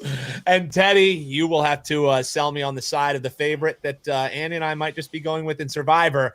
Take this for a sick mother effer, Marco D'Angelo. Sell me this NFL side, Andy. I have to take the Jets. Yep. You have to take the Jets. I'm sorry, Andy. Okay. Okay. I will make the case that the Jets will backdoor cover late. Okay. I think so I just need them to cover this. They get a few surprises with the new quarterback. They get a few surprises with new wide receivers because apparently the current ones that are starting don't want to play. They get a few surprises with maybe some running backs that the Bengals haven't seen because apparently Breece Hall is upset and doesn't want to play. They get some new surprises with their secondary because apparently Sauce Gardner doesn't want to play now. So we got a bunch of unknowns from the Jets. The Bengals take advantage late. But early on, they're confused. The Jets make it a little messy, and you got Tyrod Taylor. The team is fighting for Tyrod Taylor. We all know this. Tyrod Taylor, great locker room guy. The Jets fall behind a little early. Bengals start to pull away in the second and the third. But at the end, the Jets score kind of one of these late touchdowns to get it to like a 4 or 5 point game with like 30 seconds left. Then Flacco kneels down because the Jets starters need to be out there because the coaches need to see what they have with all these new players. So Jets backdoor cover late. Comment says it all, but that is the point of the segment. That's the point of the segment. So for people who don't know, you take the NFL side. These guys don't know what they're going to have to pick. And sometimes I know which side they like, and I make them break down the other side. Teddy, the breakdown strong there. We don't know who's playing for the Jets, so neither do the Bengals is the handicap. Essentially, none of that matters, though, right? Because the Bengals are covering. Sell me that NFL side. So let me start by selling you the Jets for a minute because Andy missed the two best talking points for the Jets. The two best talking points for the Jets are Cincinnati has yet to win a game this year by more than 4 points against anybody. Ooh. So they're not winning. They're winning, but they're not winning by margin. That's not a defense you can lay points with. And B, the Jets have a bye next week. And we want a winless team before the bye. It's ever they're going to show up, they're going to show up here. So that's your case for the Jets. I'm supposed to make a case for Cincy, and my case for Cincy, I can do it in one sentence. You're betting against the Jets. That was well done. I never had a chance. Yeah. No, you're betting against the Jets. Yeah, that's in the comments there as well. Well, guys, it's a fun segment. Again, Andy, I'm sorry I did it to you. Next week, I'll pick a better game for you, and I won't make you pick against your Survivor pick for next week. But for this week, I had a fun time watching that. Well done, Jeff. Watching him squirm. You're betting against the Jets. I never had a chance. Thank you, Teddy Covers. Appreciate it. Have a good weekend. Look at this comment. Andy, your defense for the Jets was similar to theirs. Yes. That's rough. It's rough, true, but accurate. Thank you. That's a great comment. All right, let's bring in Marco. Oh, Marco. Oh, boy. Imagine being a Jets fan right now. And I have Jets fans in my life, and it is hilarious. So we've been asking people all day in lieu of the Chauncey Billups situation, what's the one bet you lost that you can't prove was fixed, but deep down inside, you know damn well that thing was fixed? Do you have one off the top of your head, or do you need to think about it for a minute? I really don't have one, and I don't like to go down that road. But what I will say on this whole thing of going on is, yes, this is going to be something that's going to be a concern, and we're just seeing, the tip of the iceberg with what happened, yesterday. But I did catch the segment earlier when you were talking with Ace and so forth. Anything that involves one player that can control it, whether you're talking, like a tennis match, a fight, a boxing match, obviously there's always going to be questions there when there's something, because that's the easiest way to do something. But with the new betting market, how easy is it on the player props? That's where it's at. But this is where it's stupid with these guys, because there are such limits on player props that any, unnatural wave of money that comes in on a particular player prop is going to set off so many bells and whistles and alarms. You're going to get caught. I am honestly surprised that it's taken the FBI this long, if this was going on to the degree that they're saying that it was going on, because that kind of money just doesn't come in one-sided on props. Why it took them so long. So I'm curious to see when all the dust settles what happens. If you want to ask me if I could say the most frustrating part of betting a player prop is when you have a player that is just rolling over, gonna go over a total. And I did a ton of them in the WNBA this year. And if one of the teams really gets way out there and you can't figure out if the coach is going to leave players in or if they're going to empty the bench and when. And there's nothing more frustrating. I lost a couple player props this year by half a point when my player didn't play the fourth quarter. Those are frustrating. But that's part of the game, because you're not supposed to leave a superstar out there when the game's decided, to risk injury. So you can't. I'm not going to say that. I'm not referencing that was in any way or shape or form a situation where the fix was in. That was just smart, basketball IQ. I mean, Marco, the other weird thing is they're like, well, we noticed $200,000 got bet on Terry Rozier under. And it was like, well, hold on. How do you get $200,000 down? I can't put $500 down on one book on a player prop without being flagged. Like, how did y'all get $200,000? All right, we've digressed. All right, let's talk some actual games. You get the Giants and the Eagles. Fascinating matchup here. The Giants coming off of an absolutely brutal spot. It's going to be interesting how this team survives. And the books aren't playing around. I mean, you got Philly minus 7.5 and over under at 44. You got to pay a pretty penny if you want to take this Eagles team. How do you break it down? Yeah, you're paying a premium for, taking the Eagles, in revenge. And, I'm scared to death to give a breakdown on these Philadelphia games, because Dan keeps giving me Philadelphia games, and I see how he treats you. And I'll be honest, I'm scared, Dan, because he is one sick mother, But we talk about this one. So you know what I'm going to do to be safe? I'm going to give you the total. I love it. That's smart. That's how much Dan scares me. All right. But, here, in all kidding aside, it is a quick revenge game for Philadelphia. They just played 2 weeks ago on that Thursday night game. History supports Philadelphia to win this game. Since 2006, in this series, when they've played in Philadelphia 16-5 straight up. Now, ironically, and this is a big swing because we know the adage, you just pick the winner in the NFL, you're generally going to have the point spread winner as well. That has not been the case in this series. The games in Philadelphia, the Giants, even though they're only 5-16 straight up, are actually 12-8 against the spread in Philadelphia. So they do play them tough, or we're just playing an inflated number. And I think, again, you're looking at an inflated number here. I really want to pull the trigger with Philly in revenge, but I can't get to the window laying that 7.5. I will admit, I'm going to have probably Philadelphia on a couple of my teasers this week, get them down to with a 6-point teaser, get them down to 1.5. But here's the problem with Philadelphia. If you can't run the football consistently, you're not going to win in the NFL. You cannot be a one-dimensional team. And in the last 3 weeks, Philadelphia's run for 45, 73, and 45 yards. That's my biggest concern with Philadelphia. So that has me looking, at the total here. And when we go back to that Thursday night game just, a couple of weeks ago, you're going to say, well, what's going to be different? The Giants went up and down the field on Philadelphia. It was ugly.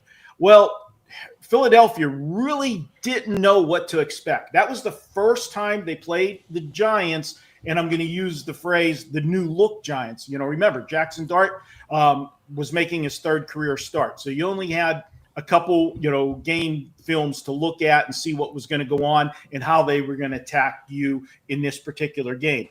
Now you've played them once, and you've got, another game of game film, 2 more games to look at. So I think they're going to be better prepared for Jackson Dart. We talk about it in baseball. How many times I tell you that, when you got a rookie pitcher, first time around the league, man, I love taking the rookie pitcher because they haven't seen him yet. But as they go second time around the league, are they going to be as effective? This is going to be his second meeting against the team in his career. Let's see how he handles that. With that said, that has me on the total and it has me on the under. Philadelphia needs to establish the running game. Even if it's not working, they got to get the ball on the ground. They got to get attempts. You can't have a split like they had, in one of their games. They only ran the football 11 times in the game. How do you do that? You need to have some kind of balance to keep the defense honest. I think they go under the total. You look at this total, it's inflated because of last week's game with the Giants in Denver. And they're going to say, if they could do that against the Giants defense or the Denver defense, the Giants should score points again here once again. I think that was a part of fatigue with Denver. Denver had played a murderous schedule, traveling all over the country, had to go to the East Coast 2 weeks ago, then had to go to London, then had to come back without a bye week and play in the altitude. We always talk about the altitude, how it affects the visiting team. But when you're traveling around as much as they had been, it had to affect them too. And both teams just kept going up and down the field. Well, at least Denver did in the fourth quarter. I'm going under. The under in this series is 14-7. In the last 6 meetings between these two, this is the highest total. It's an overreaction. Go under. Division game, especially with the home team in revenge. I'm taking under 44. Like it on the under. Very, very smart. Well played, Marco. Well played to go. Dan scares me. Hey, your microphone still works. Your microphone still works, especially putting the Eagles in a teaser leg. We'll allow you to continue on the show, Marco. Hey, this guy ain't dumb. How do you think I survived 4.5 decades in this business? I know whose butt to kiss. Well, let's talk Alabama and South Carolina before we get to the sauce of the week. Alabama sure seems to be finding their groove. They're 12-point favorites here. South Carolina, I mean, let's face it, they can't really money line compete against these ranked teams, but can they cover a spread? You got over under 47.5. How do you see the Crimson Tide and the Gamecocks? Well, I'll tell you how I see this game is if I'm wrong on this game, I can see the comments just calling me a complete and utter idiot, as people usually do whenever we lose a game going against a public play. I mean, last week in the NFL, it was not good for me. I'll tell you that. And we had some of those ugly teams on the card. But you know what? Nobody comes around whenever week after week you're cashing tickets with ugly plays. But the week that every favorite, wins over the garbage teams, everybody that's, John Q. Public that likes to play those teams will let you hear about it. And I'm going to step in front of Alabama here. And this is, I know sounds crazy the way they're playing, but these teams can't go full throttle every single week the entire season. And I'm just looking at the schedule here of what Alabama has been doing. One, you've got them, they're coming off a big game last week. Okay. That was a revenge game for Alabama against Tennessee. They got their revenge. Now, if you go back and look, they had a revenge game earlier this year. Remember, Alabama lost 4 times last year, something you never see with an Alabama team. Well, one of those teams they lost to last year was Vanderbilt. They came back and took care of business against Vanderbilt a few weeks back. What happened in the next week? They were life and death with Missouri. They escaped with a 3-point win. Now, granted, I'm not trying to compare Missouri to South Carolina because we know Missouri is a much better team. But the point is, point spread's the great equalizer here. And I have a little thing that, we all have our little things that hit triggers for us when we first look at the games, okay? Well, when I sit down and start to look at the games, I go down the list. I look at every game on the board real fast and look at what the opening numbers are. And then I'll make a note if something strikes me. And when you have a public team like Alabama, a powerhouse, it's a public team, everybody likes to bet them, and they're a favorite, and they're just under one of those key numbers, okay? So obviously we're talking about the 3s, the 7s, the 14s. Well, they're sitting at 12, okay? I can guarantee you, if Vegas would have made this 13 or 14, the public players would have thought nothing of it and still played Alabama because Alabama's going to roll. Oh, yeah, they're going to win by 2 touchdowns. That's just the thought process that they go with. But when it's hanging under one of those key numbers, the reason for that is they know if they do put that number up at 14, they're going to get the public still going to play it. But they're going to get an onslaught of sharp money on the dog because they're going to know that it's going to be overvalued. And that gets me start thinking about the dog. So when I start thinking about the dog, I went back and looked at everything that we got here with this Alabama team. Look at what they've played. This is in succession. Georgia, Vanderbilt revenge, Missouri, Tennessee revenge, and then their next 2 games, and I will point out they do have next week off, so that softens it a little bit, but then they have LSU and Oklahoma.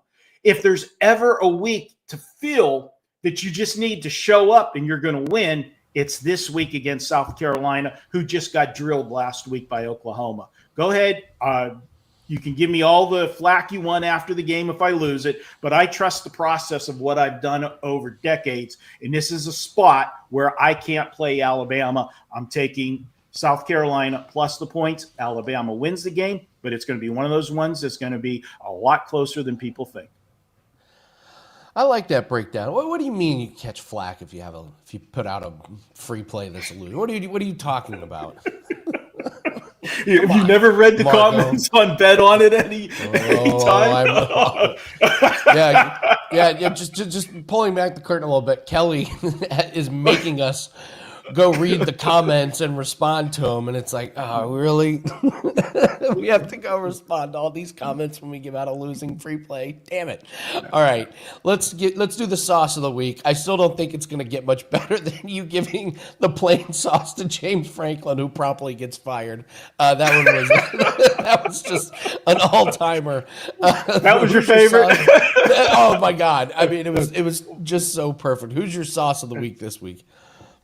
All right. Our sauce of the week, we're going to a team. We're not going to a player this week. We're going to a team. And I know they played last night, so forget last night. And thank you, LA Chargers, for winning and getting me 4 units back of the 5 you cost me last Sunday. Yeah, that full disclosure, I had a 5 on the Chargers. And also, full disclosure, last week, I was at the Westgate for the late games to watch them because the late card was supposed to, on paper, be pretty good. And a couple of them ended up being pretty entertaining. But when I walked into the Westgate and I'm sitting down and I don't even have my first drink yet, and they go to the big screen to put that Charger game on, and I saw the uniforms that they came out in, I immediately turned to my buddy and said, "We are screwed," but I used a different word. Okay? Uniform theory. I love it. I love it. Was it Savannah Banana Day there at SoFi? What are these uniforms? And as awful as those uniforms were, the only thing that was uglier was the performance of the Chargers. Please explain to me the team that we saw last Sunday to the team we saw last night. Okay, how do you even explain that? There's nothing to explain other than the uniforms for there. So for the Chargers, for the sauce of the week, you get lemon pepper. Okay. Oh, this lemon is great. Lemon yellow. Lemon pepper has a little bit of flavor, but it has no bite at all. Just like your performance last week. Screw you, Chargers, last week. And if I ever see you play those with those uniforms again, please let me know ahead of time so I can bet the other way. That's it. Lemon pepper, guys. That's great. The lemon pepper for the Chargers uniforms. It's absolutely. Absolutely. Yeah, losing is one thing, but when you lose dressed like a banana, it's tough. So it was kind of an obvious Savannah Bananas would have probably put up a better effort. Yeah, they would have been more entertaining. They might have played better defense. Marco, we got Weekend Warrior that's up. We got all kinds of specials at WagerTalk. What do you have up for this weekend? Well, take advantage of Weekend Warrior. If you're just playing football, that is the way to go. You're going to get everything Saturday and Sunday, college and pro. You'll get any 5% that are included. And if we have a Monday night play, you get that thrown in as well. If you're playing more than just football, then the way to go, guys, we've got a deal for the rest of 2025. It's $590. Get you any capper. It's site-wide. You can get any capper the rest of the year, all of their plays. Guys, NBA started this week. Hockey started a couple weeks ago. We've got college basketball ready to start. And then, of course, we got the World Series starting tonight. So everything is in play right now. Jump on board. We're off to a nice start with the hockey. I'm very selective in both hockey and NBA, but when we have plays, we win them. We did lose one last night in overtime with the Denver Nuggets. That was a tough one. Always love losing a dog in overtime. Those are always fun.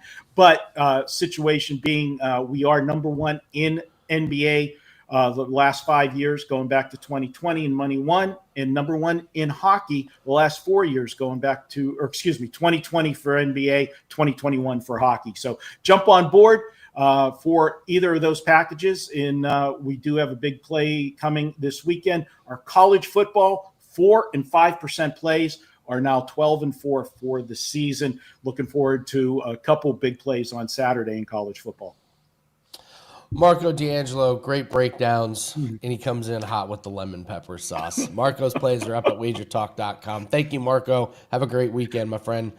All right, Good guys, luck. we're going to do all around the world. We're going to give out some free picks. Dan's going to come on. We'll do our Survivor. I think we spilled the beans on that one, but we'll also go over some Pick 5 Super Contest picks.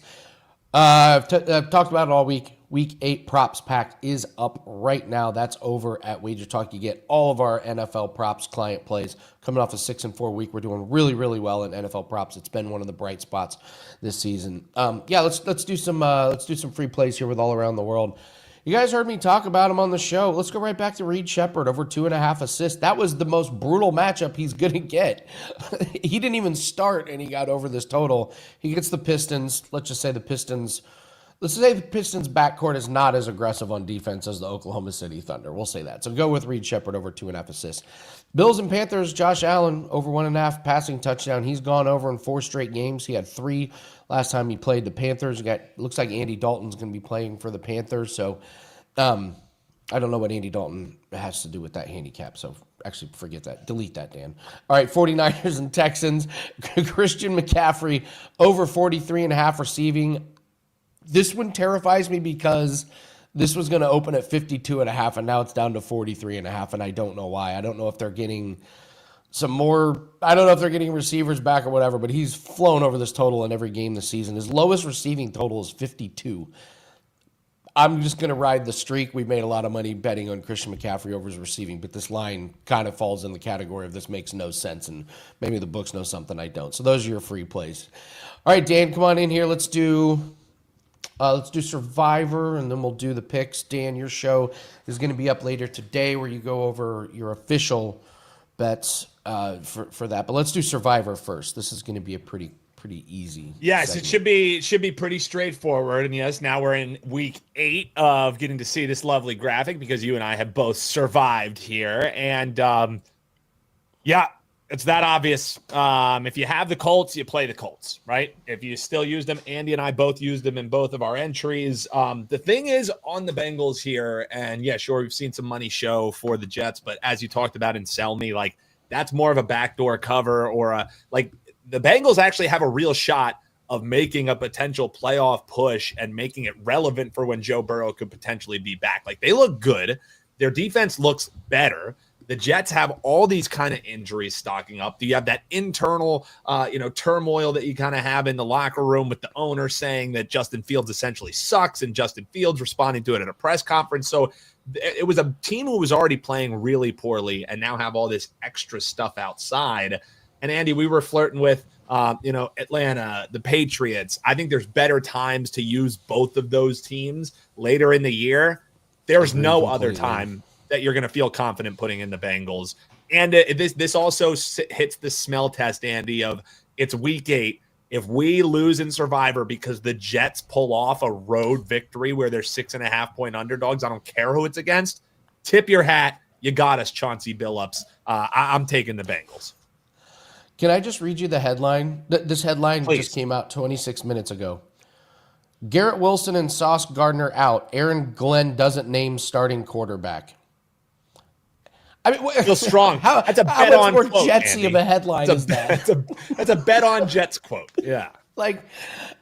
So they're probably going to be sellers here. I mean, Garrett Wilson wants out. I can't believe Breece Hall would want to stay around for that. Sauce Gardner doesn't want anything to do. And then you have the owner on top of that coming out and completely destroying their quarterback. And like you said, Breece Hall is also questionable for this game. So and really this offense does not move the ball without Garrett Wilson. Like that's just not even close. That's it's been set it and forget it. If Garrett Wilson's out, this team doesn't move the ball.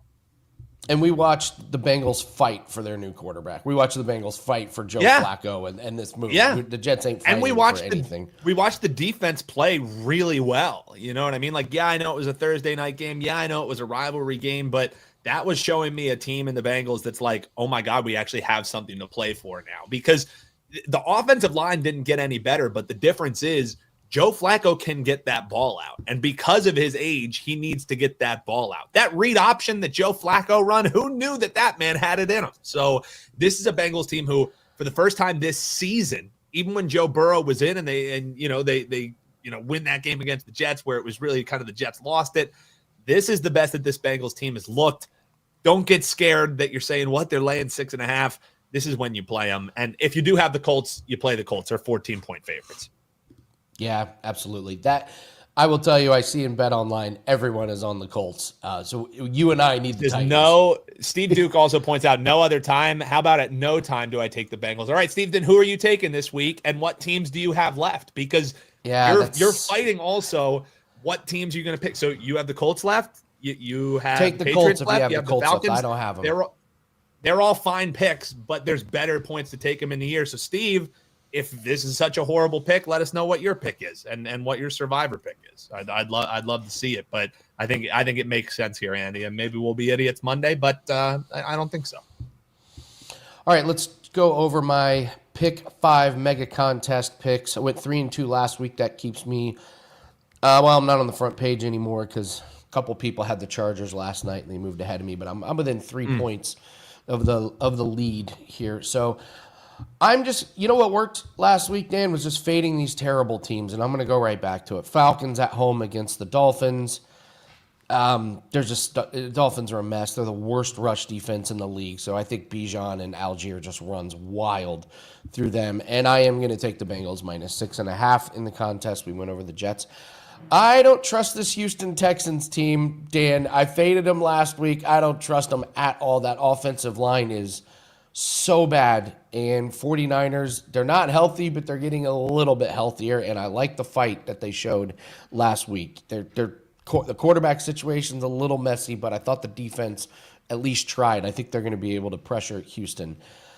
I don't trust this Broncos team as well. Give me Dallas on the road, plus 3.5. Any team that can put up a lot of points is going to have a chance. And I think this Broncos defense is not as good as we thought they were going to be coming into the season. They needed a miracle to beat the Giants last week. And then I'm just going to lay it.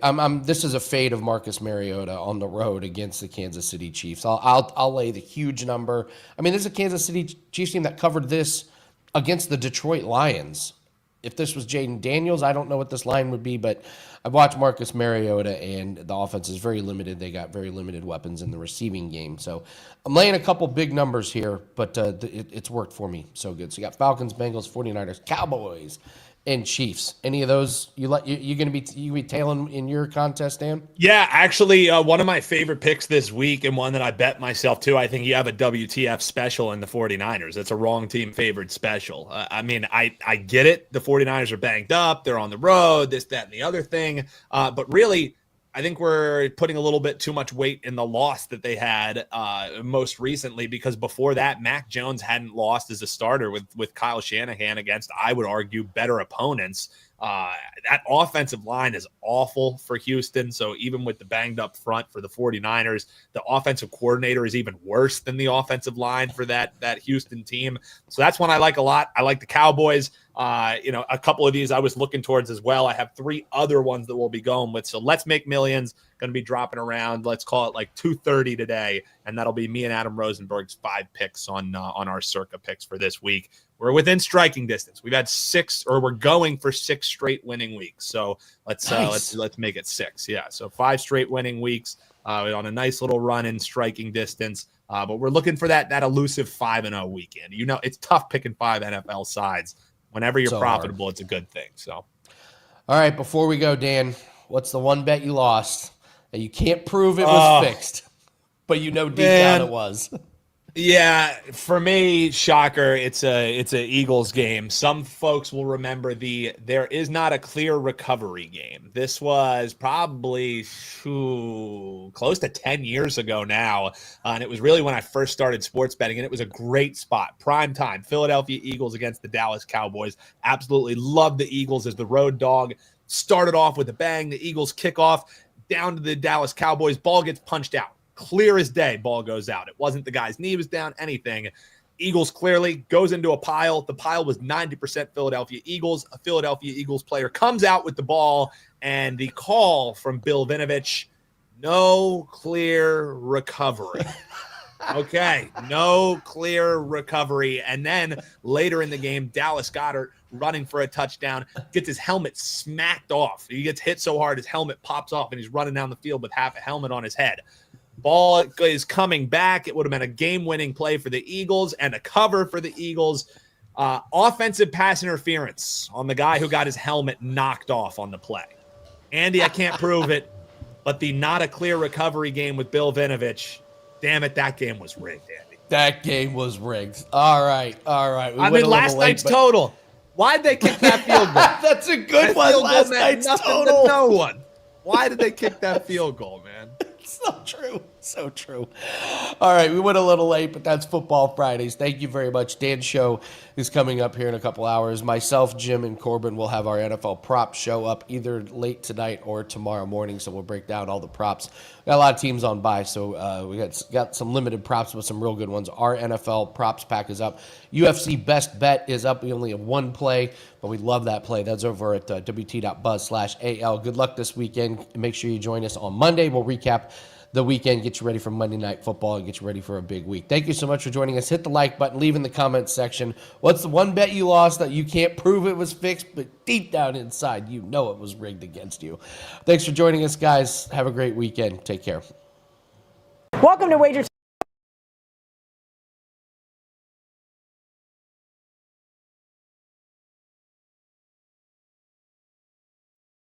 We've got a handful of primetime games, the Steam Report with Gianni The Greek, some barking dogs. Do we have a trap game this week? I don't know. The Deli has been rocking and rolling at 21-13 on the season. And of course, we've got those best bets coming up next on Bet On It.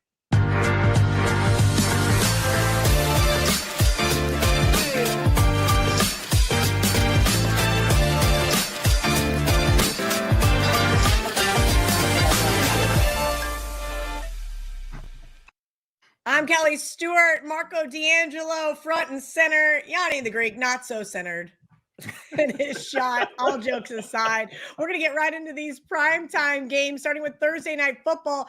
Marco is going first. Minnesota is now a 3-point underdog at the Los Angeles Chargers. 44.5 here, Marco. I want to like the Vikings so bad. So bad betting against the Chargers, but Carson Wentz just makes my stomach turn. Yeah, well, Kelly, you know what made my stomach turn was last week's performance in the NFL. Hey, I'll get it out of the way. Go ahead, drop the comment. We sucked in the NFL last week, no question about it. You're going to have those kind of weeks every once in a while, and it's going to happen when, Kelly, all of the public teams, come home. When you have so many favorites win, and it just looks easy. That's not when we're going to make money, at least not for me. And it was a rough week. So I own it. It's bounce back week in the NFL this week. And let's start with the LA Chargers, one of those teams that was ugly. And I don't know which was uglier, the Chargers' performance or those damn uniforms that they were wearing last week. I don't know what was up with that, but they were bad.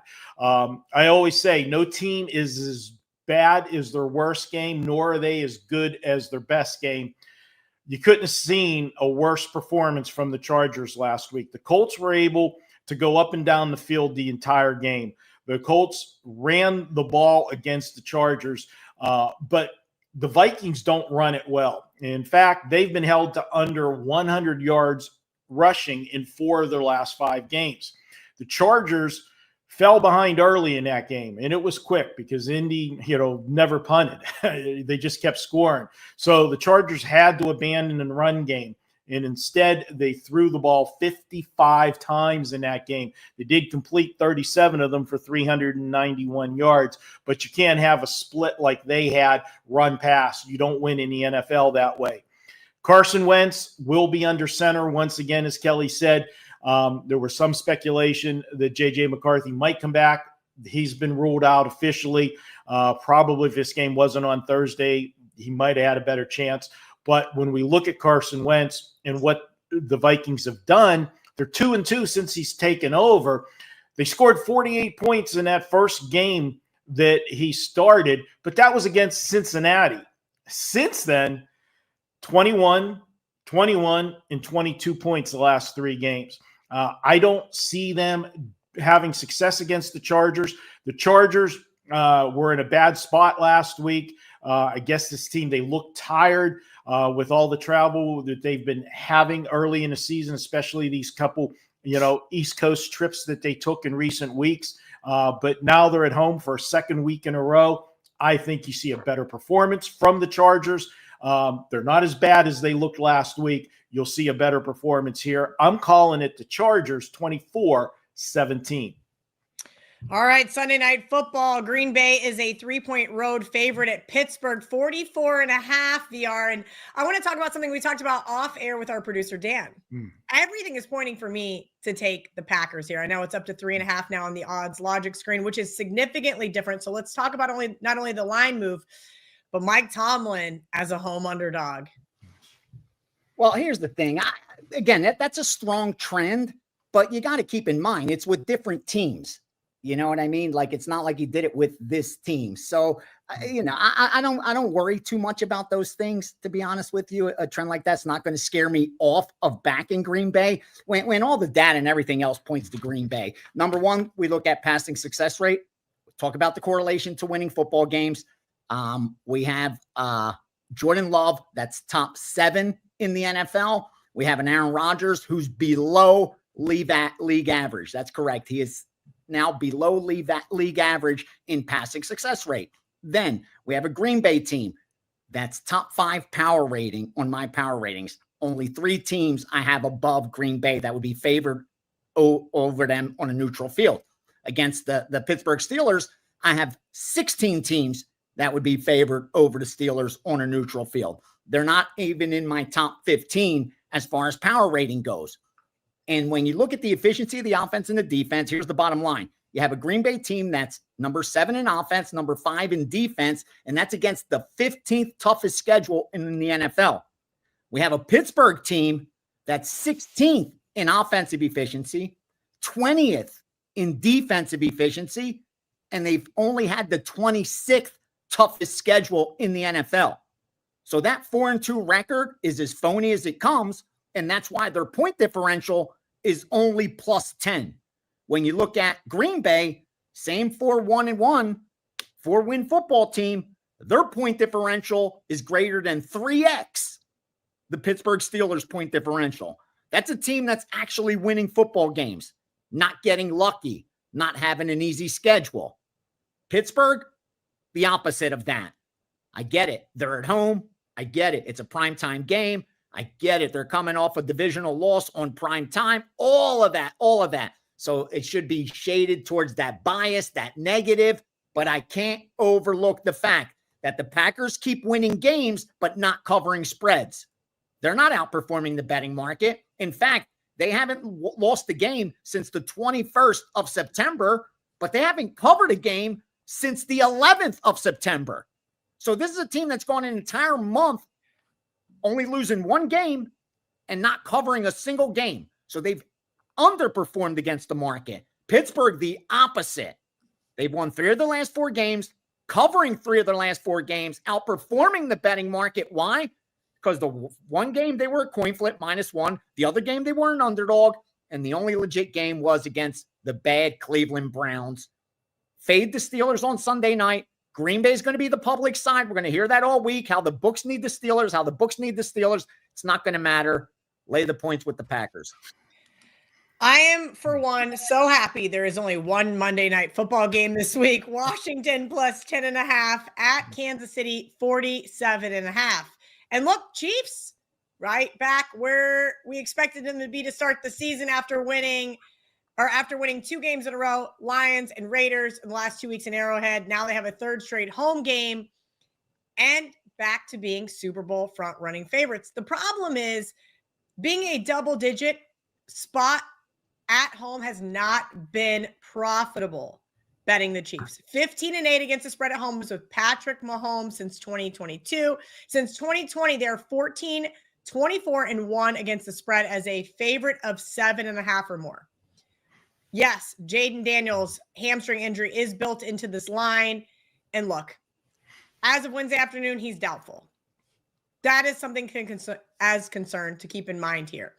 But we do have to kind of see if Noah Brown, Terry McLaurin, Deebo Samuel, Austin Eckler also play. Because if those guys are back in, this line is going to change. I do think the Chiefs have that defensive ability to bleed the clock and keep this being a low-scoring game. But there's a guy named Bill. I don't really know his real name. I just know we call him Bill.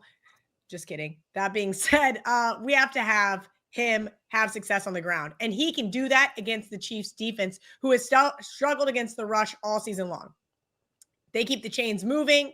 They keep Patrick Mahomes on the sideline. That clock keeps running. Guess what? 10.5 becomes much more worthwhile. While I don't think I'm going to actually get to the window on this game, if I'm looking for a 5th, maybe in the Super Contest or one of the Splash Sports contests that I have to pick every game on the board, I'm taking the points here on Monday night. VR every single Sunday. You do a Steam report after last call. It is going to be open this week to WagerTalk insiders as well. WT.buzz/insiders, $2.99 a month. Get you all the early access for everything WagerTalk YouTube channel related. Let's kind of go in Wednesday afternoon, what you're seeing early in the week. That way we can either confirm it Sunday on last call with Ariel Epstein or Sunday before kickoff in the Steam room. Yep, where the final hour leading in, we go over every single game as much as time permits, sides, totals, props, share as much information as possible, share those teasers that have done good all year, player props that come in, live bets that come in, and of course, go over risk management, year-to-date results, and I'm there to answer every question. Great asset for bettors. You definitely want to take advantage of the Steam room. I'm there to answer all your questions. Now, here's some of the stuff we're seeing early. Remember, the look-aheads come out a week prior. Those usually get hit. The market usually settles over the next few days, and then heading into the weekend is when the NFL really starts to ramp up. So pay attention to those line moves Friday night and Saturday while all the attention's on college football. NFL's getting hit. Start off with Cincinnati, the -2.5. Look ahead got hit. Moved it to 4.5. Obviously, went to 5, 5.5, 6. Cincinnati continued to get money, and the over at 42.5, which was the look ahead. But since the adjustment, haven't seen over money. Public's betting it over, but it hasn't been the betting syndicates. A game that got dummied down. First half-point move is down. Remember, talked about it in college football Steam, how the limits are low on screen books when they first post the numbers, and then the credit shops open up with bigger limits, usually getting the right side.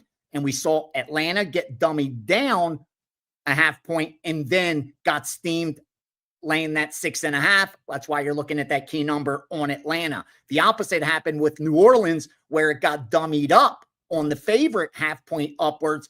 And then the New Orleans getting steamed every week, +6, 5.5, 5. So they took the plus with New Orleans, and then Dallas and Denver. Two-way action here because of the look ahead of the +4 that they took on Dallas. But I saw Denver -3 get hit as well. Talk about it all the time, how tight these NFL lines. And when you get to those key numbers, don't be surprised to see two-way sharp action. Also, Dallas-Denver game 279, over 47.5 look ahead, over 47.5 opener, over 48 and 48.5. So legit move on the over Dallas-Denver. And finally, KC and Washington, same situation with the look ahead at 5.5 getting hit. But at 11.5, we did see Washington money come in. So there's a lot of big moves off of that look ahead line. Pay attention what happens after that. If there's follow through, a lot of times you'll even see money come in on the other side, like we're seeing with KC and Washington, because of that 5.5, 6 point adjustment. So, all right. No, I'll just say on Sunday on last call, we'll update this. And then, of course, in the Steam room as well. All right, perfect. From VR there, and he mentioned the Saints, and Marco likes the Saints for barking dogs, and I just don't know if I can deal with these garbage teams week in and week out again. Last week was, well, I said on opening line report with Teddy covered. You just got to move forward and understand that it was a chalk-eating weasel week and hope that we don't see another one of those for the next 10 weeks. That being said, Marco, the Saints, here we go. The Bucs looking red hot. They just got derailed, though, by the Detroit Lions. That offense looked very inept against what was supposed to be a very broken secondary. Talk to me why you think the Bucs have a possibility to lose 2 in a row. Well, I think it's actually a bad spot for Tampa. The conventional wisdom would be that, hey, they played a good team last week in Detroit, was on Monday Night Football, and now they're stepping way down in class. This is a bounce back spot for them. But really, they're playing back-to-back road games on a short week. You play it on Monday Night Football. Now you got to go back out on the road for a second week. Yeah, you're playing, division rival, so you're familiar with the team. But last week, Tampa fell behind early, And just like we mentioned, in the other game with the Chargers, they had to abandon the running game. They ran the football 12 times and they threw it 50 times. Detroit completely dominated Tampa Bay, and really the 24-9 score could have been a lot worse. To make matters worse for Tampa, they've been decimated with injuries. They suffered more injuries on Monday night. And not only are they playing on the road for the second week in a row, Kelly, they're playing their third road game in 4 weeks. This is a huge negative. Now, we look at the Saints, and yeah, it was an ugly game last week. They lost 26-14. But you know what? They had 4 turnovers. If you turn the football over 4 times, they were -3 in the turnover margin. You're supposed to lose by more than 12 points. They were 1 score away from actually covering the spread in that game. Shane Rattler, yeah, no question, he had an absolutely ugly game. If he can just have a clean game for a change, and I know it's asking a lot, but if he doesn't turn it over 4 times in this game, with all the injuries that Tampa Bay has suffered over the last several weeks, and given their schedule, I think the Saints can hang in here. I think this line is too high for a team that's got as many injuries as Tampa has. And I know Baker Mayfield's had, a good season until last week. And it looks too easy for them to get right against a bad team. But this is division home dog. And we talk about buying low and selling high. Right now, the market is about as low as it can be on the Saints. I'm going to go ahead and take what I feel is an inflated number. I think this game's going to go right down to the wire. Give me the Saints plus the points, and you know the drill. Sprinkle a little bit on the Saints. Spencer Rattler is the most frustrating quarterback I put my money on week to week, not named Justin Fields. Good thing is Justin Fields is no longer the quarterback of the New York Giants New York Jets VR, but yet you're still taking this godforsaken team because let me guess, the Bengals should not be this big of a favorite. No, I got one job. That's it. I try to place good bets on undervalued teams. And I think that's what we have with the New York Jets, regardless what the wise guys do, regardless what the line movement is. Here's what I know, that the New York Jets, okay, 5 of their 7 losses are by only 1 score. They're a team that's 0-7, and yet their point differential is -54. Cincinnati has won 3 of 7 games. So they're a team that's only 1 game below 500. They have a point differential of -78. So my 0-7 team has a point differential of -54. My 3-win football team has a point differential of -78. I think one of these 2 teams has gotten unlucky, and that's the New York Jets losing these 1-score games. 3 of the wins for Cincinnati, those 3 wins I'm talking about, have been by a combined 7 points. When you're the 32nd best defense in all of the NFL, you have no business giving a touchdown to anybody. That back door is going to stay open the entire game. Regardless of Cincinnati going out there and winning this game by 4 touchdowns or not, this is way, way, way too many points, especially coming off a big primetime win against a divisional rival that you got the job done in the final few minutes of the game in a movie script fashion. And now you got to get up to play the 0-7 New York Jets, and you're laying a touchdown. I don't see it. Jets may get their first win, because until they get their first win, this is going to be a motivated football team. Like, last thing you want to do is go 0-16. Once they get that win off their backs, then they may quit on the season. But a team that hasn't won a single football game yet, rest assured, has something to play for. I like the Jets. Give me 60 minutes of effort, and I think this is a winnable game for them, again, against the 32nd best defense in all of the NFL. The 32nd best defense is given a touchdown. A team with a -78 point differential is given a touchdown to a team with a -54 point differential. Give me the Jets all day, plus that touchdown. Buy the half point up. You're not going to need it if you're taking the 7, but sprinkle that money line all day. All right, VR, should we be concerned about the Bengals in teasers? You don't use it. Definitely don't use it. Unless it's 7.5, don't use that teaser. I really wouldn't. Again, we know in the NFL, pick the winner, you're going to cash tickets more times than not.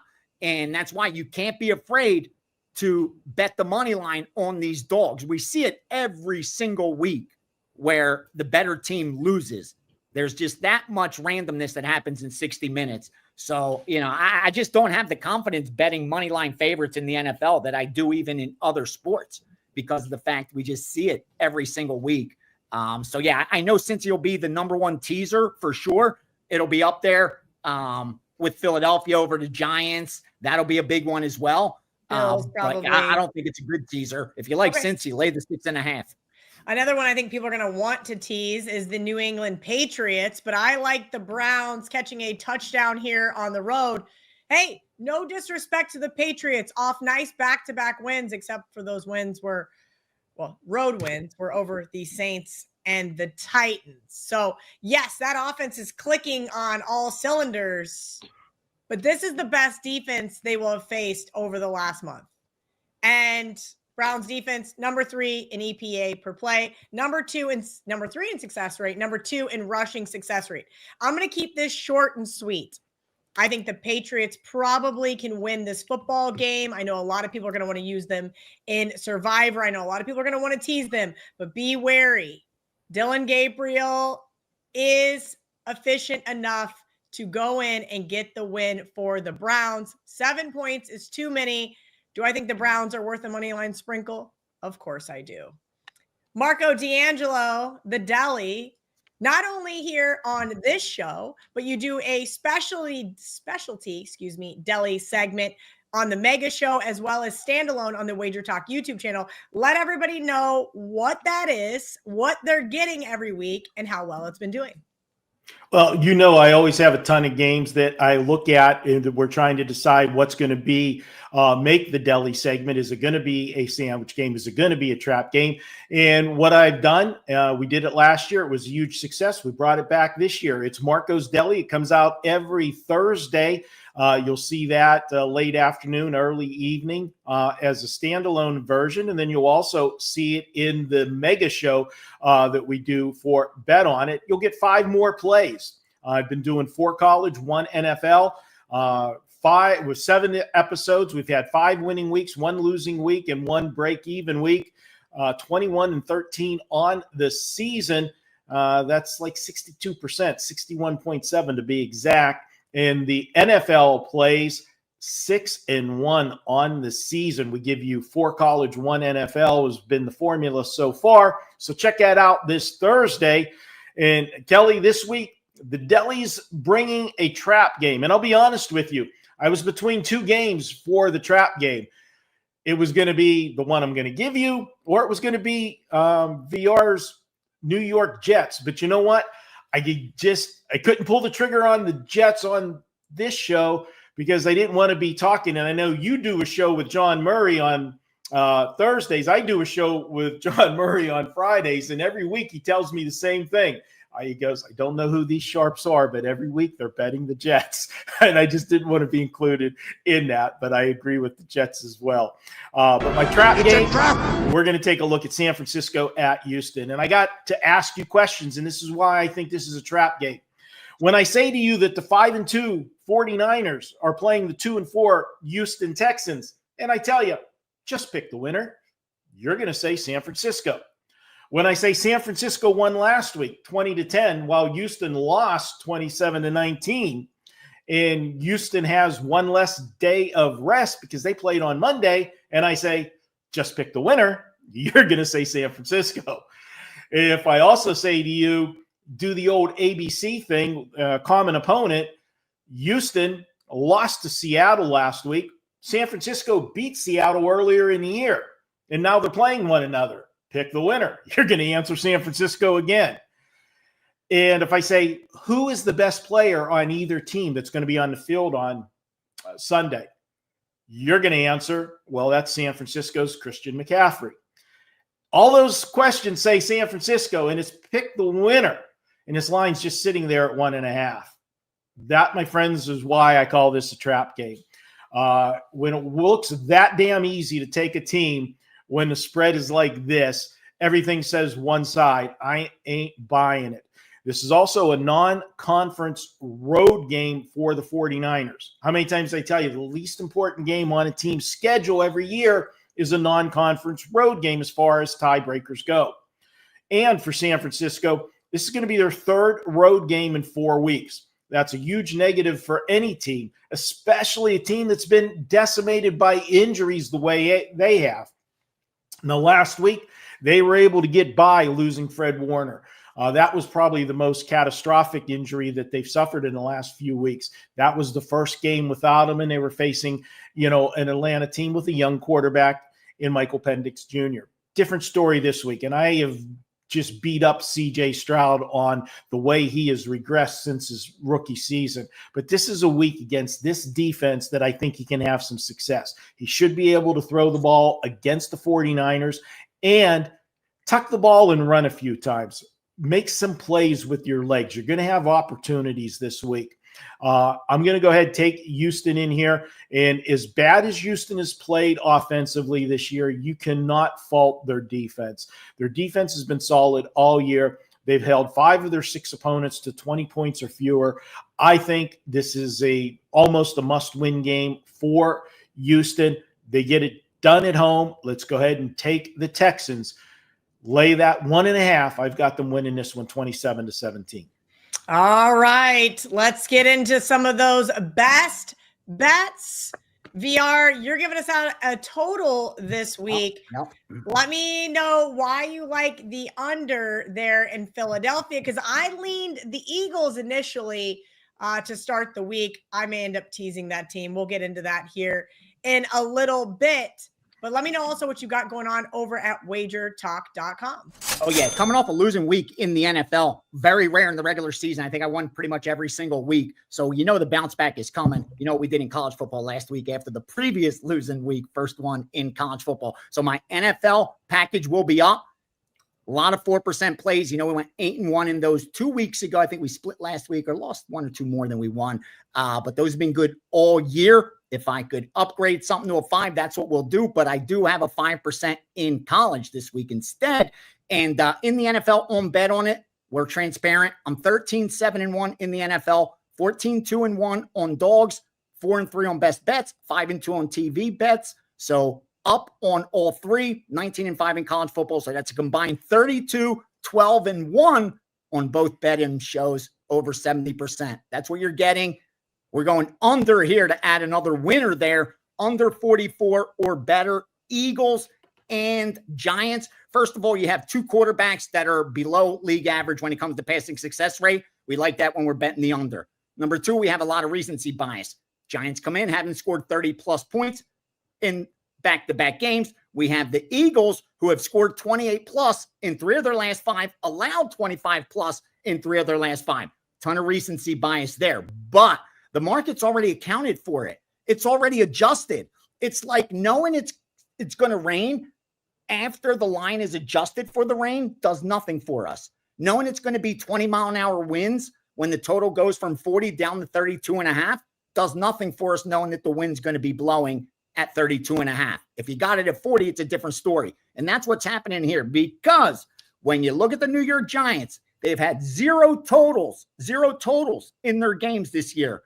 Above 42, you got to go back to early September to find a total that was above 42 in a Giants game.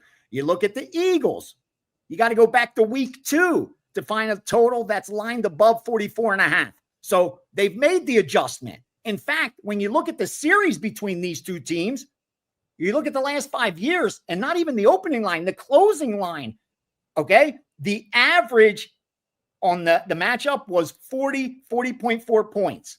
So they have adjusted. They've adjusted well over a field goal off what it should be. That's the kind of value we want. And I think the X's and O's set up nicely as well, especially when you look at the Eagles, who are the 8th most efficient defense. Giants are going to have to show up defensively because that's somewhere where they're weak, but they're weak offensively as well. As long as they could contain the Eagles and limit them, I think they should just be fine. It's a divisional game. You'll get effort the whole 60 minutes. Go under 44, best bet of the week. All right, Marco D'Angelo. We have a couple of different specials over on the WagerTalk homepage. Weekend Warrior. We've got $500 off right now on a yearly package, making it less than $125 a month. Tell me what you think the best special is for our audience, and then tell me what your best bet is for this week. Well, Kelly, we've got a site-wide special. There's 10 weeks left on 2025. You can get the remainder of 2025, any capper of your choice, just $590. That's a tremendous savings, and it's going to get you not only just football, it's going to get you NBA started last night. You've got hockey in full swing. In a couple weeks, we're going to have college basketball. Every sport is going to be running. And, oh, yeah, you got the World Series starting on Friday as well. Pick up every play from your favorite capper for the rest of 2025 for just $590. That's like $8 per day, $59 per week. It's a tremendous savings for you. You know, we have the Weekend Warrior. The Weekend Warrior is a deal in itself at $49, but that gets you just football, gets you all the football for the weekend. With this $590 package, you're getting everything for the rest of the season for $59 a week. $10 more, you're getting 7 days instead of just the weekend, and you're getting every play in every sport from your favorite handicapper. So check that out at WagerTalk. We've got a big week planned. It's bounce back week. I said it at the top of the show. We had a rough Sunday. Had a good Saturday once again. 4% and higher plays in college football are 11-4 for the season. We've got a couple loaded already for Saturday, so check it out. The Sunday card we haven't finalized yet, but we'll have some big action there in bounce back week. And for our best bet, Kelly, you know, I watched it last week. I was there at the Westgate. I saw it, and I still don't believe what I saw. The Denver Broncos putting up 33 points in the fourth quarter. That's not the part of the game that surprised me, that they exploded for 33 points in the fourth quarter. What surprised me is when they battled all the way back. They were down 19-0 entering the fourth quarter. When they battled back to finally get their first lead in the game at 30-26 with just 1:51 left, you thought, okay, there you go. They've got the game. The Giants blew this game. Denver came back. They're the winner, only to see the Giants go back down the field and score the game go-ahead TD with 40 seconds left. I've been watching football for 4.5 decades, Kelly, in this business, and teams don't come back after they blew a lead from coming from the grave the way Denver did. The fact that Denver went down the field, found a way to get that game-winning field goal and win the game at the end was truly amazing on their part. And let's give Denver credit. They've had a tough schedule. They had to go to London. They didn't have a bye week. They had to play back-to-back weeks on the road, went to the East Coast 2 weeks ago and played, and then had to go and play in London last week and travel back. They look like a tired team. This is a proud Denver defense that their numbers say they are much better than what they did last week. And I think the fatigue came into play in that game. And once the Giants had that early lead and they had to keep attacking, playing from behind, you saw the crazy score that we saw. This defense will show up this week. And they're going to be playing a team, speaking of defenses, that absolutely does not have one. Yes, I know when you watch the Dallas Cowboys, they can score from anywhere on the field. I get that, but they're going against an elite defense. And I am saying elite defense, even though they gave up as many points as they did last week, did Denver.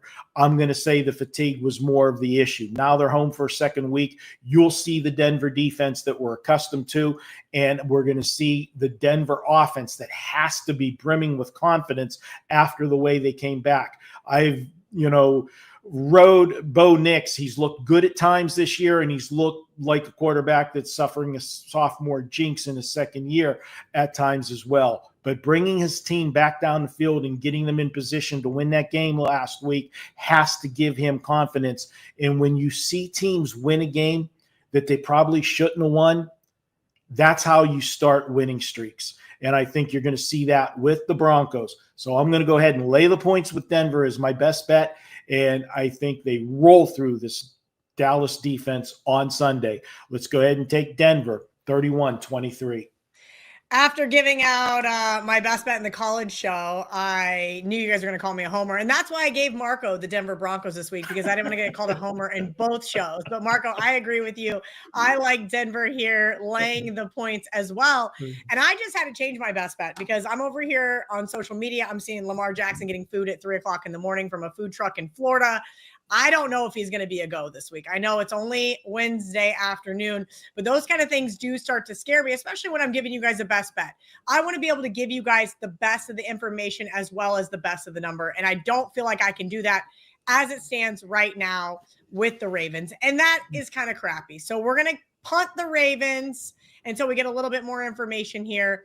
There was a really great tweet from John Ewing regarding them, but we're going to pivot. We're going to go Carolina plus 7.5. Yes, I know the Buffalo Bills cannot possibly lose 3 straight with Josh Allen, and they're 7-0 straight up off a bye.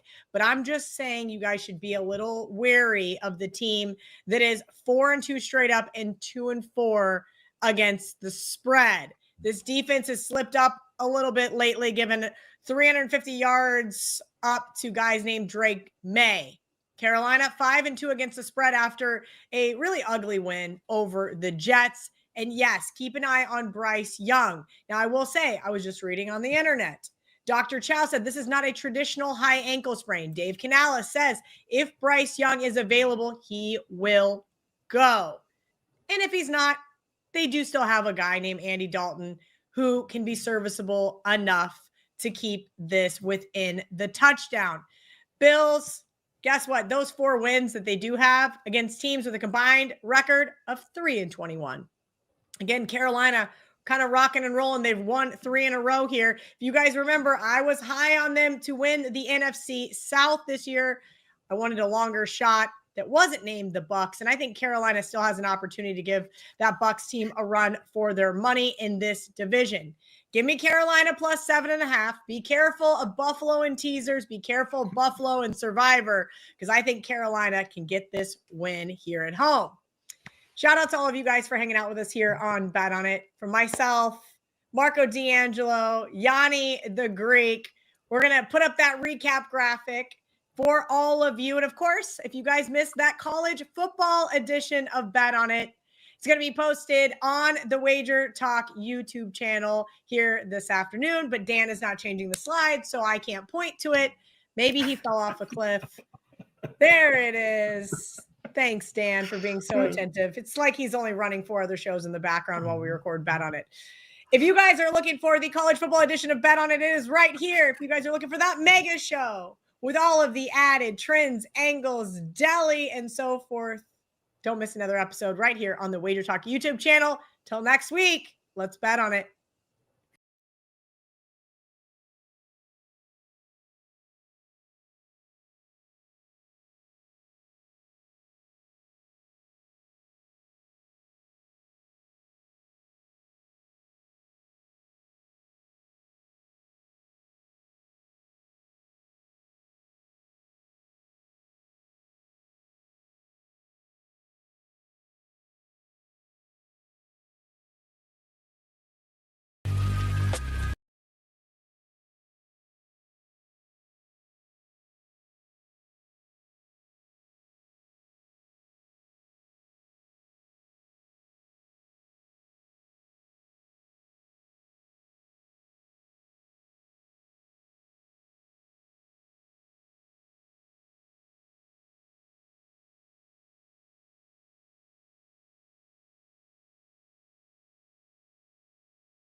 What's good, everybody?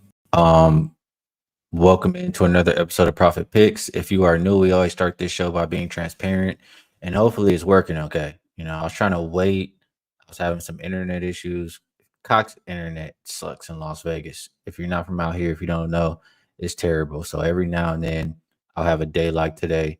So if you guys could just let me know in the chat if everything's okay, if you can hear me, if we're good to go, that would be much appreciated. But yeah, yesterday was another good day. Aaron Wiggins over 11.5 points, closed at 15.5, I believe, and he went well over that. So no matter what number you got on Wiggins, it was a winner, and that makes us now 8-3 in the NBA. NFL also had a winner. Bet the Chargers, and they won easily. So try to keep that going here today. Take a look at the chat really quick before we get started, and I can tell my thing is okay. Cody says I sound good and look clear. So as long as I sound good and look clear, that's okay. T9 says I'm echoing, but I'm just have to deal with whatever goes today. All right. Let's take a look at the chat before we get started. Jersey Tugging Sports and Games says Aaron Wiggins cash. Pacers didn't win though. At least the Pacers covered. And he also says, bought your 7-day flex pass. I can't even need the cash tonight. Today's a good day to do it. I mean, I have a 5% already up and 3 other plays that I really, really like already. So today is a good day, to be involved. T9 says he's on a busy schedule. I am too, bro. I am too, but I feel you. My bad for being late. I was just trying to let my internet clear up. What's good, my boy Jay? All right, let's get to it. A lot of games today. I'm solo dolo. Our guy Rob Vino could not be with us today, so no college football. I'm gonna go through this NBA slate maybe a little bit faster than usual because it's 12 games, and then we'll see if I talk about a little bit more NFL, shore up some looks. We'll just do it as we go. So let's get to it. First up, we have 539, 540 Milwaukee Bucks and Toronto Raptors. Let's actually, my bad, get this back over here on that is my fault. There we go. Opened up -1.5 for Milwaukee. Flip of favorites. Now see -1.5 for Toronto. Total open 230.5, and it continues to go up. See it as high as 234.5. As far as an injury report for the Bucks, Giannis is probable. KPJ is out. For Toronto, same 2 guys on the injury report as yesterday. Jacoby Walter, Mary Boyles, both questionable. Now, this Bucks team, I mean, for one, I agree with the total going up. Toronto, quickly and RJ want to play up tempo. And Milwaukee, they would prefer to play up tempo as well. We know Giannis wants to push the pace, get to the paint, et cetera, et cetera. So I do agree with the move up. The only way I would look at this game from total perspective is over. From the side, though, I do, in general, like the way this Bucks roster has shooting around Giannis. I don't like the injury to KPJ. Like when he got hurt yesterday, my bad, my dad calling me. Yeah, that was an important one, but I'll get back to him. I don't like the shooting. I mean, I do like the shooting, but I don't like KPJ out for Milwaukee. When he went out last game, they didn't look as good. The Wizards started to come back. That was a little bit of a red flag for the Bucks moving forward until they get him back into the lineup. They already were short at that guard position. So I'm not the biggest quickly guy, not the biggest RJ guy, but against Ryan Rollins and AJ Green, I absolutely am. And I love the combination of Ingram and Scotty Barnes. Toronto looked really good in that first game. I think they can repeat that performance here at the house. So I think Toronto is the right side. I think it flipped to them as a favorite, for a reason. And I would say this game goes over. That's how I feel about these two. Next up, Hawks and Magic. Opened up Magic -5, still 5 pretty much everywhere. This total skyrocketed. Opened 229, up as high as 236.5. Who's not available? Mo Wagner is out for Orlando. Zachary Risache. He's questionable for Atlanta. Um, you know, first things first, I can understand why the total shot up. We know Atlanta, they like to play fast. They're not the biggest defensive team. Dyson Daniels a great defender, but the team, not so much. For Orlando, I mean, it was crazy to see. But in that first game, they definitely played faster than I'm used to seeing a Magic team play. I know Jamal Mosley said they want to play a little bit more up tempo, but damn, that was surprising to see. So if they're going to play up tempo, and Hawks like to play that way and don't play any defense, like I said, I can understand why this total went up. I would not be looking to play Atlanta games under. I'm just really not. I do think at some point the Magic defense will get back to how they looked last year. Don't know that it'll be in this second game. On this point spread, I would say I didn't love the way Orlando looked in that first game. Maybe it takes some time to get used to Bane in the lineup, even though he's exactly what they need. But Atlanta got embarrassed in their last game. They just got completely blown off the earth. So, and Patrick Beverly poked the bear talking about, Trae Young in Atlanta and how they were talking all summer just to get blown out. I think you'll get a really good effort from them. I believe I saw Trae Young say something about it too, being embarrassed. So I think you get a really good effort from this Atlanta side. And because of that, I would be taking the +5. I would not be laying in this game. My bad. Let me take a couple look at the comments. Shout out to Dylan. Mitch says my Raptors getting some love. It's been a little while, but I like what I see right now, Mitch. I can't lie. And this, I mean, I don't know. They will get better as the season goes. What up, Thomas? Let me see. Jersey looking for any props for Toronto. Nah, I mean, I would just be saying anything. In these first two games, I think I would just be betting on Giannis to do anything because they'll need him to. And I'm not quite sure who goes off for Toronto. Yeah, I don't really have props in this game. Games where it's the big slates, it's kind of harder for me to lock in on props. I do have some thoughts though on some today, and we'll try to talk them out, but not for every game. What's good, my guy, UCapper? Hope all is well with you, bro. He says he loves the Raptors starting lineup. I agree with, or I like the way they were playing. I'm not gonna say I love the guards, but they did play well. What up, Kyle? All right, let's keep going. Cody likes Middleton over his points. Next game up, Cavs and Nets. Opened up -12 for the Cavaliers. Still looks like 11.5. Total open 227.5. Looks like 230. As far as who's available, no Garland, no Strus, and Hunter is questionable.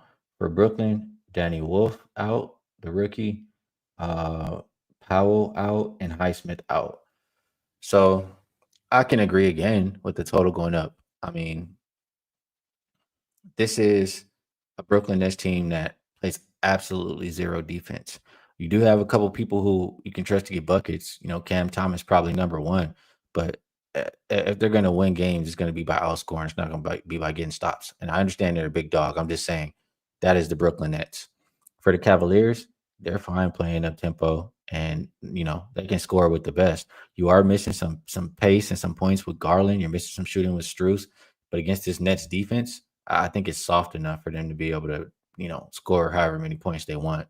So yeah, I could only look towards the over. And it is a lot of points to lay on the road. I'd probably just go Cavs team total over rather than lay with the Cavs. All right, let's keep going down the list. Celtics and Knicks. Opened up -6 for the Knicks. Down as low as -3. Another one where total open 227.5. It's as high as 231 right now. Luka Garza out. Jason Tatum out for New York. You have Hart and Towns questionable. Mitchell Robinson out. And Anunoby probable. So I took this game over, and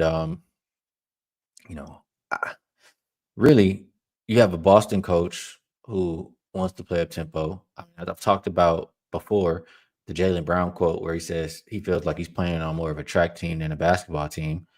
They just want to play fast and shoot threes.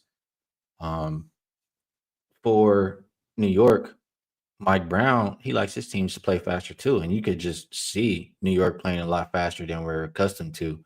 So, two teams with emphasis on pace, minus some rim protection for both. Mitchell Robinson out, Luke Garza out. This just seemed like an over. So, I did get 227.5, but I think it still goes over the current number. Let's take a look. Mitch says Towns not playing. Spread changing tells me that. If he doesn't play, I mean, that'll be all right. It's even less rim protection. I wouldn't mind that. Yep, no defense, Thomas. Shout out to T for posting the stream. Appreciate that. Definitely helps the show out. All right. Keep going down the list. What up, Kyle? Yeah, TGIF, man. Back to work this week doing all these shows, man. I wasn't what do I say? It's been a while since I was doing this, a bunch of shows every day or NBA. NBA is my season. So I will enjoy this first weekend, because it's a lot of work. Not that I don't enjoy it, but it's absolutely a lot of work. All right. Casey says we speed racing. I mean, yeah, we're not gonna sit here and talk about every game for 10 minutes when we got 12, or 15 minutes when we got 12 and I'm by myself. Absolutely not. All right. Next game up, Pistons and Rockets. Opened up Rockets -5.5. Looks like 6.5. Total open 225.5, and it's as high as 227.5. When we look at who is on the injury report. So for Houston, we know Fred VanVleet, Dorian Finney-Smith is also out. Jayshawn Tate and Crawford are both questionable. For Detroit, no Ivy. Sasser is doubtful. Levert is probable. Yeah, I was kind of, how do I say? It's not even not impressed. It's like I was disappointed. That's what it is. I was disappointed in this Detroit team. Thought they would look a little bit better, especially versus Chicago Bulls. I'm a big K guy. But this is going to be another tough test right here. You're looking at this Houston roster. We know how big they are, right? I don't know how tall the smallest person is, but you got Amin Thompson playing point guard, Kevin Durant as shooting guard. I mean, that should tell you all you need to know right there. So much length that the Pistons are going to have to deal with. I think that they're going to struggle to score because of it. I think that Houston can eat in the paint because of it. I think Houston, is pissed after how they let that last game get away. I'm really thinking about Houston here. Houston last year was good early. I know my guy LJ put out Houston first half. Yeah, probably either Houston first half or full game. If I'm doing anything with Detroit, it's betting on K. But I just feel like the paint is going to be, they're going to be forcing them to beat them with jumpers. It's just so much length. I don't want to trust the Pistons. I just don't. So yeah, it's Houston or nothing for me in this game. Maybe more so for them to get out the gate early, after how they lost the last game. And they get out early in general. I think it has to do with Ime being a good coach. So probably agree with LJ on that Houston first half if I'm betting this game. Mitch reminding everybody to hit the like. Absolutely helps the show out. Appreciate you. And UCapper says, hopefully I can join you on the show starting December, Ski. Yeah, absolutely. I always love capping the games with you whenever you are able to. We'll make it happen. Yeah, that double OT was a while ago. I feel like that was on Tuesday. It's Friday now. And they've been sitting the whole summer. They all right. Yeah, I think that first half too. Odds on during the foul out. Yeah, I like that one. And if he does, it's gonna be even uglier for Detroit. 6'9", the shortest person. I think that's what he's saying there. Yeah, that's too much length, bro, for what they got going in Detroit. David is on H-Town. My guy Jay Cash says, nobody want to take the Pistons, huh? I couldn't take them in this spot. Full game, back door is always open. Who knows? But I think you get a really strong first half from Houston. Appreciate you, Mark. All right. We'll get to the Blazers, Gavin. We're going in rotation order. We're getting through all the games. Don't worry. Heat and Grizzlies. Open -4 for the Grizzlies, down to -2.5. Total open 231.5, and it looks like it hasn't moved. Injury report for Miami: Tyler Hero out. I can't say his name. And I'm a slanderous, so I'm not gonna say it, but it's the rookie, the European rookie guy for Miami. Yaka Yunus or something like that. Something. I forget how they say it. Terry Rozier. I hate slandering people's names, but I want you to know who I'm talking about at least, or who I'm trying to talk about. Rozier, yeah, we're not going to see him anytime soon. He's definitely out. For Memphis, I see both Ja and KCP questionable.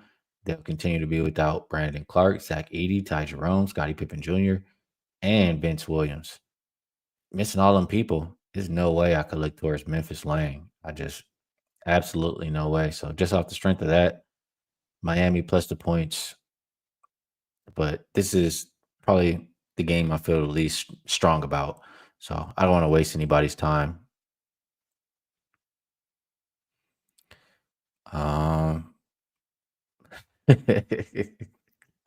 Whatever his name is, man. Yeah, you guys know. Y'all know, man. All right. Next game up, Spurs and Pelicans. Opened up -2.5 for the Spurs. Looks like 4.5 is the highest I see right now. Total open 231. I'm seeing it as high as 233.5. For the Spurs, still no De'Aaron Fox, Kelly Olynyk, Jeremy Sohan, or Waters. For the Pelicans, Lindy Waters. For the Pelicans, Mithi is questionable. Matkovic is questionable. Kevon Looney is out. DeJounte Murray is out.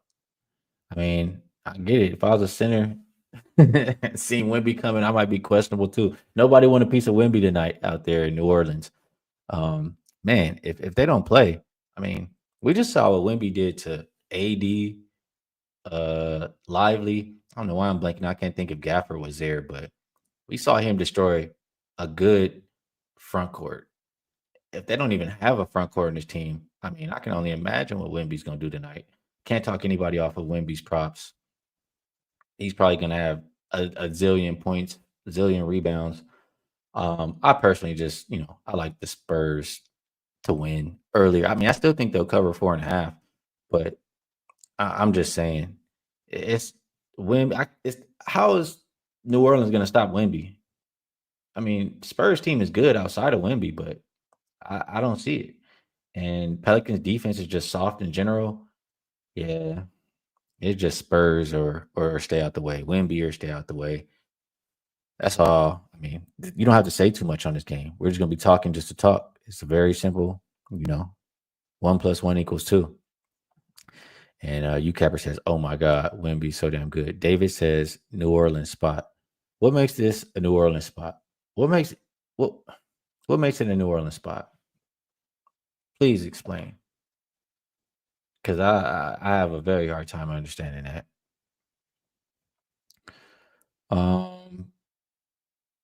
Let's see. Let's keep it going. Oh, well, guys talking about Cedric Coward props maybe. Is he good? I mean, not on my list to bet right now. I don't have opinions, good or bad. All right. Next, Mavs and Wizards. Opened up Mavs -11, looks like 10. 9.5 popping up too, so dropping there. Not much movement on the total. Well, it opened 227. I'm seeing as high as 228.5. As far as the injuries, Gafford is questionable. No Exum, no Kyrie. And then Bilal for Washington is out. The Wizards, more of what I thought they'd be. Still can't play any defense. I don't know how much I trust them on offense. I trusted them in that first game versus the Bucks to get up versus Dallas team, who I think can be really good defensively. Not so much I'm trusting Washington to score. Now, I do think Dallas should have a better chance at scoring. It's more so like who can't score on Washington. I don't like Cooper Flag playing point guard right now, though. Yeah, for that reason, I mean, I don't like the way Dallas offense look enough to play the spread. So I guess what I trust here is Dallas defense. I trust Dallas defense the most. So if I'm playing this one, it'll be Washington team total under. And let's see what the best number we can get on that. Best number we can get on Washington team total is 109. 109. Yeah, it's just I'm expecting Dallas to be a really good defensive team. They have so much rim protection, so much length. Washington's just not that talented. So Washington team total under 109 will be a lean for me.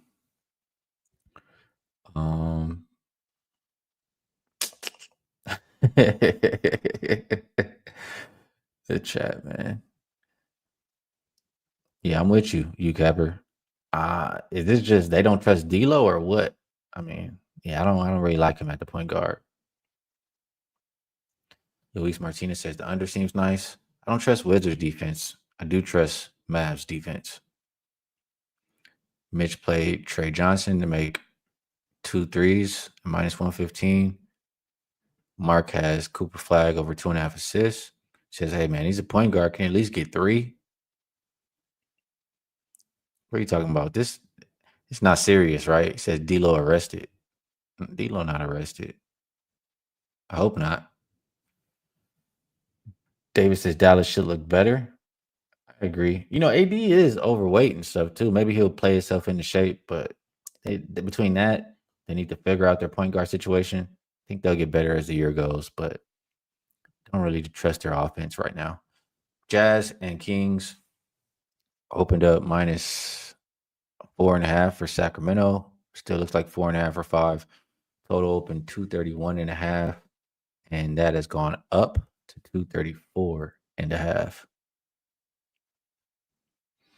Injuries: Isaiah Collier is out. Niang is out for Sacramento. Sabonis is questionable. Maybe they'll get him. They'll be without Clifford, and they'll be without Keegan Murray. I don't like this Sacramento team. I don't like anything about them. I feel like we've seen enough Zach LaVine and DeRozan to know it's not going to do anything. It'll win some games during the regular season. You have some excitement here and there, but they're not going to do anything, big is what I'm trying to say. Russell Westbrook over there, if you know about me, you know how I feel about that.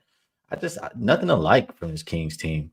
Sabonis plays, this probably will be a game they need him because the bigs for Utah, they just got a lot of length and bigs over there. So if he doesn't play, I think Utah can take advantage of that. I'm not into laying with Sacramento. So just off the strength of that, it'll be Utah plus.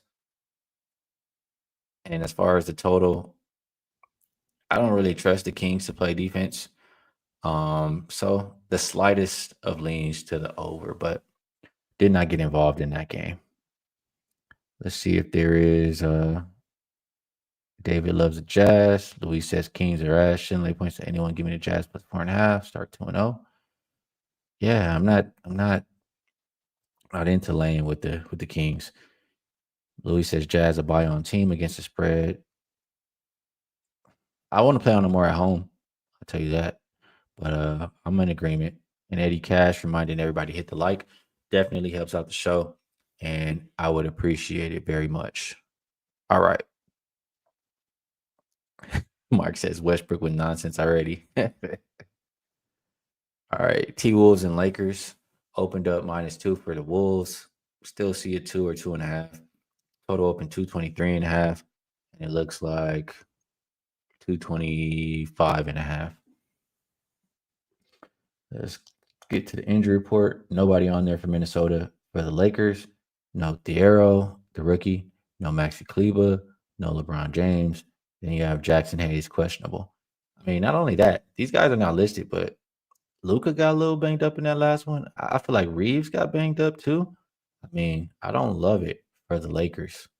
What I do love for the Lakers is Luka definitely knows how to kill this team, and they're gonna need a lot of Luka in this one if they're gonna win. So I don't know. It might be another situation where you just bet on Luka's points, or PRA or however you want to do it. I feel uncomfortable with the point spread. Either way, really, but more so with the Lakers. I know they're at home. I know they should be hungry for a win, but I feel like Minnesota's healthier. Minnesota's better. It's hard for me to bet against that. So, yeah, if I'm playing this one right now, I would go Luka points. I probably would look either points or PRA, and then Julius Randle. He always kills the Lakers. He was drafted to the Lakers. He just, whenever he sees them on the other side, he plays with a chip. And so I would, consider his points. I didn't look at the number, but that makes sense to me. Every time I see him play the Lakers, he goes off. All right, let's see what we have in the comments. J Cash says this team is too young and athletic for Luka. I mean, I think it's more so about the supporting cast because Luka whooped this team's ass already, Jay. He already whooped their ass. It don't got nothing to do with whoever's on Minnesota's roster. It got more to do with who is on LA's roster, not named Luka, in my opinion. Kyle likes Bradley Beal over tonight. Yeah, we'll see what's up with Luka's groin injury. David agrees on Randall's points. All right. Let's keep going. 2 more games left to talk about here. Or at least in the NBA. I don't know how much we'll get to in the NFL, man. I don't really like talking to myself about this long. And also, I am going to got some other stuff I got to do. Golden State, open -1.5. Still looks like 1.5. Total open 226.5. Looks like 227.5 right now. Injury report, Horford is doubtful. Yeah, guy's not playing on a back-to-back. Moody is questionable. Melton's out. For the Blazers, no Scoot, no Time Lord. Blazers dealing with some drama. Head coach got taken out in handcuffs. We'll see what I believe is Tiago Splitter can do as the interim head coach over there. Golden State playing on a back-to-back after an impressive win versus Nuggets yesterday. What a performance by Steph Curry, just still doing it. Man, gotta enjoy these things while we get them because Steph is getting up there in age. This game specifically, in general, it should be Blazers spot. The other team on the back-to-back. It is still early in the season. I don't know how much I want to put into fading these teams on back-to-backs when it's their 3rd game of the season. So it might be one where I just buck that thought process for this one time. It's probably a popular thing to do and just take the Warriors because they're better, but I think the Warriors are playing with something to prove this year, and I don't think they're taking nights off, especially this early in the season. So I'll lean with the Warriors. Don't really have a strong feel about this total.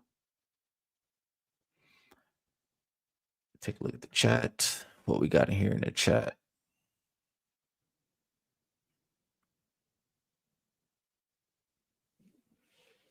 Yep, I got you, Jersey. I'm already knowing.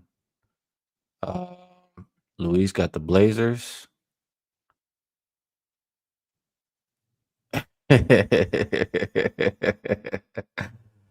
Kyle's asking me, do I expect some dubs play the rest after the OT win? For record, didn't get my info from Billups. I do. I mean, Horford absolutely is going to sit. Could more people sit? Yes, but like I said, it's early in the season. They might not. You know what I'm saying? They might not be as tired this early in the season is all I'm going to say. Hey, Jay.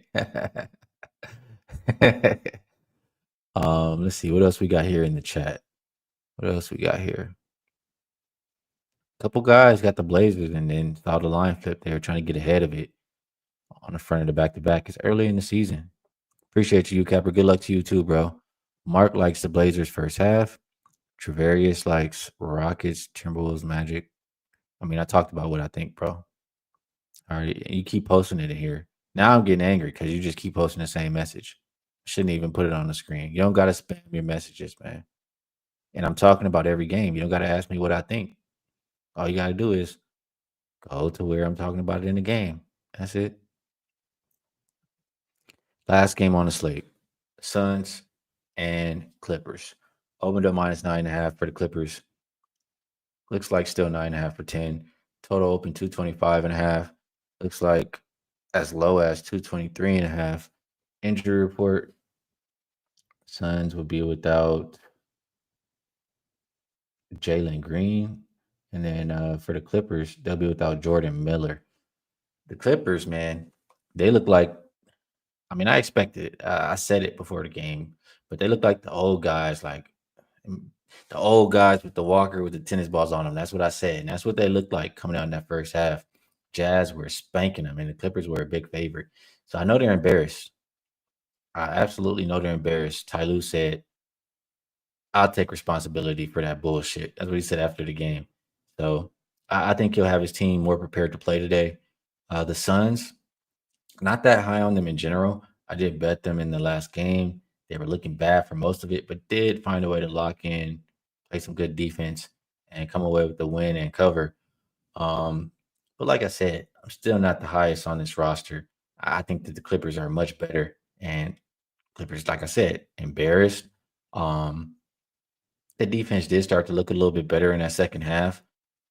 I think this one, you know, you got the team that came back and won versus they came back from big, down like 20-1 versus a team that, you know, got embarrassed and lost as a favorite. They're at home. I would take the team that lost and got embarrassed. You know what I'm saying? I would take them. So I'm thinking Clippers here. And both of these teams pretty good. Well, Dylan Brooks, you can trust him to play some defense. Dunn, you can trust him to play some defense. I like Iguodala, but still to be determined on that one. I don't know. I see guys who are capable of defending here. I don't see these as two very fast-paced teams. I think this is more of an under game as well. So Clippers are under will be my recommendations in this last game on the NBA slate. Let's take a look here. What are you guys talking about? Jersey says, I'll upgrade my 14-day pass to a 30 if I cash today, Hakeem. I like our chances, bro. I'm seeing the board well so far this season, and I like all of today's plays a lot. I really do. S. Dot, my guy, you tried to tell me about the Heat. One of my 3 losses so far this season. Took the Magic -8. And you told me not to do it. Shout out my guy, S. Dot.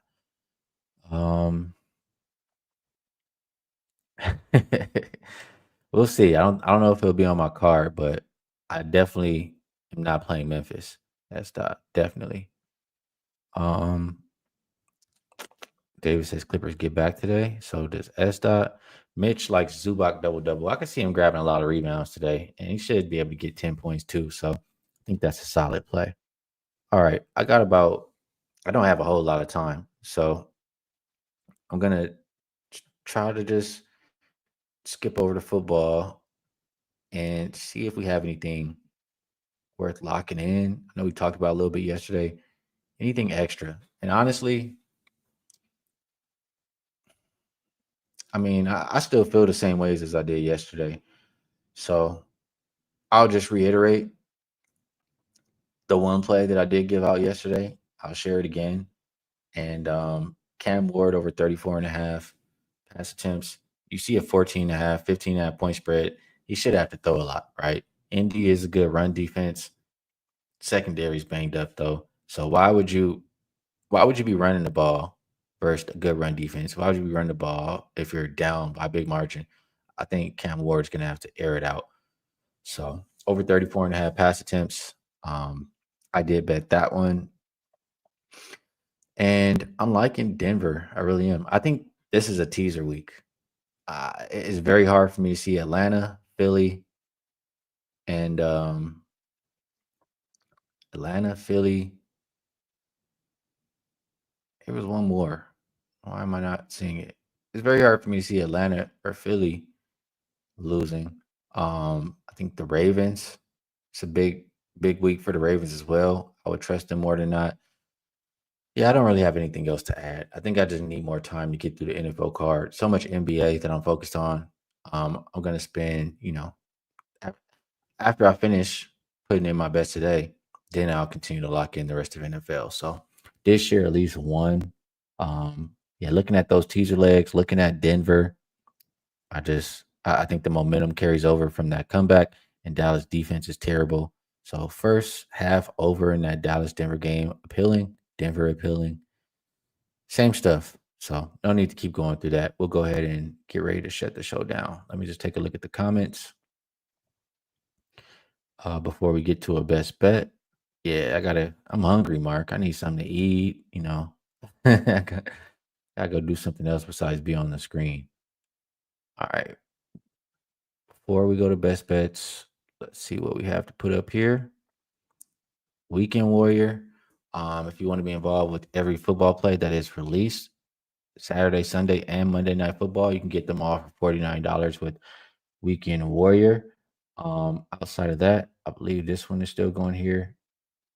And pretty much you get $500 off a 1-year pass. It comes out to just $125 a month.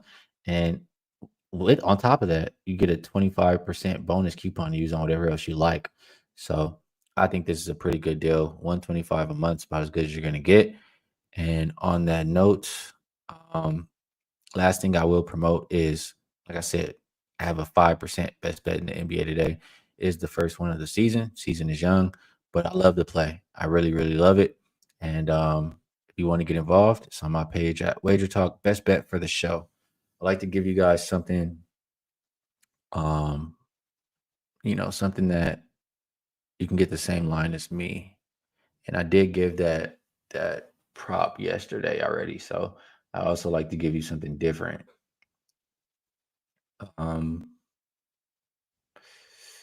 Just make sure these lines are the same that I took.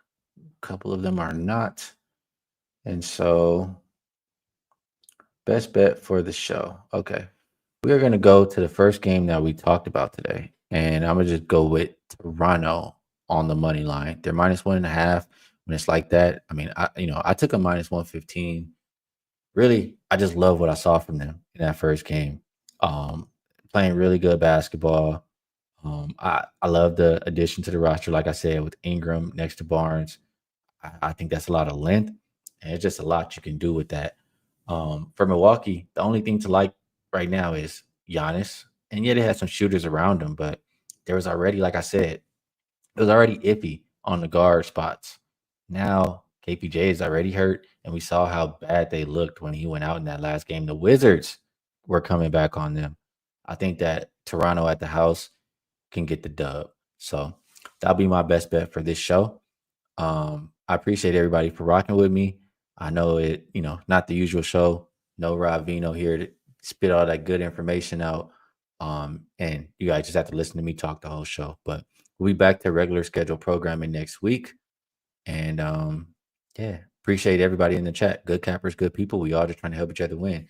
Everybody else out there, whether it's X, Kick, Twitch, appreciate you as well. Best of luck, everybody, on all your action this weekend. And I will catch you guys on Monday.